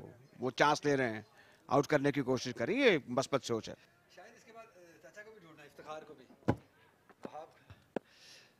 Chief selector Wahab Riaz is in the house. कदमों का इस्तेमाल, बड़ा shot all the way, 6 run के लिए। ये और आसान कर दिया है हदफ इस छक्के ने। जैसे हम कहते हैं कि बॉलर को पक्का करना, पहले 2-3 दफा स्ट्रोक खेले और उस पर तीसरी गेंद पर हिट आउट किया। ये अथॉरिटी वाला स्ट्रोक था। कदमों का इस्तेमाल, बड़ा उम्दा फॉलो थ्रू था और उसी जगह पर स्ट्रोक को खेला जहां पर इसको जाना चाहिए था। यहाँ जाना बिल्कुल यहीं चाहिए था क्योंकि चीफ सेलेक्टर यहाँ बैठे हैं, तो शायद इस छक्के से उनकी नजरें डल जाएं कामरान गुलाम पे भी। एक और मरतबा इस बार कवर की जानिब से और सीधा फील्डर के पास। ये लगता है कि थोड़ा चार्ज हो गए थे अननेसेसरीली कामरान और अपनी विकेट खो बैठे। और नोमान ज़ाहिर है कि बड़े खुश होंगे, लेकिन काफ़ी अफसोस मलते हुए कामरान गुलाम मैदान से बाहर। 89 for 4। तो ये कोई आप समझते हैं कि जो क्रिकेट में एलिमेंट ऑफ अनएक्सपेक्टेड होता है, कोई ऐसी सूरत हाल हो सकती है?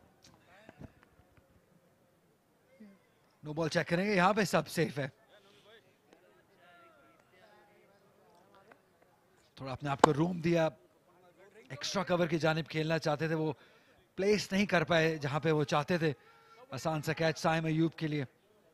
और आपने जिक्र किया कुछ हो सकता है, तो शायद बहुत मुश्किल है, नहीं हो सकता यहाँ पे कराची के लिए कुछ भी। 13 रन बनाकर वापस जाएंगे कामरान गुलाम।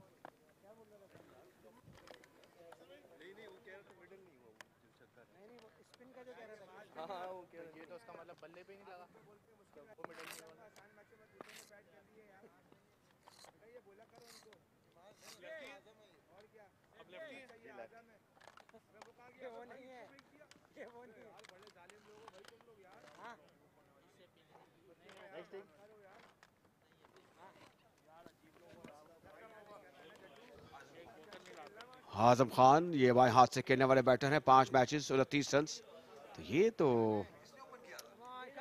ज़ाहिर की सूरत हाल ऐसी है जहां पर इनको एक गैर मामूली परफॉर्मेंस दिखानी होगी। शायद ये हिट आउट करने के लिए इनको भेजा गया है। 14.5 पर औसत है, 18 ज़्यादा से ज़्यादा स्कोर है। तो आजम खान के जो स्टैट्स हैं, are they good enough for number 6 batsman? बहरहाल देखना होगा। इन पर भी प्रेशर डाला गया है।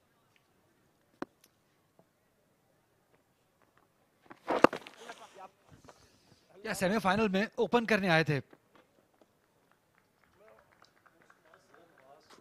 वो मास सदाकत है जिनको अभी बैटिंग करने आना है। तो बैटिंग काफी अभी पेशावर की पड़ी है। नबी गुल हैं, इलियास हैं, तो अब वैसे भी 14 रन रह गए हैं। अभी जैसे मैं पहले जिक्र कर रहा था कि सरफराज अहमद यही सोच रहे होंगे कि काश ये स्कोर 200 तक पहुंचा होता तो एक चैलेंजिंग सिचुएशन हो सकती थी।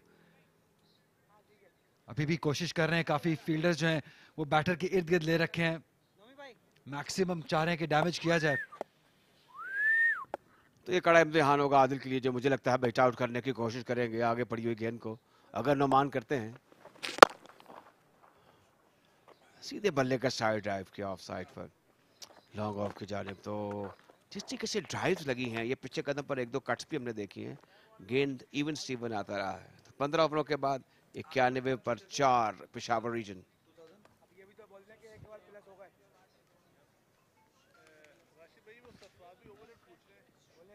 कामरान गुलाम आखिरी आउट होने वाले प्लेयर, कदमों का इस्तेमाल, थोड़ा रूम दिया, मिड ऑफ लॉन्ग ऑफ के ऊपर से खेलना चाहते थे या एक्स्ट्रा कवर के ऊपर से, लेकिन वो एलिवेशन, वो प्लेसमेंट हासिल नहीं कर पाए। डिसअपॉइंटेड हो गया, ऐसे ही एक गलत शॉट मार के सेमीफाइनल में भी आउट हुए थे कामरान गुलाम। इमोशनली इम्बैलेंस हो गए, पहला एक ऊंचा छक्का लगाया और उसके बाद फिर अपनी विकेट खो बैठे। तो सूरत हाल ऐसी होती है, जब आप एक चौका या छक्का लगा लें तो फिर अपने आप को थोड़ा स्टेबल करना चाहिए।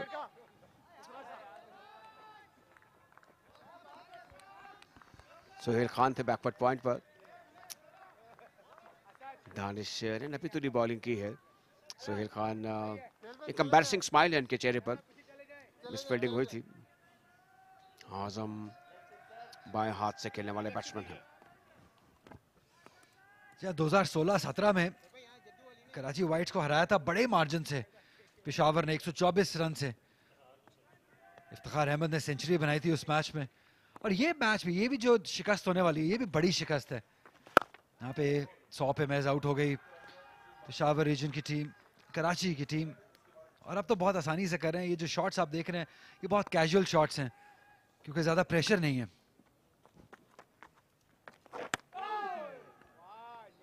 इस वक्त प्रेशर होना नहीं चाहिए मेरे ख्याल में। और शायद जो लिमिटेड रेंज ऑफ स्ट्रोक्स है या जो एक डिफेंस लाइन है, उसमें कोई ना कोई गड़बड़ ज़रूर है और इसमें ज़रा आगे आगे खेलना होगा। ये बेहतर तरीका है, स्ट्राइक कर रोटेट करना होगा। 11 रन चाहिए 29 ओवर और 2 गेंदों में, जो कि आसान काम है। 176 बॉल, या दूसरे लफ्ज़ों में आप कह लें 11 रन। मुमकिनात में से तो कोई चीज़ नज़र आ नहीं रही है, लेकिन फिर भी चांस लेना होगा। क्रिकेट में बड़ा कुछ होता रहा है, लेकिन आज कहना होगा कि Karachi Whites versus Peshawar Region एक तरफा मैच हुआ है।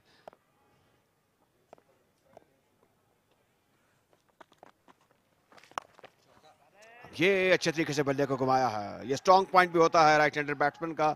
और ये मिडिल और लेग स्टंप पर गेंद थी, जिसका बड़ा अच्छा इस्तेमाल किया आदिल ने बहसीयत बैट्समैन और पहुंचा दिया बैकवर्ड स्क्वायर लेग के बाहर 4 रन के लिए।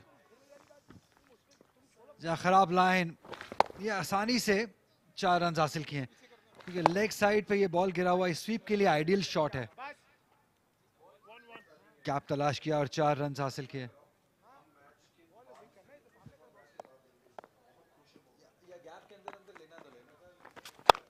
ये अच्छी कट है बैकवर्ड पॉइंट की जानिब, सीधी बाउंड्री लाइन के करीब पड़े, वो फील्डर के पास गई।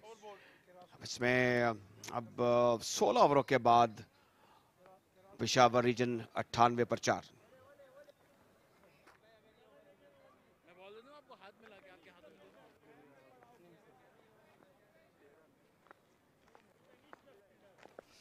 काफी डिटेल्ड गुफ्तगू तारिक सईद साहब और वहाब रियाज के दरमियान।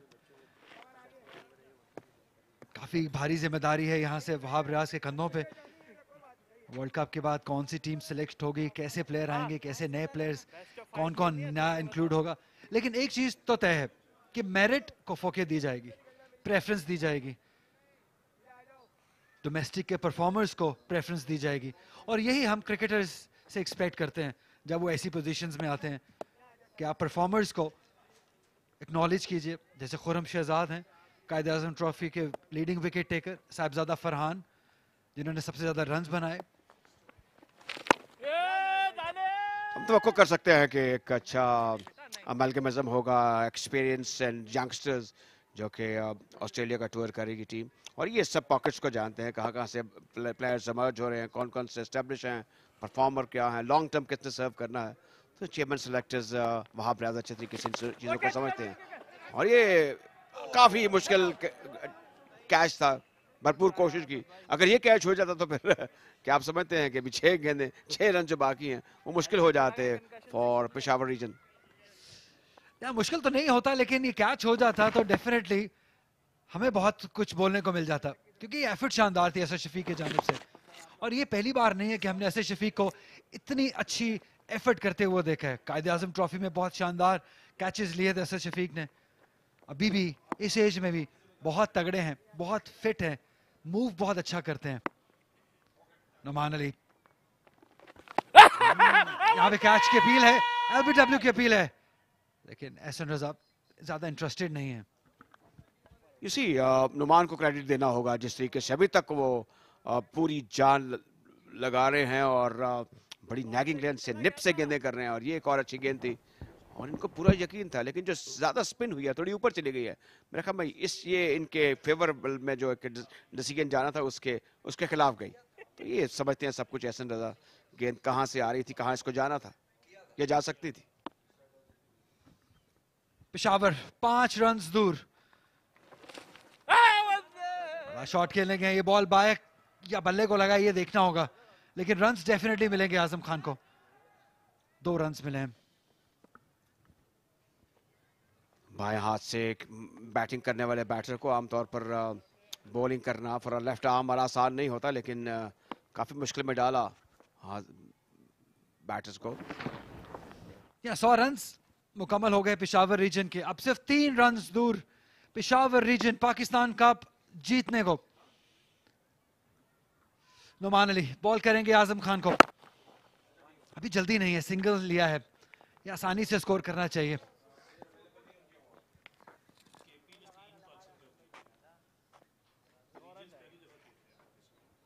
अब जैसे कि हदफ बिल्कुल आसान और करीब है, 2 रन का, और इसके बाद जाहिर है कि एक कामयाब टीम के तौर पर, एक फातह टीम के तौर पर उभरेगी पेशावर रीजन की टीम। तो गेंद करेंगे नोमान, और ये जो ऑफ साइड पर हम देख सकते हैं अभी भी 2 फील्डर के करीब हैं, शॉर्ट फाइन लेग और स्लिप। तो नोमान गेंद करेंगे, फुल टॉस बनाते हुए इसको घुमाने की कोशिश की और उसमें नाकामी हुई। बड़ा शॉट मारने की कोशिश है,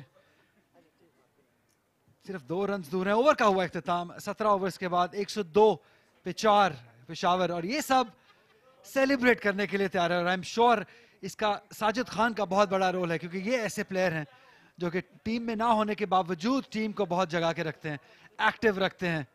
ये सारे परफॉर्मेंस आज बहुत प्राउड एफर्ट है ये पेशावर रीजन की जानिब से। और अब हम देख रहे हैं कि साइम अयूब को मौका दिया गया है कि ओवर की न करें, क्योंकि सिर्फ 2 रन मजीद चाहिए पेशावर को ये मैच और चैंपियंस बनने के लिए। आजम फेस करेंगे साइम अयूब को, खेल दिया है सीधा और बहुत ही शानदार कैच। एक और विकेट हासिल की है कराची ने, दानिश अजीज का शानदार कैच, बहुत रिलैक्स मिड ऑफ की तरफ ड्राइव करके ये रन्स करना चाहते थे, लेकिन अपने विकेट गवा गए। ये जो हम बात करते रहते हैं इसके उतार चढ़ाव इस खेल के, और एक और कामयाबी हासिल हुई, लेकिन अभी भी जाहिर है कि मुश्किल तरीन काम होगा फॉर कराची वाइट्स। लेकिन पेशावर रीजन्स 5 विकेट खो चुकी है, एक छोटे से हदफ, और छोटे हदफ का भी एक प्रेशर होता है। ये तो जाहिर है कि एक लीगल डिलीवरी थी, और ये देखिए जिस तरीके से बैट्समैन आउट हुए। और ये भी तारीफ करना होगी दानिश की, जिस तरीके से उन्होंने शॉर्ट मिड ऑफ पर फील्डर ले रखा था, एक स्ट्रेट फॉरवर्ड कैच था। तो इस तरह ये 5वां धचका लगा है पेशावर रीजन्स को। एक इंटरेस्टिंग एंड होगा बहरहाल। आजम खान को जाना होगा 5 रन बनाकर, 102 पे 5।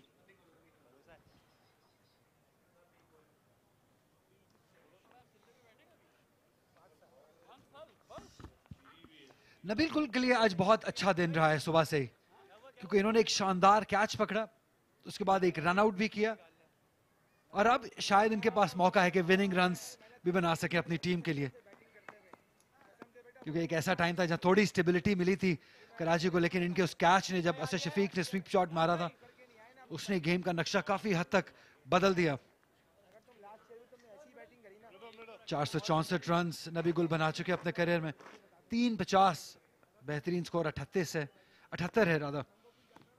और अब यहाँ पे इनके पास मौका है कि विनिंग स्ट्रोक खेल सकें। 2 स्लिप्स ले रखी हैं, एक्स्ट्रा कवर पे सरफराज हैं।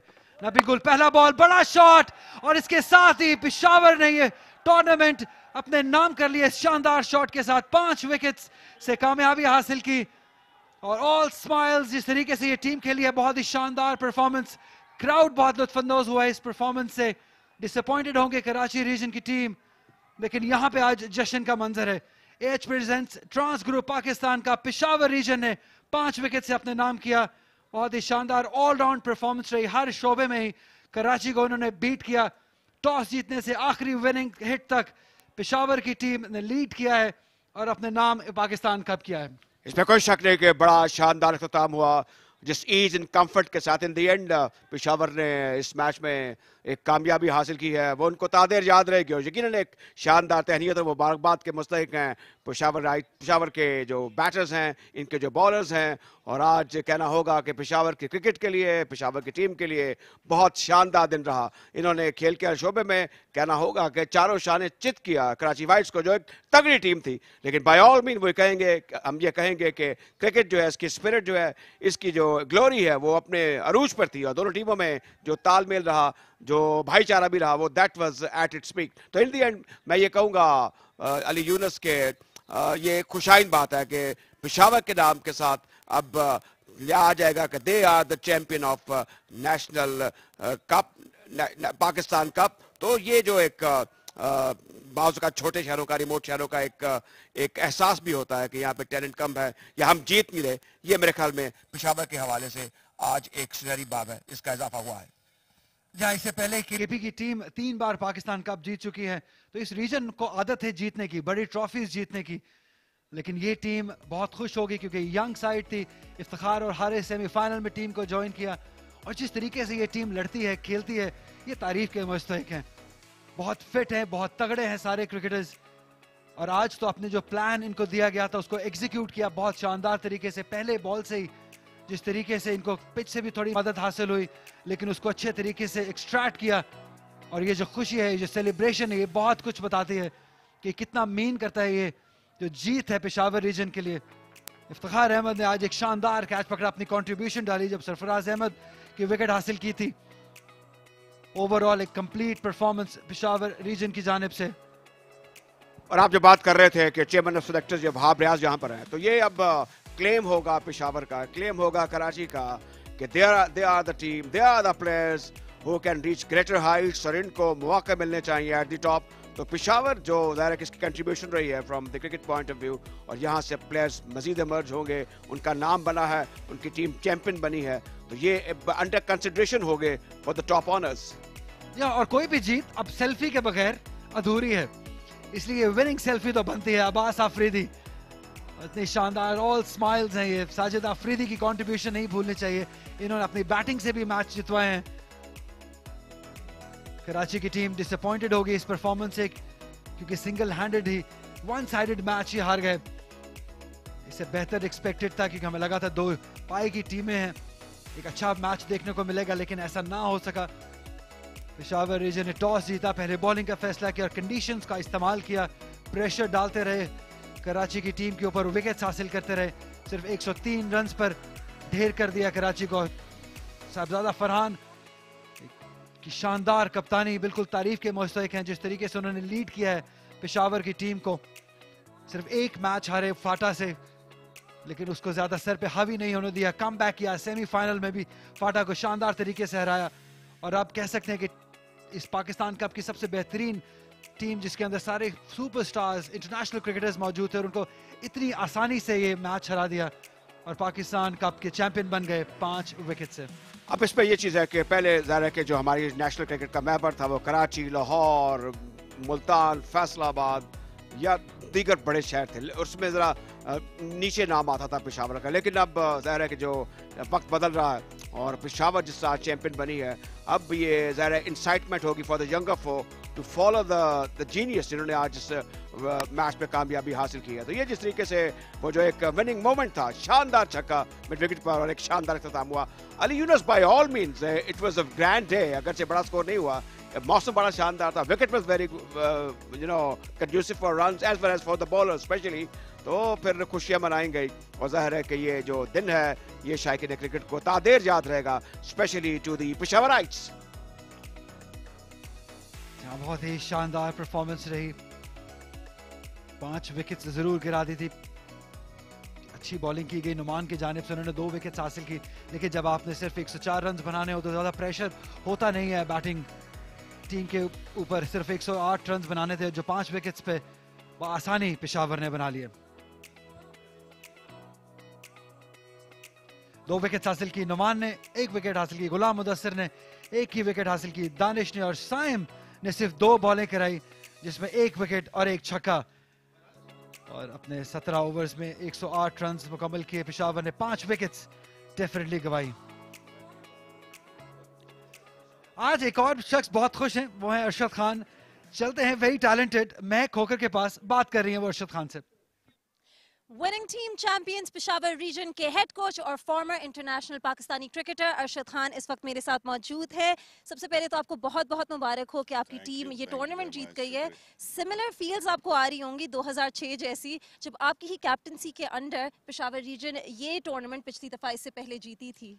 जी बिल्कुल, वो भी हमारी एक बेहतरीन टीम थी और ये भी बेहतरीन टीम है। जो हमारी कम्बिनेशन है इस टीम में ज़बरदस्त थी, क्योंकि हमने थ्रू आउट अगर आप देखें हमारे सारे मैचेस, हम एक मैच मेरे ख्याल में हम ग्रुप का लास्ट मैच हम हारे थे, उसके अलावा तकरीबन सारे मैचेस पूरे टूर्नामेंट में हमने जीते हैं। और उसकी वजह है कि हमारी कम्बिनेशन बहुत अच्छी थी। लास्ट टाइम भी बहुत ज़बरदस्त थी और इस टाइम भी बहुत। अच्छा, आज स्पेसिफिकली आप अपनी बॉलिंग अटैक से तो बहुत ही खुश होंगे कि उन्होंने कराची वाइट्स जैसी जो बैटिंग लाइनअप है उसको इतनी जल्दी डिसमेंटल किया, उनकी इतनी क्विक विकेट्स ली। जी बिल्कुल, इसमें अगर आप क्रेडिट मैं दूंगा तो इमरान जूनियर ने बड़े ज़बरदस्त बॉल किए हैं और साथ में इलियास ने, और जो सेकंड्स अब्बास आए, Abbas Afridi through out the tournament उसने बहुत ही एक्स्ट्रा ऑर्डनरी बॉलिंग की है। तो स्पेशली फास्ट बॉलर ने, क्योंकि हमारी स्ट्रेंथ है, हमेशा से हमारी स्ट्रेंथ रही है, तो बड़ा अच्छा परफॉर्म किया उन्होंने। इफ्तिखार अहमद और मोहम्मद हारिस की बात करें तो वो सीधा वर्ल्ड कप खेलने के बाद उन्होंने आपकी टीम को आके ज्वाइन किया सबसे ज़रूरी मैचेस के लिए, तो उनका एक्सपीरियंस, उनकी वजह से एक्सपीरियंस भी बढ़ गया होगा आपकी टीम में, तो वो आप एज एन एडवांटेज कैसे देखते हैं?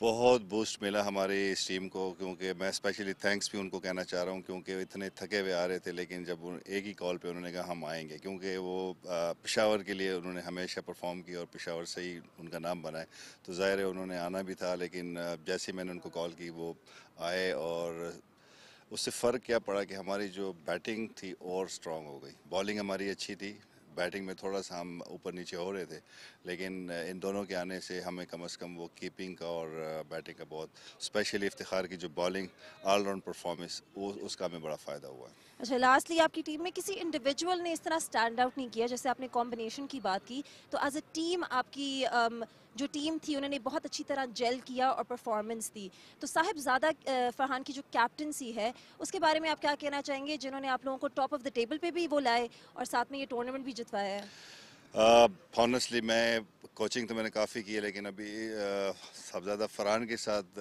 अभी मेरा पहला एक्सपीरियंस था, लेकिन वंडरफुल गाय, और उसने जैसे फर्स्ट क्लास में उसने हमारे साथ एक ज़बरदस्त कम्बिनेशन उसने बनाया, और अभी जो इसमें कप्तानी की है, एक्स्ट्रा ऑर्डनरी कप्तानी उसने की है। प्लस उसने कभी जब उसको ज़रूरत हुई कि यार मैंने रेस्ट करना है, दूसरे को चांस देना, क्योंकि इस टूर्नामेंट में हमने काफ़ी लड़के को ट्राई किया, मुख्तलिफ कम्बिनेशन ट्राई किए, और तब जाके हमारे आखिरी जो 2 मैचों के लिए हम अपने कम्बिनेशन तैयार करे थे, तो हमने तैयार की सेमीफाइनल और फाइनल। अगर आप देखें तो क्लिनिकल परफॉर्मेंस थी सेमीफाइनल में भी और फाइनल में भी, और स्पेशली हमारी बॉलिंग जिस तरह हमने उनको डिज़ाइन किया था एग्जैक्टली उन्होंने वही बॉल के, स्पेशली इस मैच में तो इमरान जूनियर और अब्बास और इलियास ने एक्स्ट्रा ऑर्डिनरी बॉलिंग की। Very nice, huge congratulations yet again and thank you so much for speaking to us. Thank you very much for. It's back to the comms box now. बहुत शुक्रिया महक, शानदार performance Peshawar की जानिब से, बहुत खुश नज़र आए अपनी इस परफॉर्मेंस से। कोच अरशद खान, ज़्यादा हदफ नहीं था जब आगाज़ किया इनिंग का पेशावर रीजन ने, प्रेशर नहीं था, इसलिए रन्स भी आसानी से आते रहे। मोहम्मद हारिस आज ओपन करने आए, काफ़ी स्ट्रोक्स खेलते हुए नजर आए। साहिबजादा फरहान जो कि बहुत शानदार टच में, बड़े शॉट्स भी देखने को मिले हमें उनकी जानिब से, कुछ एग्रेसिव बॉलिंग भी, विकेट भी हासिल की थी। हारिस अपने यूजुअल सेल्फ पे जिस तरीके से बैटिंग करते हैं, गुलाम मुदस्सिर जिन्होंने बहुत शानदार बॉलिंग की है थ्रू आउट कराची रीजन के लिए, आज भी बहुत कमाल की बॉलिंग की। हारिस दूसरी जानिब रन्स करते रहे, कदमों का भी बेहतरीन इस्तेमाल किया, लेकिन थोड़े शॉट ज़्यादा खेलने के लिए गए और अपनी विकेट भी गवा दी। विकेट्स थोड़े गिरे ज़रूर, 5 विकेट्स गिरे। इफ्तिखार भी आते ही बड़ी शॉट खेलने गए और अपनी विकेट गवा दी। किसी मौके पर ये नहीं लगा कि एक लो स्कोरिंग मैच था, जिस तरीके से गेंद मिडल हो रही थी, जिस तरीके से कट्स लगी, ड्राइव्स लगी, लेकिन कहना होगा कि आज बॉलर ने प्रोसीडिंग को सही मानों में डोमिनेट किया और इस मैच को दिलचस्प बनाने में बॉलर्स का बड़ा इंपॉर्टेंट रोल था। ये जिस तरीके से साइम को कामयाबी हासिल और फिर ये विनिंग स्ट्रोक का शानदार छक्का मिड विकेट पर। और पेशावर के लिए ज़ाहिर है कि ये तारीखी लम्हात थे, दिलचस्प लम्हात थे, सनसनीखेज लम्हात थे इनके फॉरवर्ड्स के लिए, इनके फैंस के लिए। तो फिर ज़ाहिर है जश्न हुआ, खुशी हुई और ये ज़ाहिर है कि नेचुरल था फॉर पेशावर। तो सूरत हाल ये है, समरी है कराची वाइट्स 103, ये एक मीगर टोटल था 31 ओवर 2 गेंदों में। और आप नोटेबल स्कोरर दे सकते हैं, आजम सरफराज और फिर हबीब 30, 22 और 13 रन। स्टैंड आउट के इमरान ने 4 for 28, 3 for 20 बाय अब्बास और फिर मोहम्मद ने 24 रन देकर एक विकेट हासिल की। पेशावर रीजन ने आसानी से हदफ हासिल किया 17.2 ओवर्स में। और जो नोटेबल स्कोरर है उसमें हारिस ने उम्दा इनिंग खेली, 46 रन बनाए, फरहान ने 16 और आदिल ने in the end 14 not out. Beside this Noman bowl extremely well with nagging liner length. Saim और दानिश ने एक विकेट हासिल की। तो पेशावर रीजन ने एक बाकमाल कामयाबी हासिल की 5 विकेटों से। जी हाँ, 5 विकेट से हासिल करके अपना नाम जो है उस विनर्स की लिस्ट में शामिल कर लिया है। लेटेस्ट नाम ऐड हुआ है इस पाकिस्तान कप विनर्स में, पेशावर 2023-2024 के विनर, जिन्होंने कराची वाइट्स को आज रावलपिंडी में शिकस्त दी। काफी बड़ी बड़ी टीमें, खैबर पख्तूनख्वा 3 बार चैंपियंस बन चुका है, फेडरल 2 बार, बलोचिस्तान 1 बार और सेंट्रल पंजाब ने आखिरी बार कराची में ये स्टेट बैंक के ग्राउंड में बलोचिस्तान को हरा के चैंपियन बने थे। रावलपिंडी क्रिकेट स्टेडियम में इस वक्त एक वक्फा लेने को है, प्रेजेंटेशन के साथ दोबारा हाजिर होते हैं।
Hello, 1 2 1 2 R1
Hello and welcome to the post-match presentation of the final of the Pakistan Cup. And what a game we've had.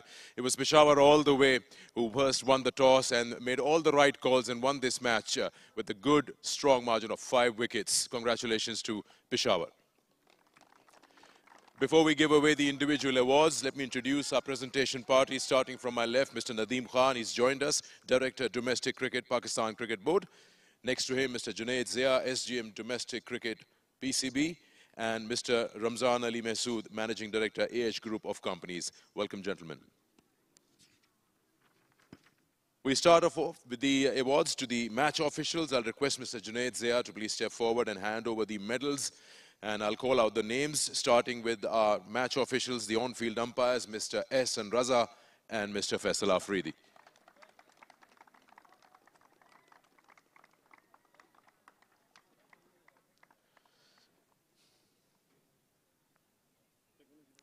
I'll also request Mr. Rashid Riaz, our TV umpire for the final.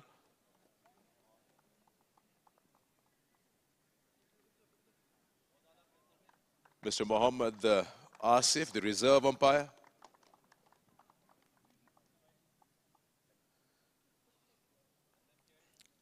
Mr. Mohammad Javed, the match referee for the final.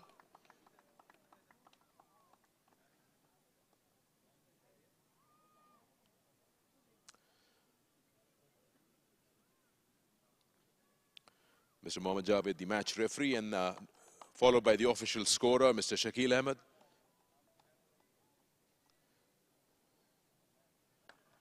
And last but not the least, Adnan Farooq, who is the press scorer.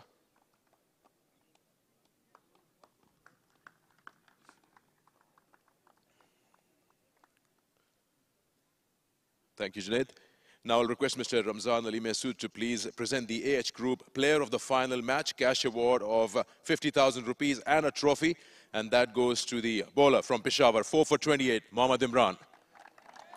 Brilliant bowling with the new ball, kept the pressure on and never allowed Karachi to get off the mark with a big score.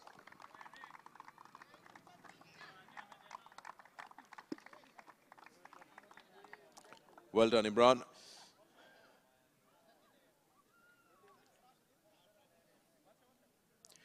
Imran शानदार performance रही आज पूरा cash out किया आपने toss जीती team आपकी पहले bowling का था कैसे रही कंडीशंस फर्स्ट 10 ओवर्स का प्लान बताएंगे एज अ बॉलर क्या था जी बिल्कुल टॉस जीता तो माशाल्लाह विकेट अच्छा था तो हमारा प्लान था कि विकेट बॉलिंग करे तो माशाल्लाह वो बहुत अच्छा जा रहा था और स्विंग भी मिल रहा था ओवरऑल टूर्नामेंट में आपकी इक्वल हाईएस्ट विकेट्स रही और आज की परफॉर्मेंस बड़ी अच्छी रही 4 for 28 किस तरह से देखा ये पिच कुछ खास डिफरेंट था सेमीफाइनल से या आज की बॉलिंग और कंडीशंस थोड़ी ज़्यादा हेल्पफुल थी नहीं माशाल्लाह पिच बहुत अच्छा था टॉस जीत के तो इधर टॉस पे फैसला होता है तो इसलिए तो विकेट अच्छा था माशाल्लाह चलिए बहुत बहुत मुबारक हो thank you Now I'll request Mr. Nadeem Khan to please step forward and you'll be presenting the Trans Group Best Keeper of the tournament. And that is a cash award of 250,000 rupees and a trophy and that goes to Hasibullah from Multan, 9 catches, 1 stumping, and he's got 200s and 326 runs overall. I request Sajid Khan from Peshawar to receive it on behalf of Hasibullah.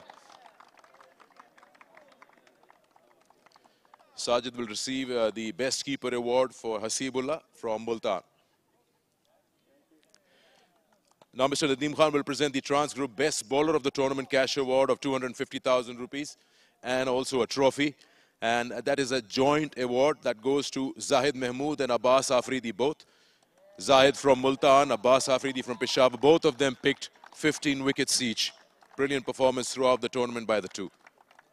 A shared award for the best bowler of the tournament, Zahid Mahmood and Abbas Afridi. Thank you, Nadeem Saab. Now I'll request Mr. Junaid Zia to present the Trans Group Best Batter of the Tournament cash award of 250,000 and a trophy. And that goes to Saim Ayub. 397 runs with 100.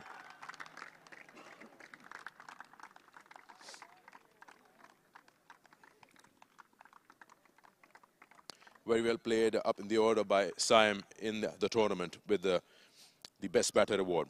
Now Mr. Junaid Zia will present the Trans Group Player of the Tournament cash award of 250,000 and a trophy. And goes to Hasibullah once again from Multan. 9 catches, 1 stump, 326 runs. Again, Sajid Khan from Peshawar will receive it on his behalf.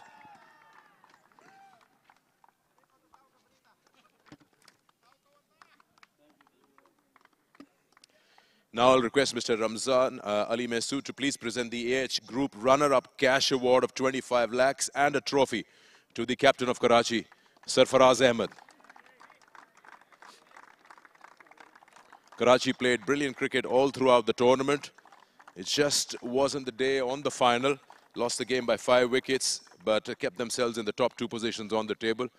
We'll request Sarfaraz to have a word with us.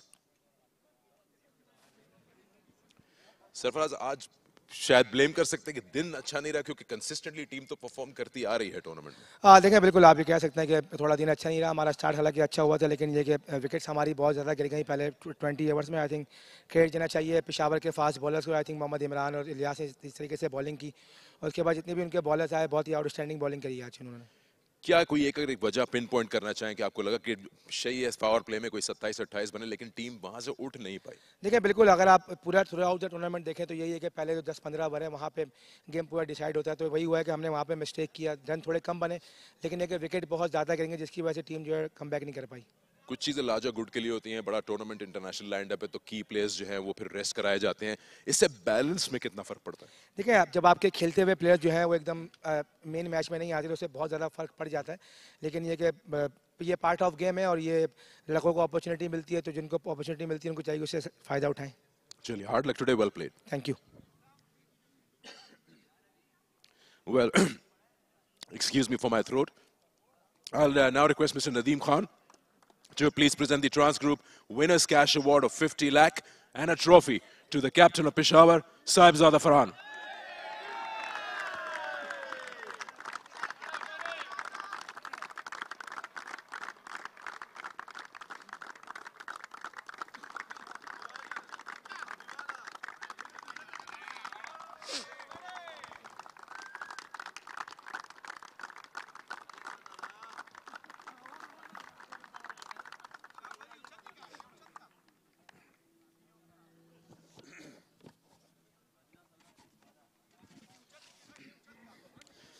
बहुत शानदार performance रही है। I am sorry for my voice, I have not been feeling well.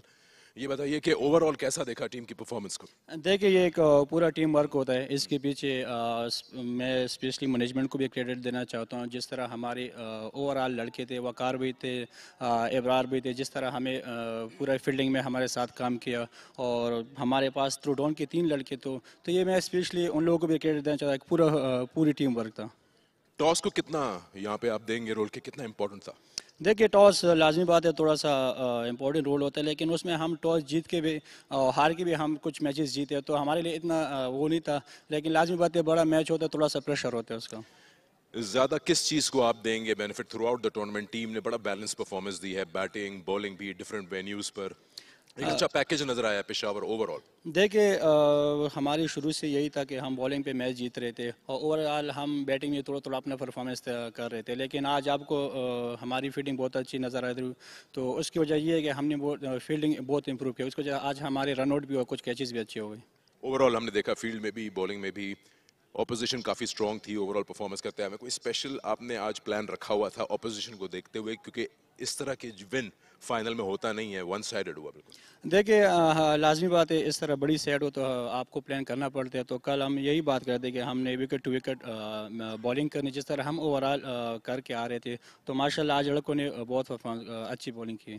बड़ा satisfying होगा आपके लिए walking, कुछ दिन बाद ही नेशनल T20 भी स्टार्ट हो जाएगा। इस जीत को एज कप्तान कॉन्फिडेंस काफी लेके जाएगी टीम आपकी और आप इंडिविजुअली भी बड़ा अच्छा परफॉर्म करते रहे बैट के साथ। देखिए काफ़ी कॉन्फिडेंस मिलता है कि एक मतलब आगे जो टूर्नामेंट आ रहा है तो आप उससे पहले एक ट्रॉफी जीत जाए लेकिन आपको पता है कि केपी को जो पेशावर शुरू से मतलब ट्रॉफी बहुत जीत के आ रहे थे इतना हमारे लिए इतना वो नहीं है। इंशाल्लाह कोशिश करेंगे T20 भी जीतें। चलिए शानदार परफॉर्मेंस आपको और आपकी टीम को बहुत बहुत मुबारकबाद हो। पाकिस्तान कप के आप हकदार। Thank you. पेशावर के captain Sahibzada Farhan and a big win and request the team to come and stand with the trophy, the much deserving trophy, beating Karachi in the finals and winning it by 5 wickets, and that concludes the presentation.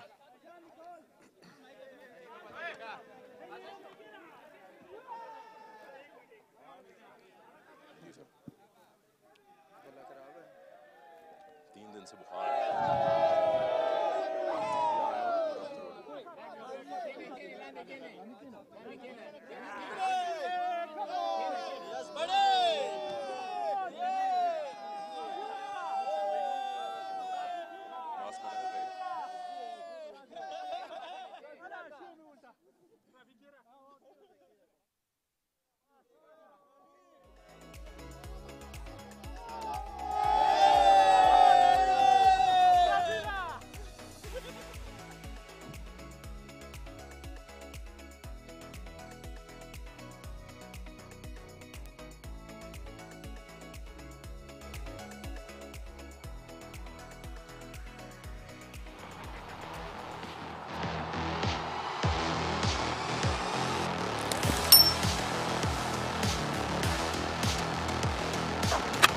वाह, क्या जबरदस्त आवाज आई।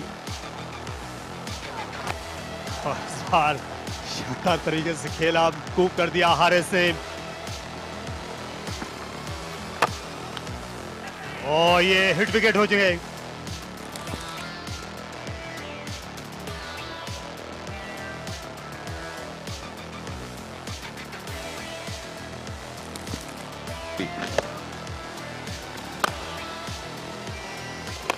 He's just completed 1,000 runs in list A cricket and now he's dismissed. कमाल ऊंचा तो अकेला है, हेरी फेरी शॉट आउट हो जाएंगे, तो इस तरह एक और कामयाबी हासिल हुई है। नबीकुल पहला बॉल बड़ा शॉट और इसके साथ ही पेशावर ने ये टूर्नामेंट अपने नाम कर लिए शानदार शॉट के साथ।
2006 के बाद पेशावर रीजन ने ये टूर्नामेंट जीता है पाकिस्तान कप। इस शॉट के बदौलत बहुत ही शानदार शॉट नबी गुल की जानिब से 5 विकेट्स से पेशावर रीजन ने कामयाबी हासिल की। बहुत ही शानदार सीन्स रावलपिंडी क्रिकेट स्टेडियम में आप देख सकते हैं, और कोई भी जीत एक सेल्फी के बगैर अधूरी होती है। Hello and welcome to Rawalpindi cricket stadium. Match के हालात, फाइनल मैच, पेशावर रीजन ने यह मैच 5 विकेट से जीता। कराची वाइट्स ने पहले बैटिंग की, 103 रन्स पर ढेर हो गए। इमरान की शानदार बॉलिंग, 4 विकेट्स हासिल की और आसानी से ये टारगेट को चेस किया। पेशावर रीजन ने 5 विकेट्स गंवाने के बाद हारिस टॉप स्कोरर रहे, 46 रन्स लेकर नुमान ने 2 विकेट्स हासिल की। Good afternoon and welcome to Rawalpindi cricket stadium once again.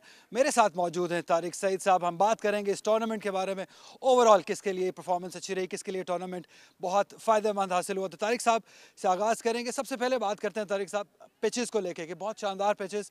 Gaddafi stadium के बाद जब हम रावलपिंडी आए तो यहाँ पे बॉलर्स के लिए हमें काफ़ी असिस्टेंस नज़र आई, काफ़ी बाउंस नज़र आया, सीम स्विंग नज़र आया।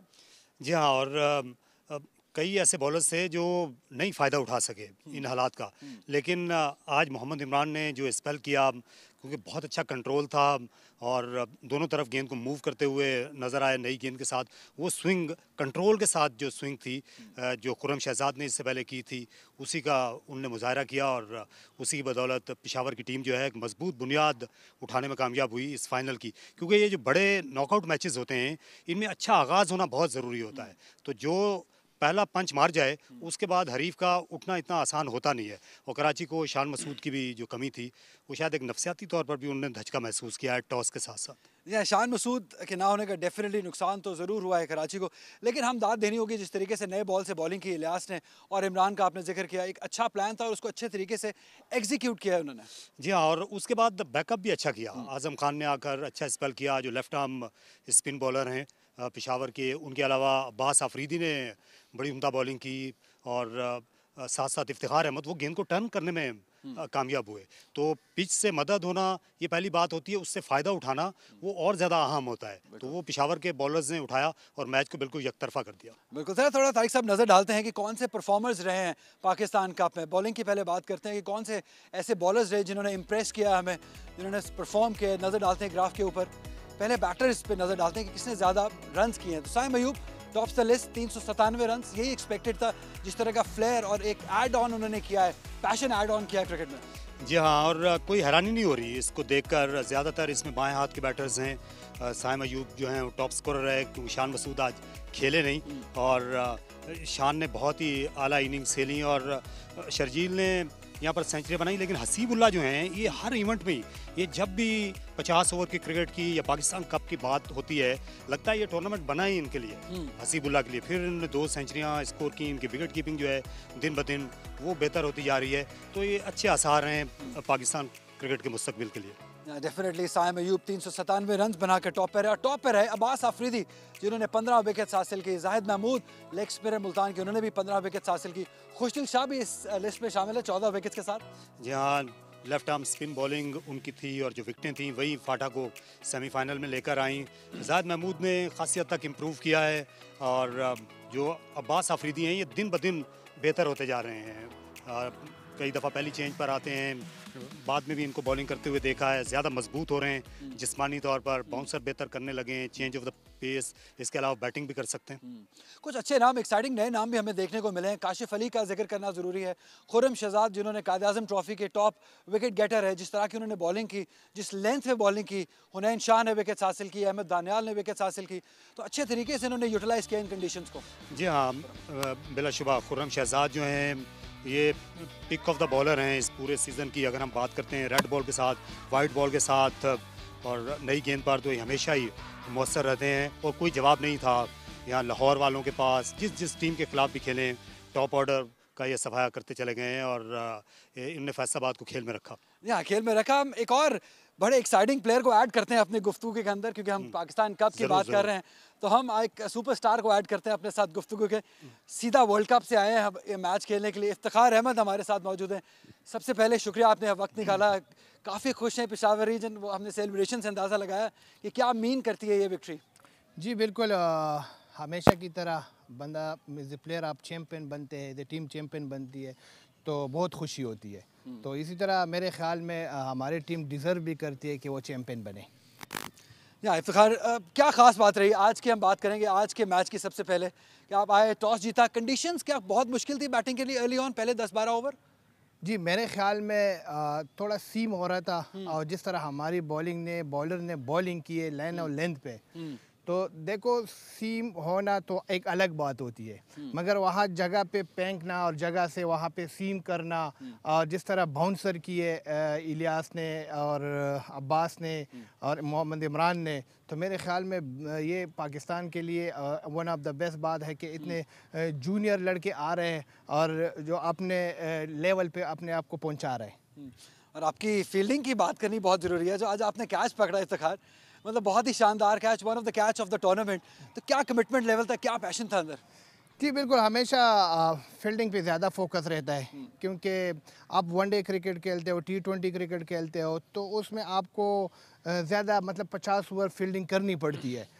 तो इस वजह से अब हम फील्डिंग ज़्यादा करते हैं, अपने फिटनेस पे काम करते हैं, फील्डिंग वर्क पे काम करते हैं, ग्राउंड फील्डिंग पे कैचेस पे काम करते हैं, तो वो चीज़ फिर ग्राउंड में नज़र आती है। सर, जब आप आज बैटिंग करने आए थे तो क्राउड मौजूद था आज, तो क्राउड, आपके आने से क्राउड में एक जोश आ जाता है, तो कितना हेल्प करता है क्राउड आपकी परफॉर्मेंस में?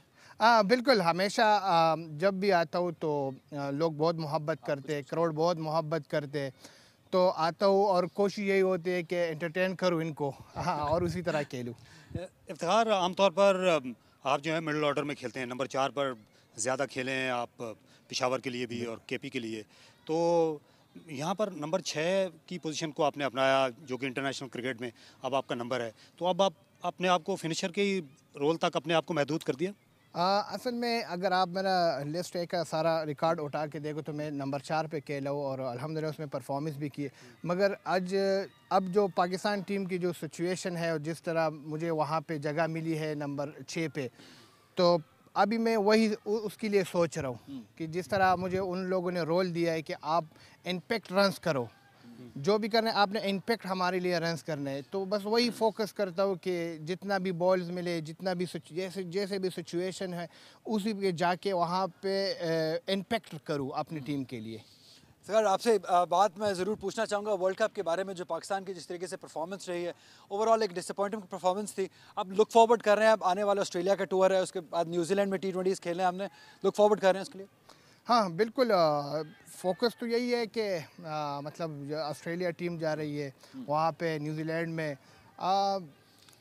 एक बात मैं लाजमी कहना चाहता हूँ, क्योंकि जो वर्ल्ड नंबर 1 की टीमें होती है, हमने उसी तरह खेलना पड़ेगा। अगर हमने इंटरनेशनल क्रिकेट में और ऊपर टॉप की टीमों के साथ खेलना है तो उसी तरह फिर हमने खेलना भी पड़ेगा।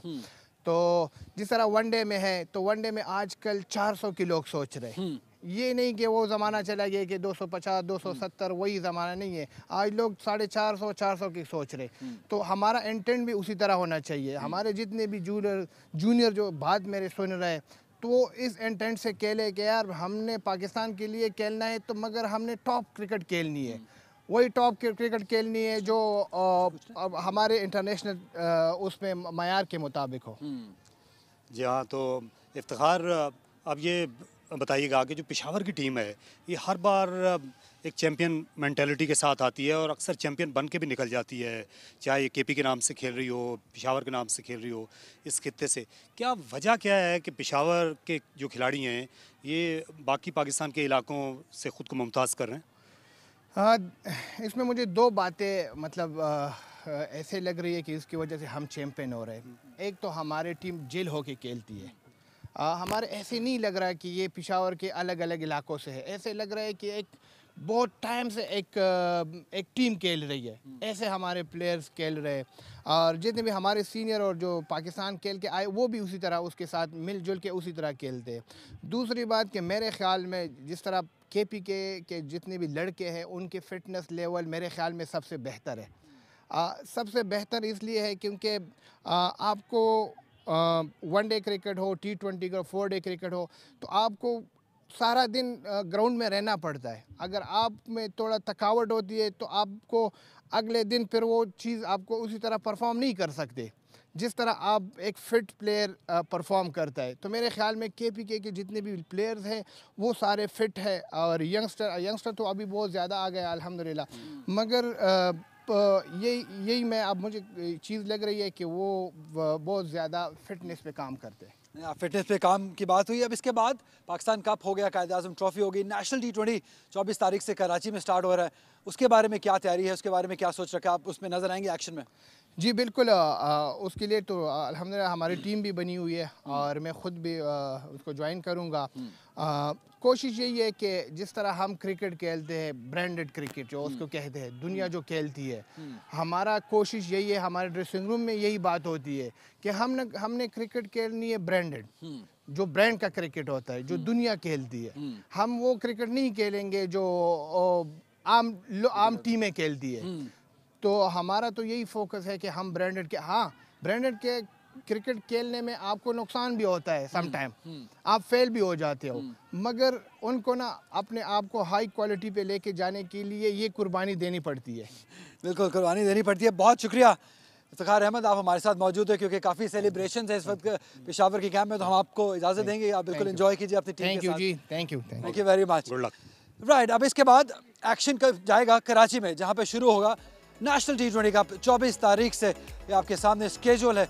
नेशनल बैंक स्टेडियम में मैचेस खेले जाएंगे और डिफरेंट ग्राउंड्स में भी यहाँ पे मैच खेले जाएंगे। पहला मैच 24 तारीख को खेला जाएगा रावलपिंडी और एबटाबाद के दरमियान 4 बजे ये मैच शुरू होगा। 2 मैचेस खेले जाएंगे, फैसलाबाद और बहावलपुर की टीम भी आमने सामने होगी। याद रखिए कि 18 टीमें, इनफैक्ट 16 टीमें इस नेशनल T20 में एक्शन में होंगी।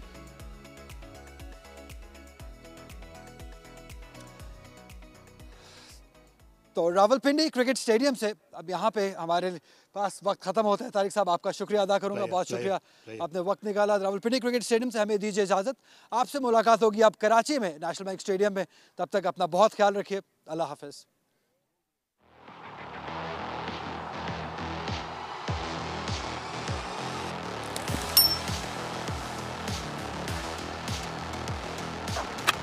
वाह, क्या जबरदस्त आवाज आई। इस बार शानदार तरीके से खेला, कूप कर दिया हारे से। और ये हिट विकेट हो चुके।